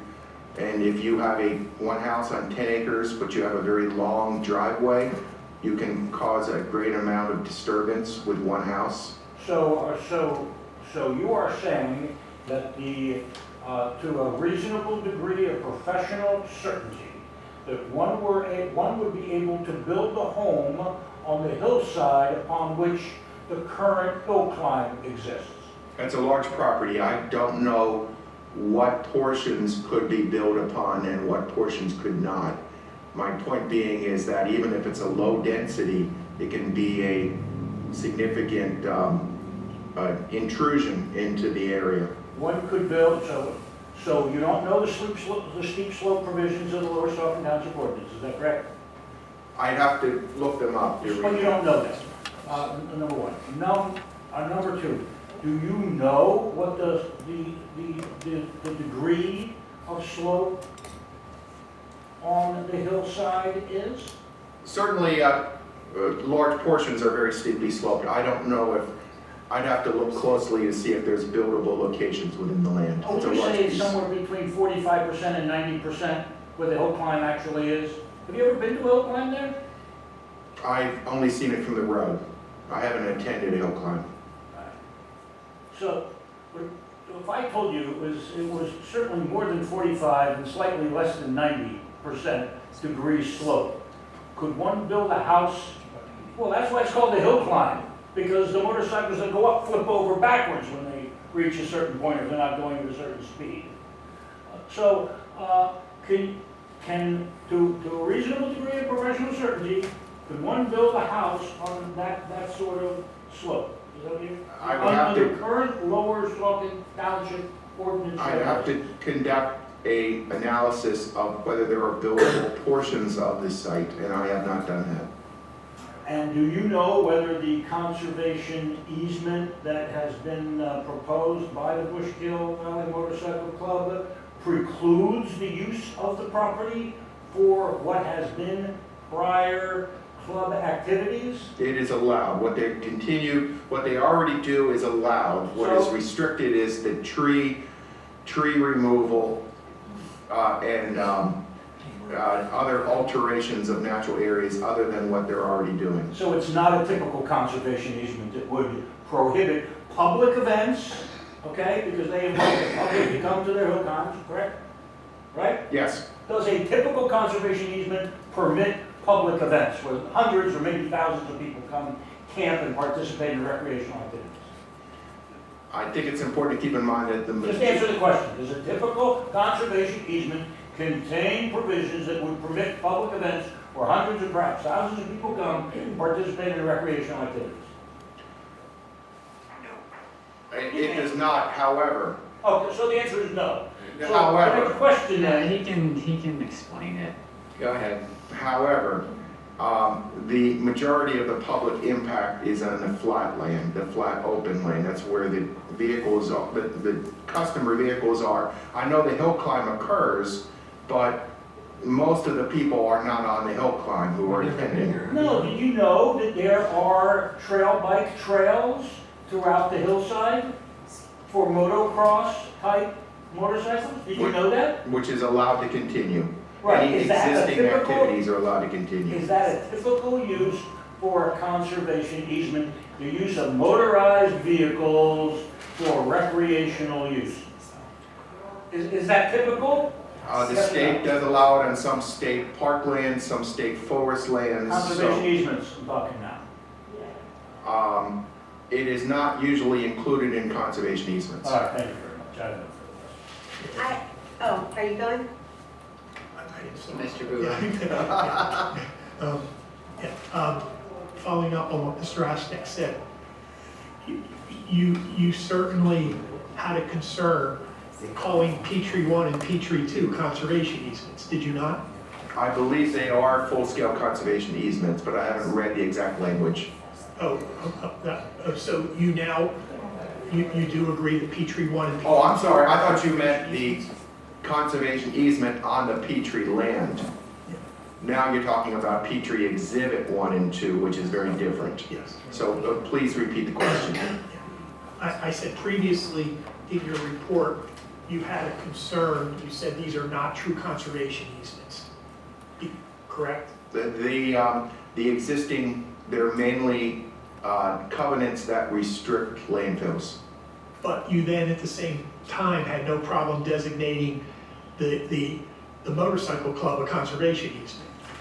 The motorcycle club easement requires the preservation of trees and requires that no new activities be brought onto the property.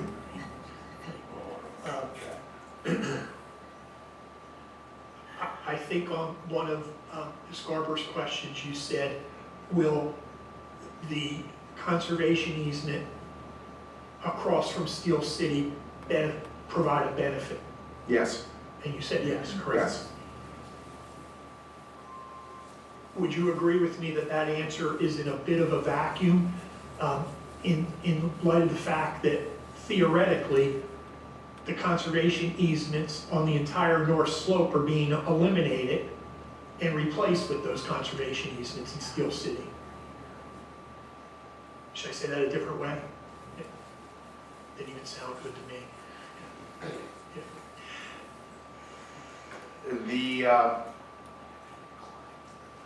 You are correct that there are some removals of landfill covenants and some additions of conservation easements. Thank you. Any other recross before I get to Ms. Garber? All right, Ms. Garber? Is the topography, do you know whether the topography of the motorcycle club property is similar to the topography of the property upon which the Phase 5 expansion is being proposed? Give me 1 minute.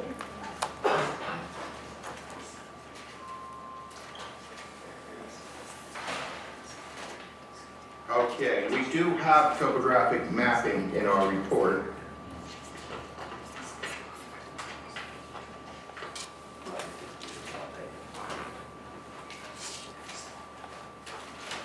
Okay.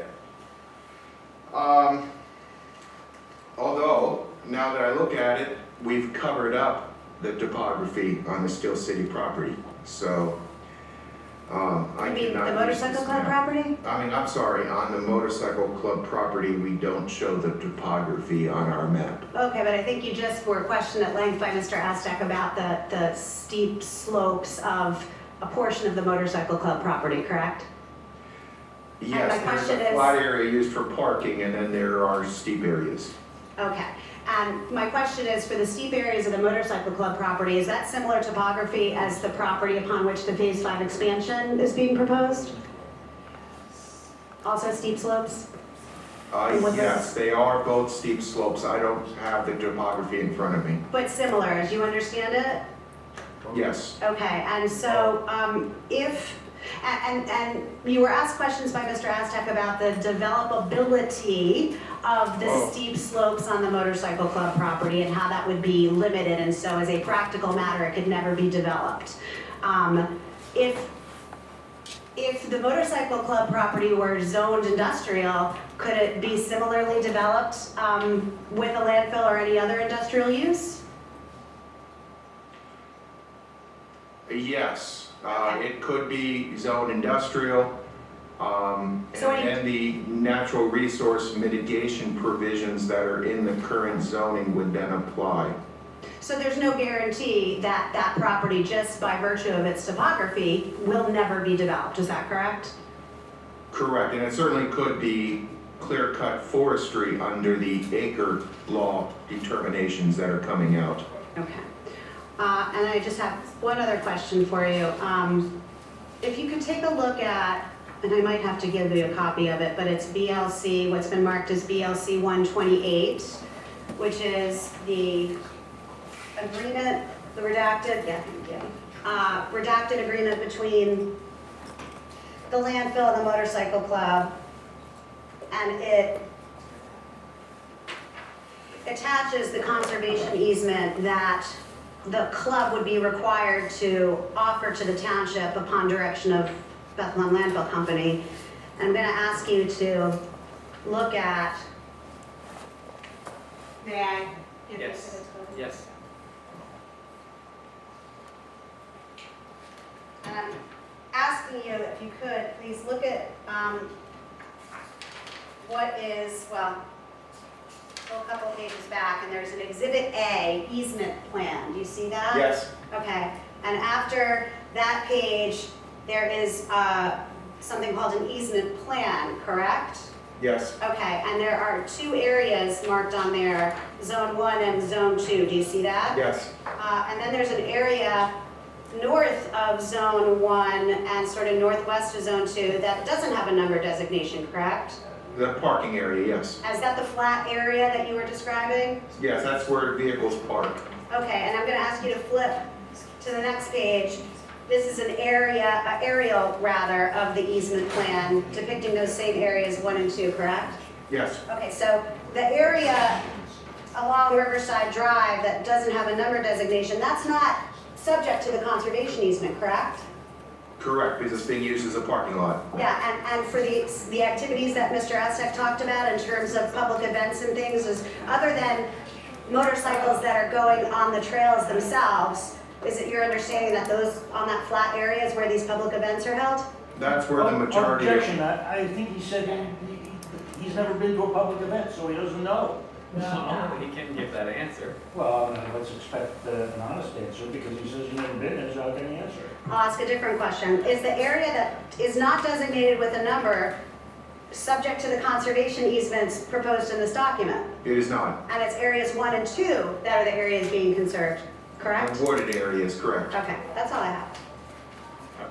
So it's a flat area, that would be buildable, correct? You could build down there, it's flat. I'd have to look at the floodplain map. But the rest, topographically, it's steep slope, correct? There certainly are steep areas. Whether it's all steep, I'd have to look at the mapping. It's all steep, it's all steep.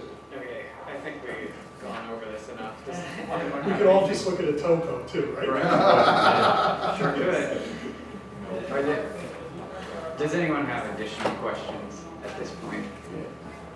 Mr. Aztec? No. Mr. Buuba? Okay. All right. I think we're done with Mr. Schmale, is that correct? Yes. All right. So, does the applicant have any additional evidence? Or do you want to address your exhibits?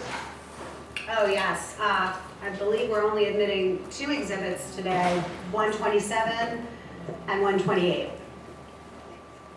Okay, any objection to the admission of exhibit BLC 127 or BLC 128? I think 128 was already admitted. Oh, yes. But with respect to moving BLC 127, any objection to that being admitted? No. No. Okay, That was the report from which the witness testified. that's correct. 128, I presume, will be uploaded promptly. Yes, we'll provide that to other counsel in the case, and we'll upload it to the website. Thank you. Okay. Or we'll give it to the Well, township. provide it to the township, and yes, they will upload it. All right, so BLC 127 will be received. Anything else we need to address on the record? Well, I've got to announce the next hearing date. Hang on a second. Has Ms. Barber closed? Has Ms. Barber? Yes, Are you I'm resting? resting, correct. Okay, the applicant has rested. Can I, 2 procedural Sure. matters? I can take these separately. First, I'll repeat a motion I made to strike Mr. Schmale's testimony, giving his appropriate responses to his knowledge of normal modern landfill operations. It is the heart of his conclusion, and there now is clearly no basis for the opinion that the Phase 5 expansion as proposed will not generate any unusual or substantial impacts beyond what can be customarily expected from normal modern landfill operations. So without that opinion, I believe all we had was a recitation of what the prior witnesses had said. So how would an expert witness ever get into this field if they had to have done that before? If they had to have had that knowledge? Like, there has to be a first time for each expert, right? And even though they've never...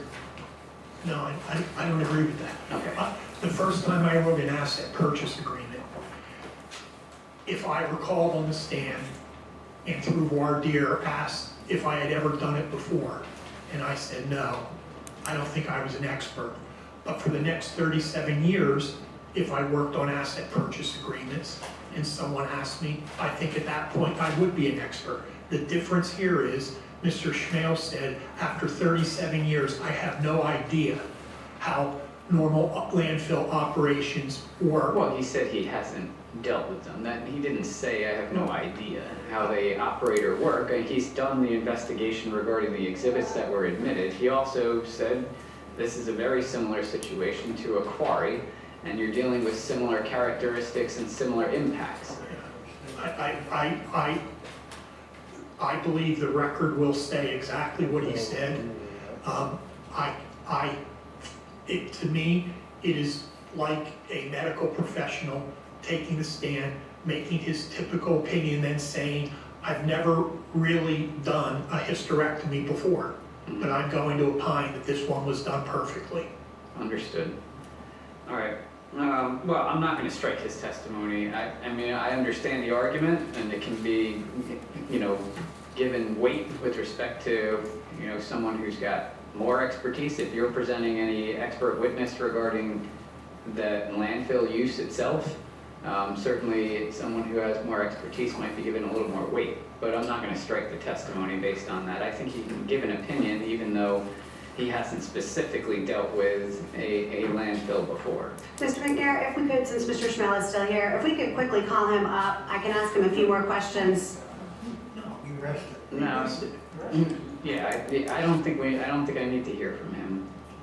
And we went over this issue. The objection was raised at the beginning of his testimony. Actually, I think it was during voir dire. I'm preserving an issue. Sure.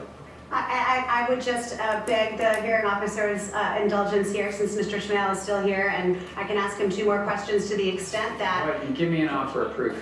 Yes, it would be that Mr. Schmel has worked with, in townships where landfills are located and has experience with impacts that arise from landfills, both in Plainfield Township and in Old Forge. He gave testimony where he said that he was familiar with townships that had landfills, and I think he gave some examples. I think that's already in the record. Okay, if that's clearly in the record, then no need for those questions. All right. Second, I'm going to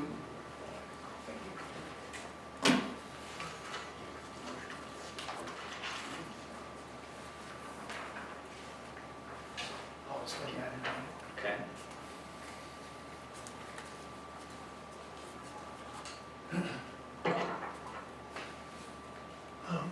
what I just handed up, Mr. McNair, is in effect a motion for a directed verdict. This deals with the issue that I was discussing before regarding the removal of the conservation easement. I'm not going to read this into the record. You may need to take it under advisement. I will simply note that since substantial portions of the area subject to the expansion are subject to the restrictive covenant, explicitly prohibiting landfills and other activities proposed by the applicant, and those restrictions have not been removed or eliminated, they have failed to meet the prima facie case. I'll go one step further. As this effective letter motion states, they're incapable of releasing this condition.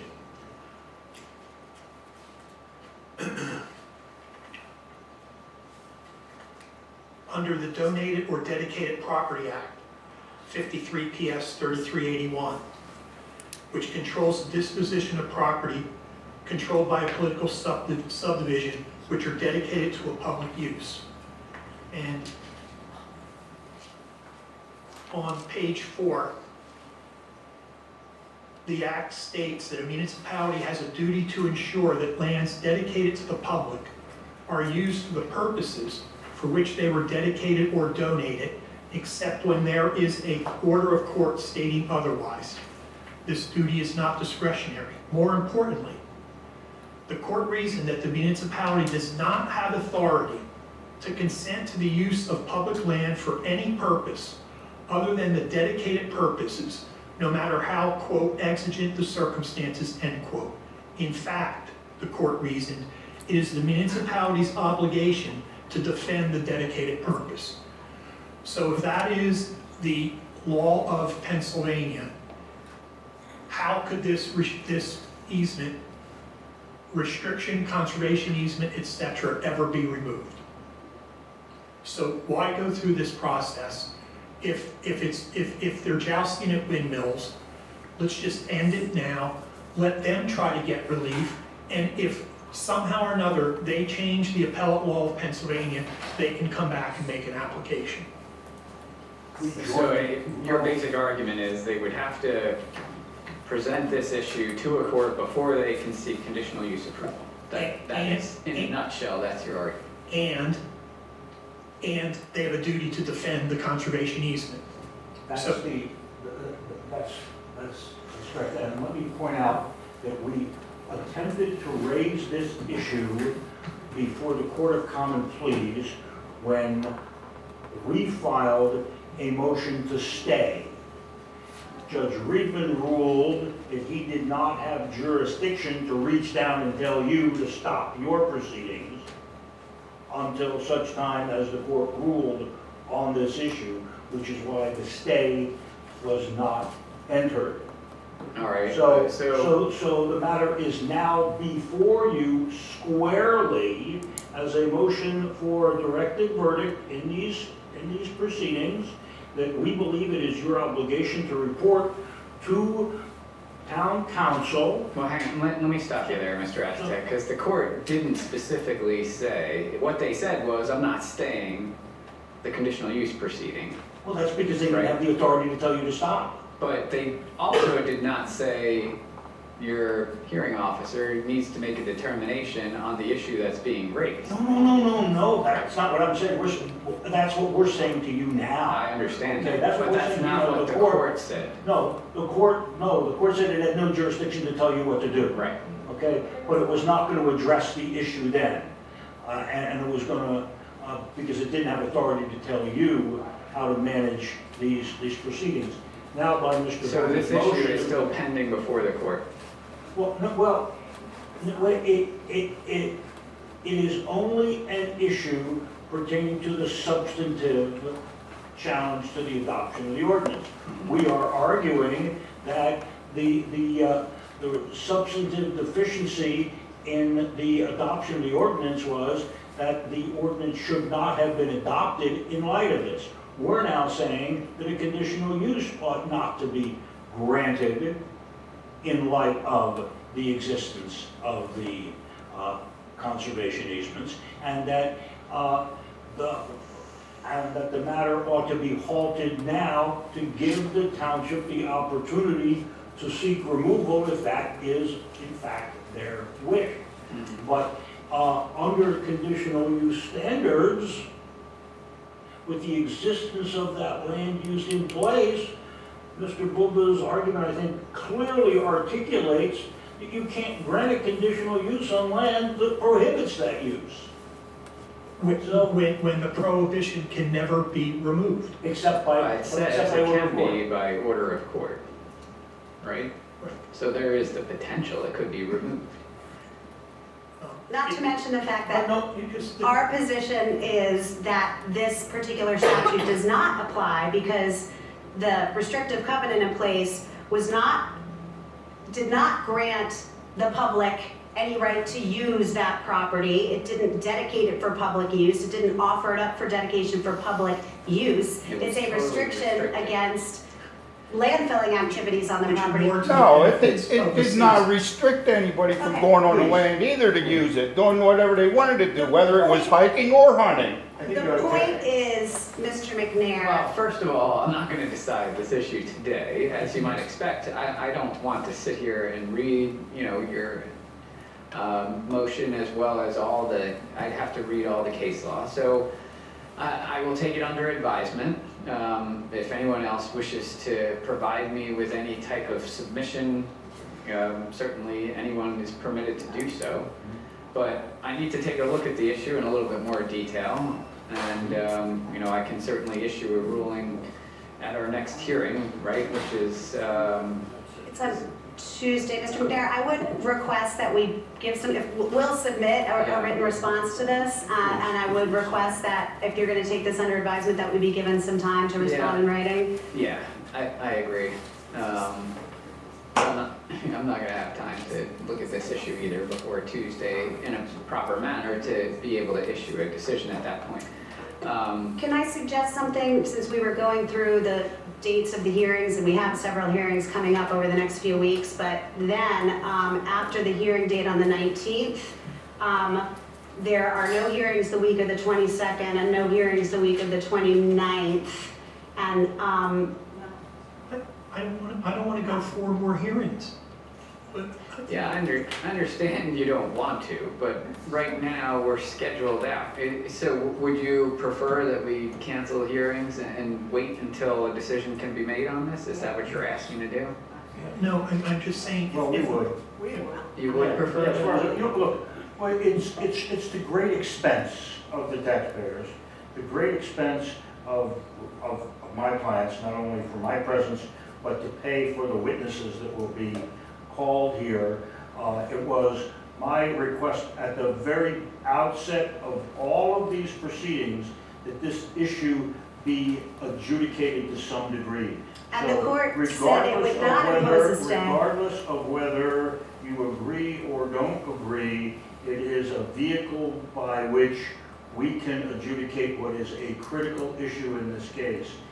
If you agree with Mr. Buuba's argument, which I think is sound and based in law and case, statute and case law, you know, there's no reason for any of us to proceed, and a recommendation to town council would be appropriate. At which time town council itself could seek to remove that restrictive covenant while this matter is held in abeyance and the issue litigated. Mr. But Garrett, there's no reason for us to continue to go to a huge expense, consume a huge amount of time. We've already spent in excess of 40 hours in hearings. You can expect an equal amount of time from our side, in addition to the testimony from citizens.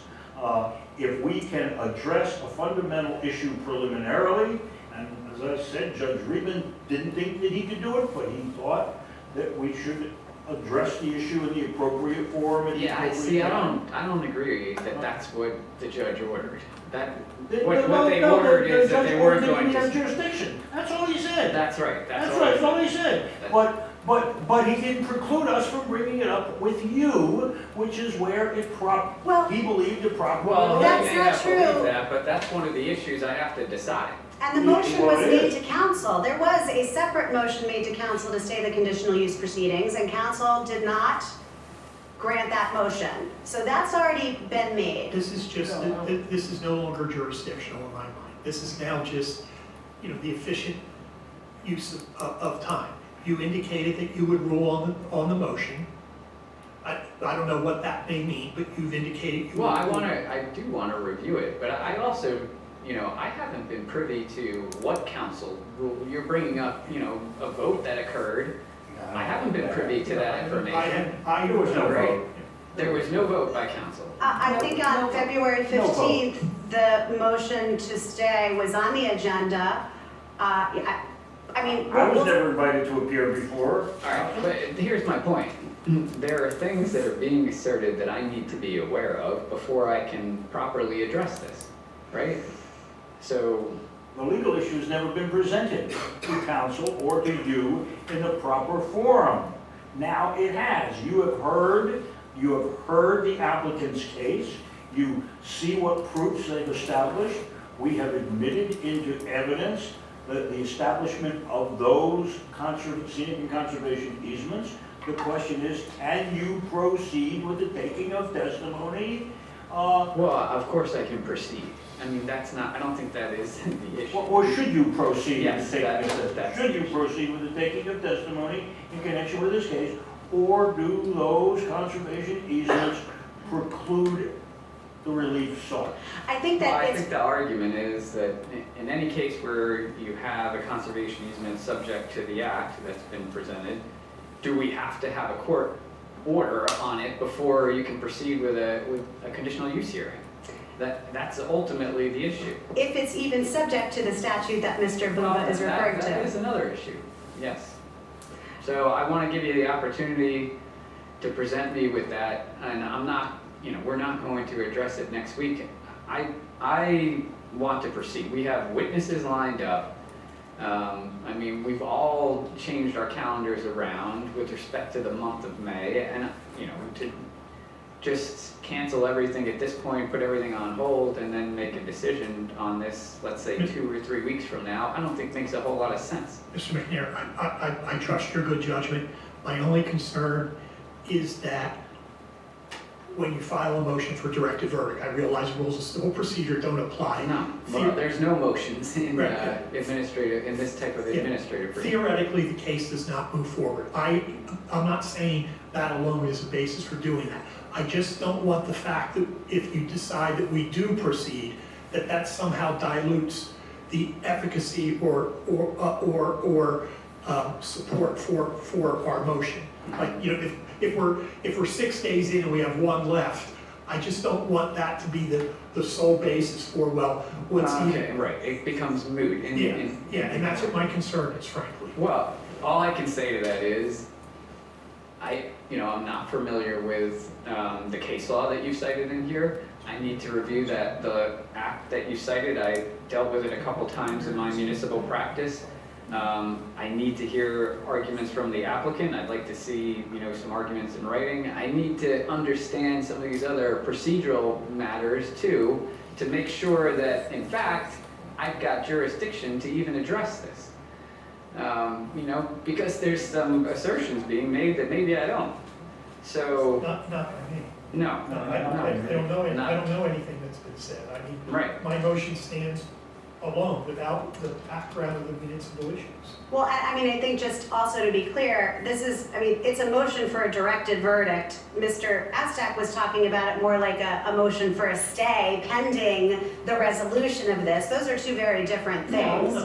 No, that's what I'm saying. I'm saying that I believe that procedurally, and what Mr. Buuba was suggesting is procedurally, we ought to act on this motion before proceedings continue. Yeah, and I'm not. Like in any other trial, at the conclusion of the plaintiff's case, is a motion for directed verdict. Right. You don't It's a continue rule with of the civil trial. procedure. Right, you don't continue with the trial until, You can all agree that this is out of the ordinary for a conditional use hearing, that motions for directed verdict, I can't remember ever having one raised in a conditional use hearing. In fact, motions are not ordinarily something that are permitted during conditional use hearings. So it is unusual, if not unheard of. Mr. McNair, I do believe in various municipal settings, and I can certainly provide more support when an applicant has not proven its case in no matter what type of proceeding. A zoning variance, conditional use, whatever it is, the body at that point in time can always say, Yeah, but that happens after the hearing's over. I mean, most conditional use hearings are relatively short, and then you hear both sides, and then there's a decision made, and the body votes on it, usually, Would you feel different if I provided support for the fact that a presentation was in fact ended because the defense did not even have to put up a case? I mean, that's kind of my point. It does happen. Whether you call it a directed verdict, a motion, whatever you call it, if an applicant does not prove its case, what's the benefit of going forward with, 2 or 3 minutes? This isn't a factual. Well, that also sounds like a You're asking for decision. a directed verdict though on a fact, and not on a factual issue at all. This is a legal argument. It's an entirely legal issue. It's not factual, except that I need to be aware of what's happened at the trial court level, and I need to be aware of what council voted on. Those are factual issues. But what I'm ultimately deciding based on your motion with respect to a directed verdict is law. So it's not, you're not arguing to me, hey, they didn't meet their burden of proof regarding whether or not conditional use standards can be met. It's not the conditional use standards factually, it's because of this other issue that's a legal issue, you should direct a verdict in my favor, which could have been raised before this started. There's no difference now, right? Couldn't this have been raised to me before we started a single witness? Am I now on the point of the sword because they want to push something down the road? But you're bringing this to me for the first time and asking me to decide this and asking me to change what we're doing here, right? With respect to all these How scheduled... did I know that she was not going to put on a witness to talk specifically about this? To say that we have a court order?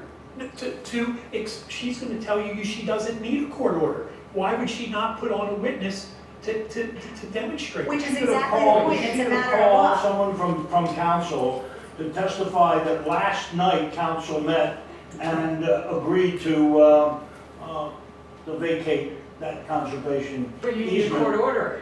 Maybe or maybe not. And our Right, right to don't petition the I court. need a court order? My position is. And our that they need a and our court order that they petition- can But you document. knew there was no court order before we started this proceeding. How did I know? I'm not gonna show my cards so that she puts on a witness and says, I don't need a court order, this is how we're going to satisfy this.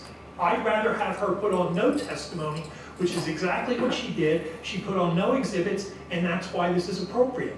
Because she has to demonstrate not only that the conditional use criteria can be met, but that the use can be placed on this property, It's a legal issue.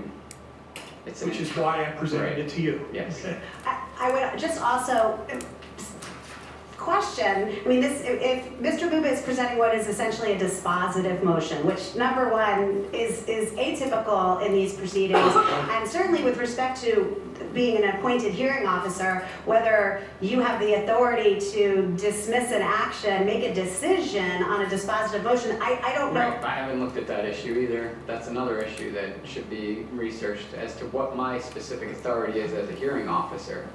On a dispositive motion, I can't imagine we're gonna find much case law on that. My recommendation is that you would be making a recommendation to council. That's what I do ultimately. Right, So, but at this point in time, having heard the applicant's case, it has failed to meet its burden of proof. right, And based upon the case law, you are recommending council to deny the application based upon the arguments that are set forth therein, which would then direct council to do, an applicant to do what it wishes to do to secure the appropriate judicial authority to are vacate. you aware of any authority that sets forth that procedure?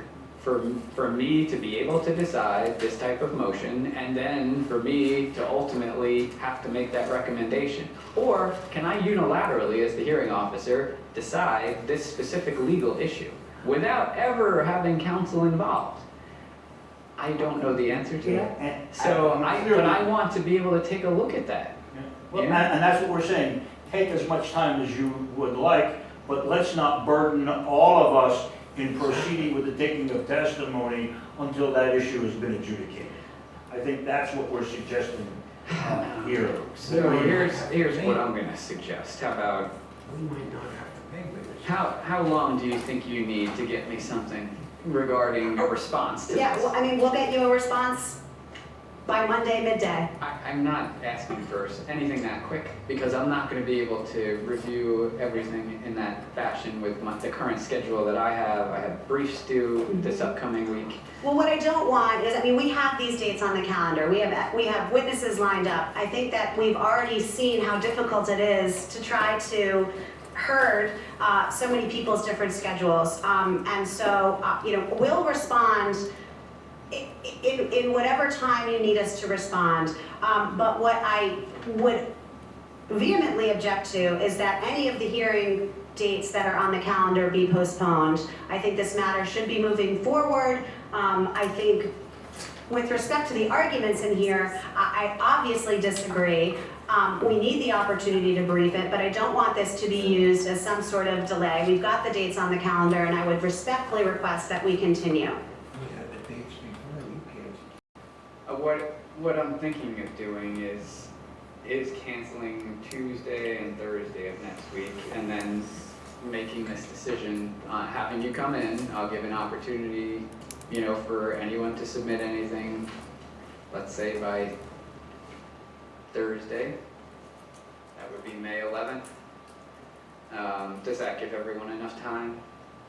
All right. Yeah, we have to respond to. Yeah. Well, I mean, I'm sorry, respond to. Well, they have the absolute right to, provide argument on this as well. Oh, certainly, but sorry, I thought perhaps that was a suggestion that there be some opportunity to respond to what I said. No, everything's gonna be submitted, on or before, let's say, May 11th. which is Thursday. Close of business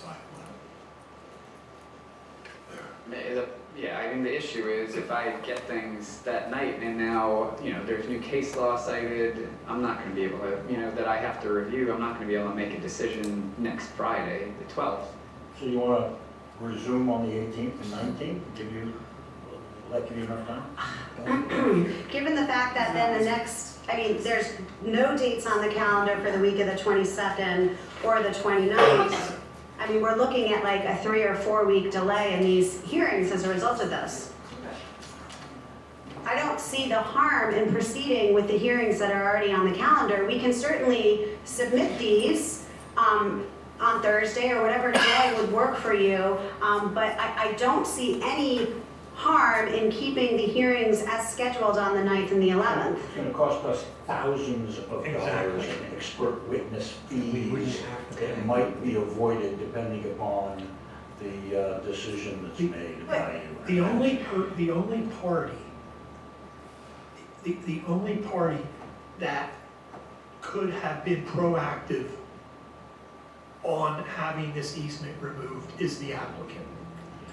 Not only did they oppose Mr. Aztek's request for a stay,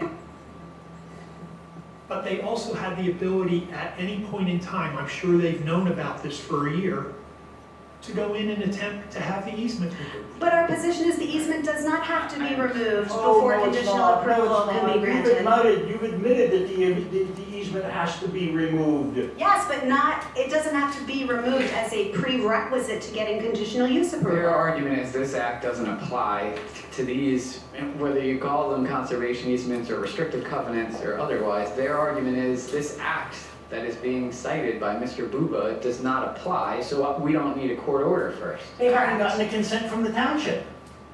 They haven't asked the township for consent. That would be the first step. We have. They'd ask for consent from the township, and if they got the consent from the township, then they would go to the court to get the approval. But they're saying we don't have to do any of that. Their argument is we don't have to do any of that. No, she has, She they absolutely have stated repeatedly that they needed the consent of the township. But that's not- usually a condition of approval No. versus a court order. You're right about the, the court order issue to a certain extent. If there is case law out there that suggests that the court order first needs to be done before you can proceed with conditional use hearings, then I get it. And there's no case cited in here that No. court order has to be obtained, even if one has to be obtained, assuming it did. There's nothing in here that I've read that indicates that has to be obtained before it would be appropriate But they need for the consent township to of the grant. owner of the interest in the property, and they don't have the consent of the township. They never asked the township for consent. They could have last year, but they didn't. They could have asked for consent when they adopted the ordinance. They didn't, and all this time has Right. passed, and they still haven't gotten the consent. That would have been an easy thing to do. Okay, and then the parties would have... But are you suggesting there's authority that requires them to have done that before they start with a conditional use hearing? Yes, because There's no authority. It's on the What? encumbrance. There's Because the case law or encumbrance statute? It sanitizes the property. That May be, but what I'm looking for is definitive case law or statutory authority that says you can't go through with this process until you first do the following. It's a condition proceeding. You can't even file an application until this happens. It can't be, or there's case law or statute that says it can't be a condition of approval. It has to be something that's met before there's an actual decision. I think you need the consent of the, I don't have the actual case in front of me, but I cite Joseph versus North Whitehall Township on the second page, which says the conditional use burden includes establishing compliance with the specific objective criteria of the zoning ordinance, as well as establishing a right to build on the subject property in the first place. And I would suggest, while I was paraphrasing there, and I will look at it more closely, that does suggest that she absolutely had a burden of coming in here and at least trying to do something. And if she thought consent was sufficient, I believe it should have been part of the prima facie case. We may have still had a legal argument, but I have no idea why you would not even attempt to show that you have the right to build on the subject property in the first place. Okay, well, I understand your argument. So we get back to the procedural issue.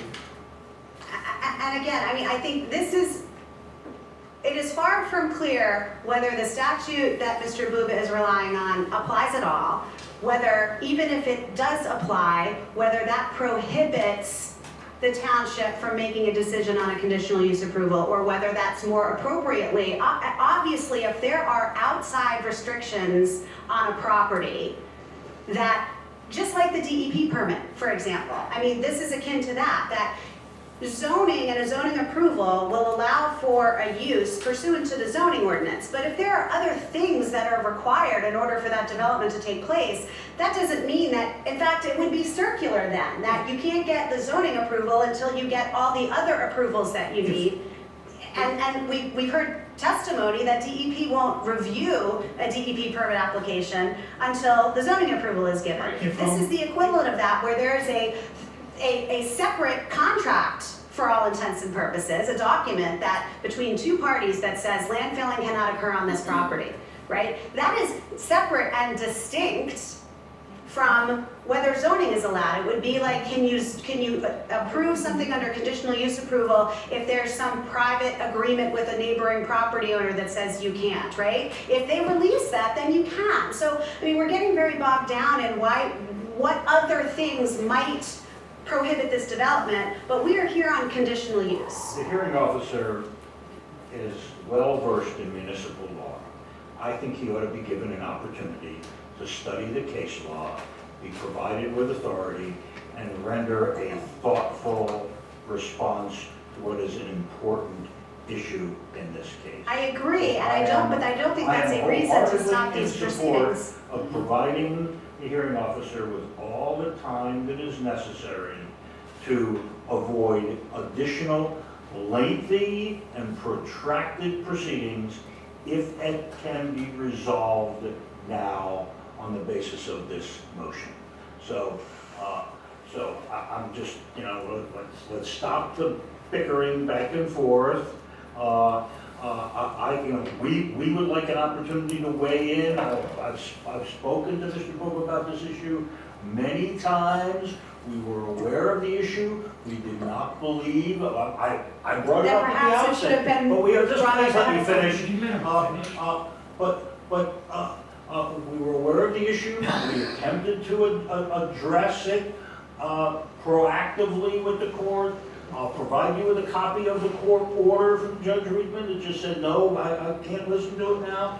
We proceeded with the substantive appeal, the procedural appeal. I'll provide you, if you wish, the status of both of those, so you know where we are in the collateral matters. But at this point in time, I think you ought to have an opportunity to examine the case law. We'll try to answer all of the questions that you have. And in the meantime, give you enough time to do it in a leisurely and thoughtful way, because it's not an easy knee-jerk issue. And if it's going to take us through a couple of weeks delay, it's worth it financially, time-wise, and professionally for all of us.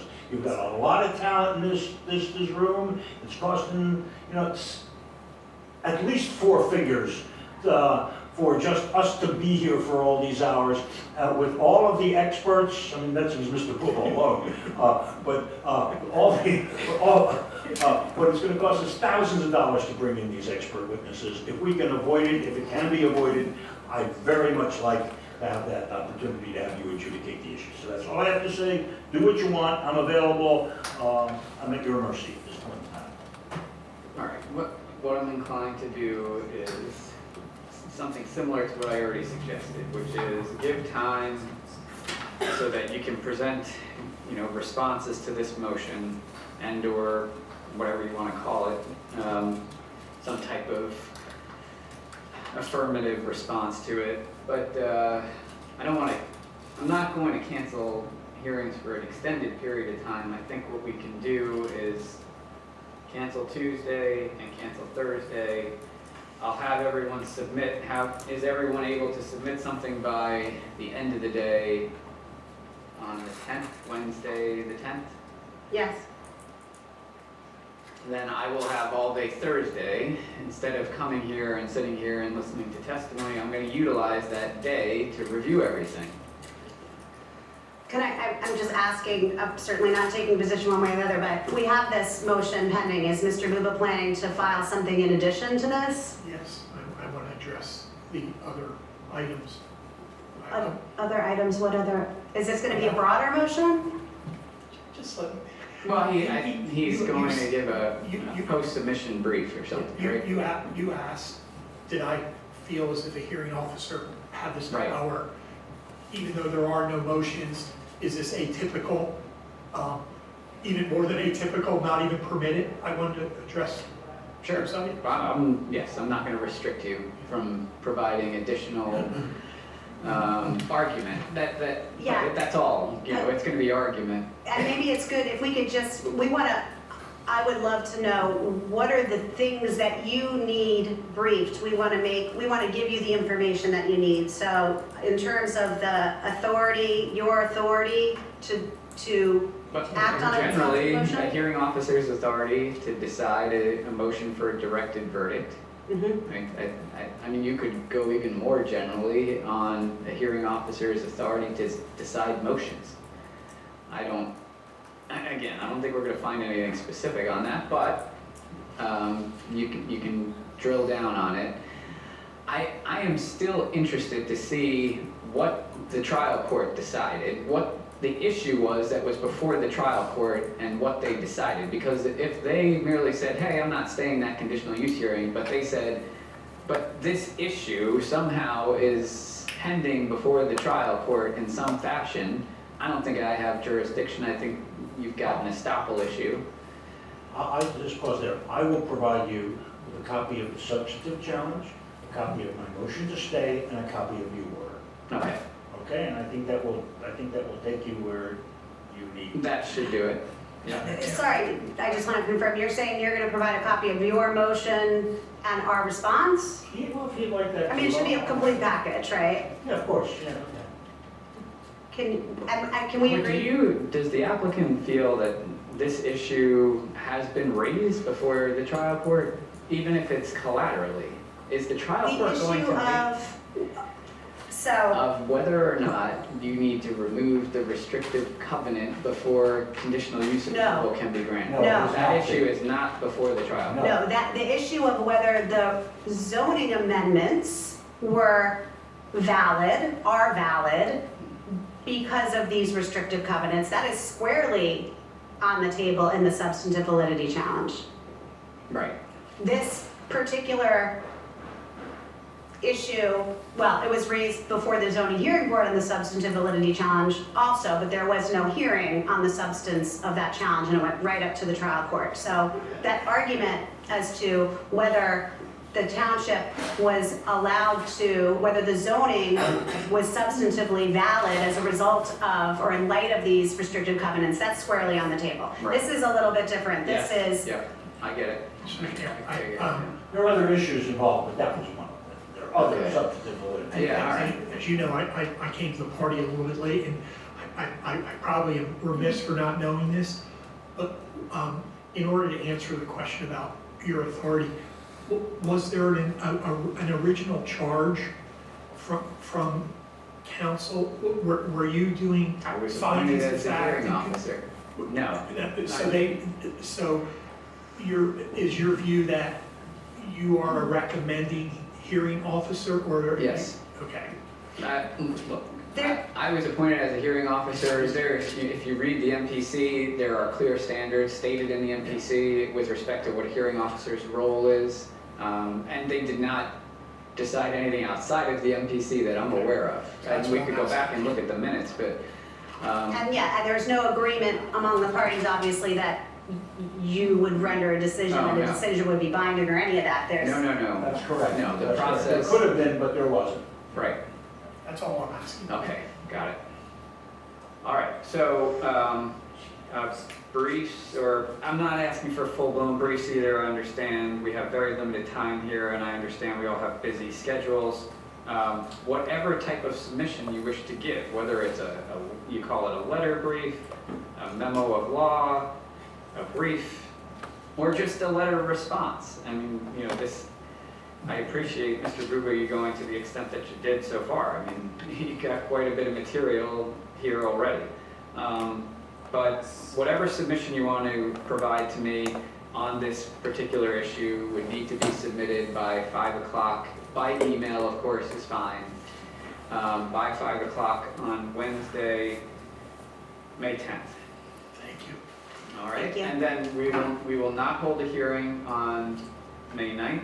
We will not hold a hearing on May 11th. And we will be back here then on May 12th at 9 a.m. 9 a.m. works, right, for everyone? We were already scheduled for that day to start at 9. So will witnesses be here to testify? Yes. Mr. Aztec, can you have your witnesses available that day? We're gonna work on it. I'm gonna. So who were your first? It took us weeks to get all of the cats herded together. Who were your first couple of And they're in witnesses? Lexington. You have So some we have 2 resident witnesses witnesses. lined up for the 9th, but I don't know whether they're gonna be available on the 12th. Are they experts or not? Yeah, well, kind of, yes. One is an expert on the history of the Reddington Historic District. The other is an environmental engineer, member of the Environmental Advisory Council, who will be testifying about environmental issues. That was the 9th. On May 11th, we had 2 geologists, one geologist and one hydrogeologist scheduled. On the 12th, I think Mr. Corriere had committed to Northampton County witnesses. He was going to provide his Northampton County witnesses that day. So Mr. Corriere was going to present on the 12th? That was what we had tentatively, So he, in theory, has witnesses scheduled? that's what, And we can probably let him go, Gary, right? If he's got his people on the 12th, yeah, we can we let can him probably go. let him go. Yeah. Yeah, well, that's what I'm It thinking. might be easier But for us too than rescheduling. and that is my thought. You know, just keep it as it is, then we at least know that witnesses are available, if need be. We're gonna move the witness that we thought was gonna be here on the 18th. Remember, the 18th is only a half a day. It was a 1:30 start time. Right? Yeah, and So you were tentatively scheduled for the 19th. Okay, so that's still on, right? Yeah. Should still be on, and I will finish, I hope, in a May. And we're canceling for the 25th. Right. So, We have the 12th. Are you saying to cancel the 18th, or are you saying different witnesses would be? we'll try to get different witnesses. All right. So So we'll we're gonna keep for that now, for we're the keeping- afternoon. All right, so we got the 12th potentially, the 18th in the afternoon, the 19th as of right now. And I understand there's I'll work on a juggling of witnesses, but if you could get me a list of your witnesses, and then as you are starting to schedule them, if you could let me know, that would be great. I'll do my best to coordinate with Victoria here. Right, you had said we would do that after the This hearing weekend, today. I'll print out one of my June calendars for you, and I'll mark off dates, and we'll. But in terms of circulate. the list, not the order necessarily, but the list, we're gonna talk about that after today's hearing, correct? Yeah, I can show you the names of the people right now. Well, we can do that off the record, and yes, thank you, I appreciate that.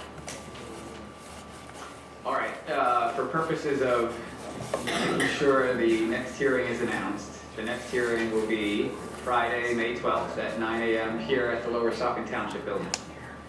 And with that, do we need to address anything else on the record? Seeing nothing, we will adjourn for today. Thank you very much.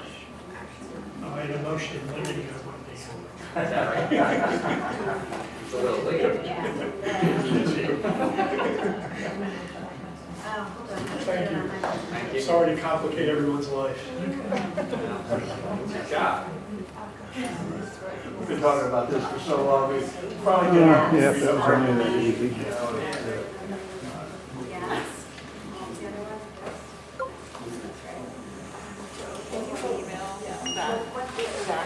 Okay, yes, thank you. For directed verdict. You're gonna, can you Yes. email that? Yeah, I think I have that. Email that. Are you No, I done? can email. Yeah. Oh, and I make a recommendation. Well, that's. So as to whether or not.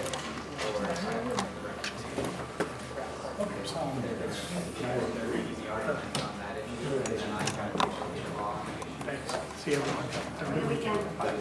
Okay.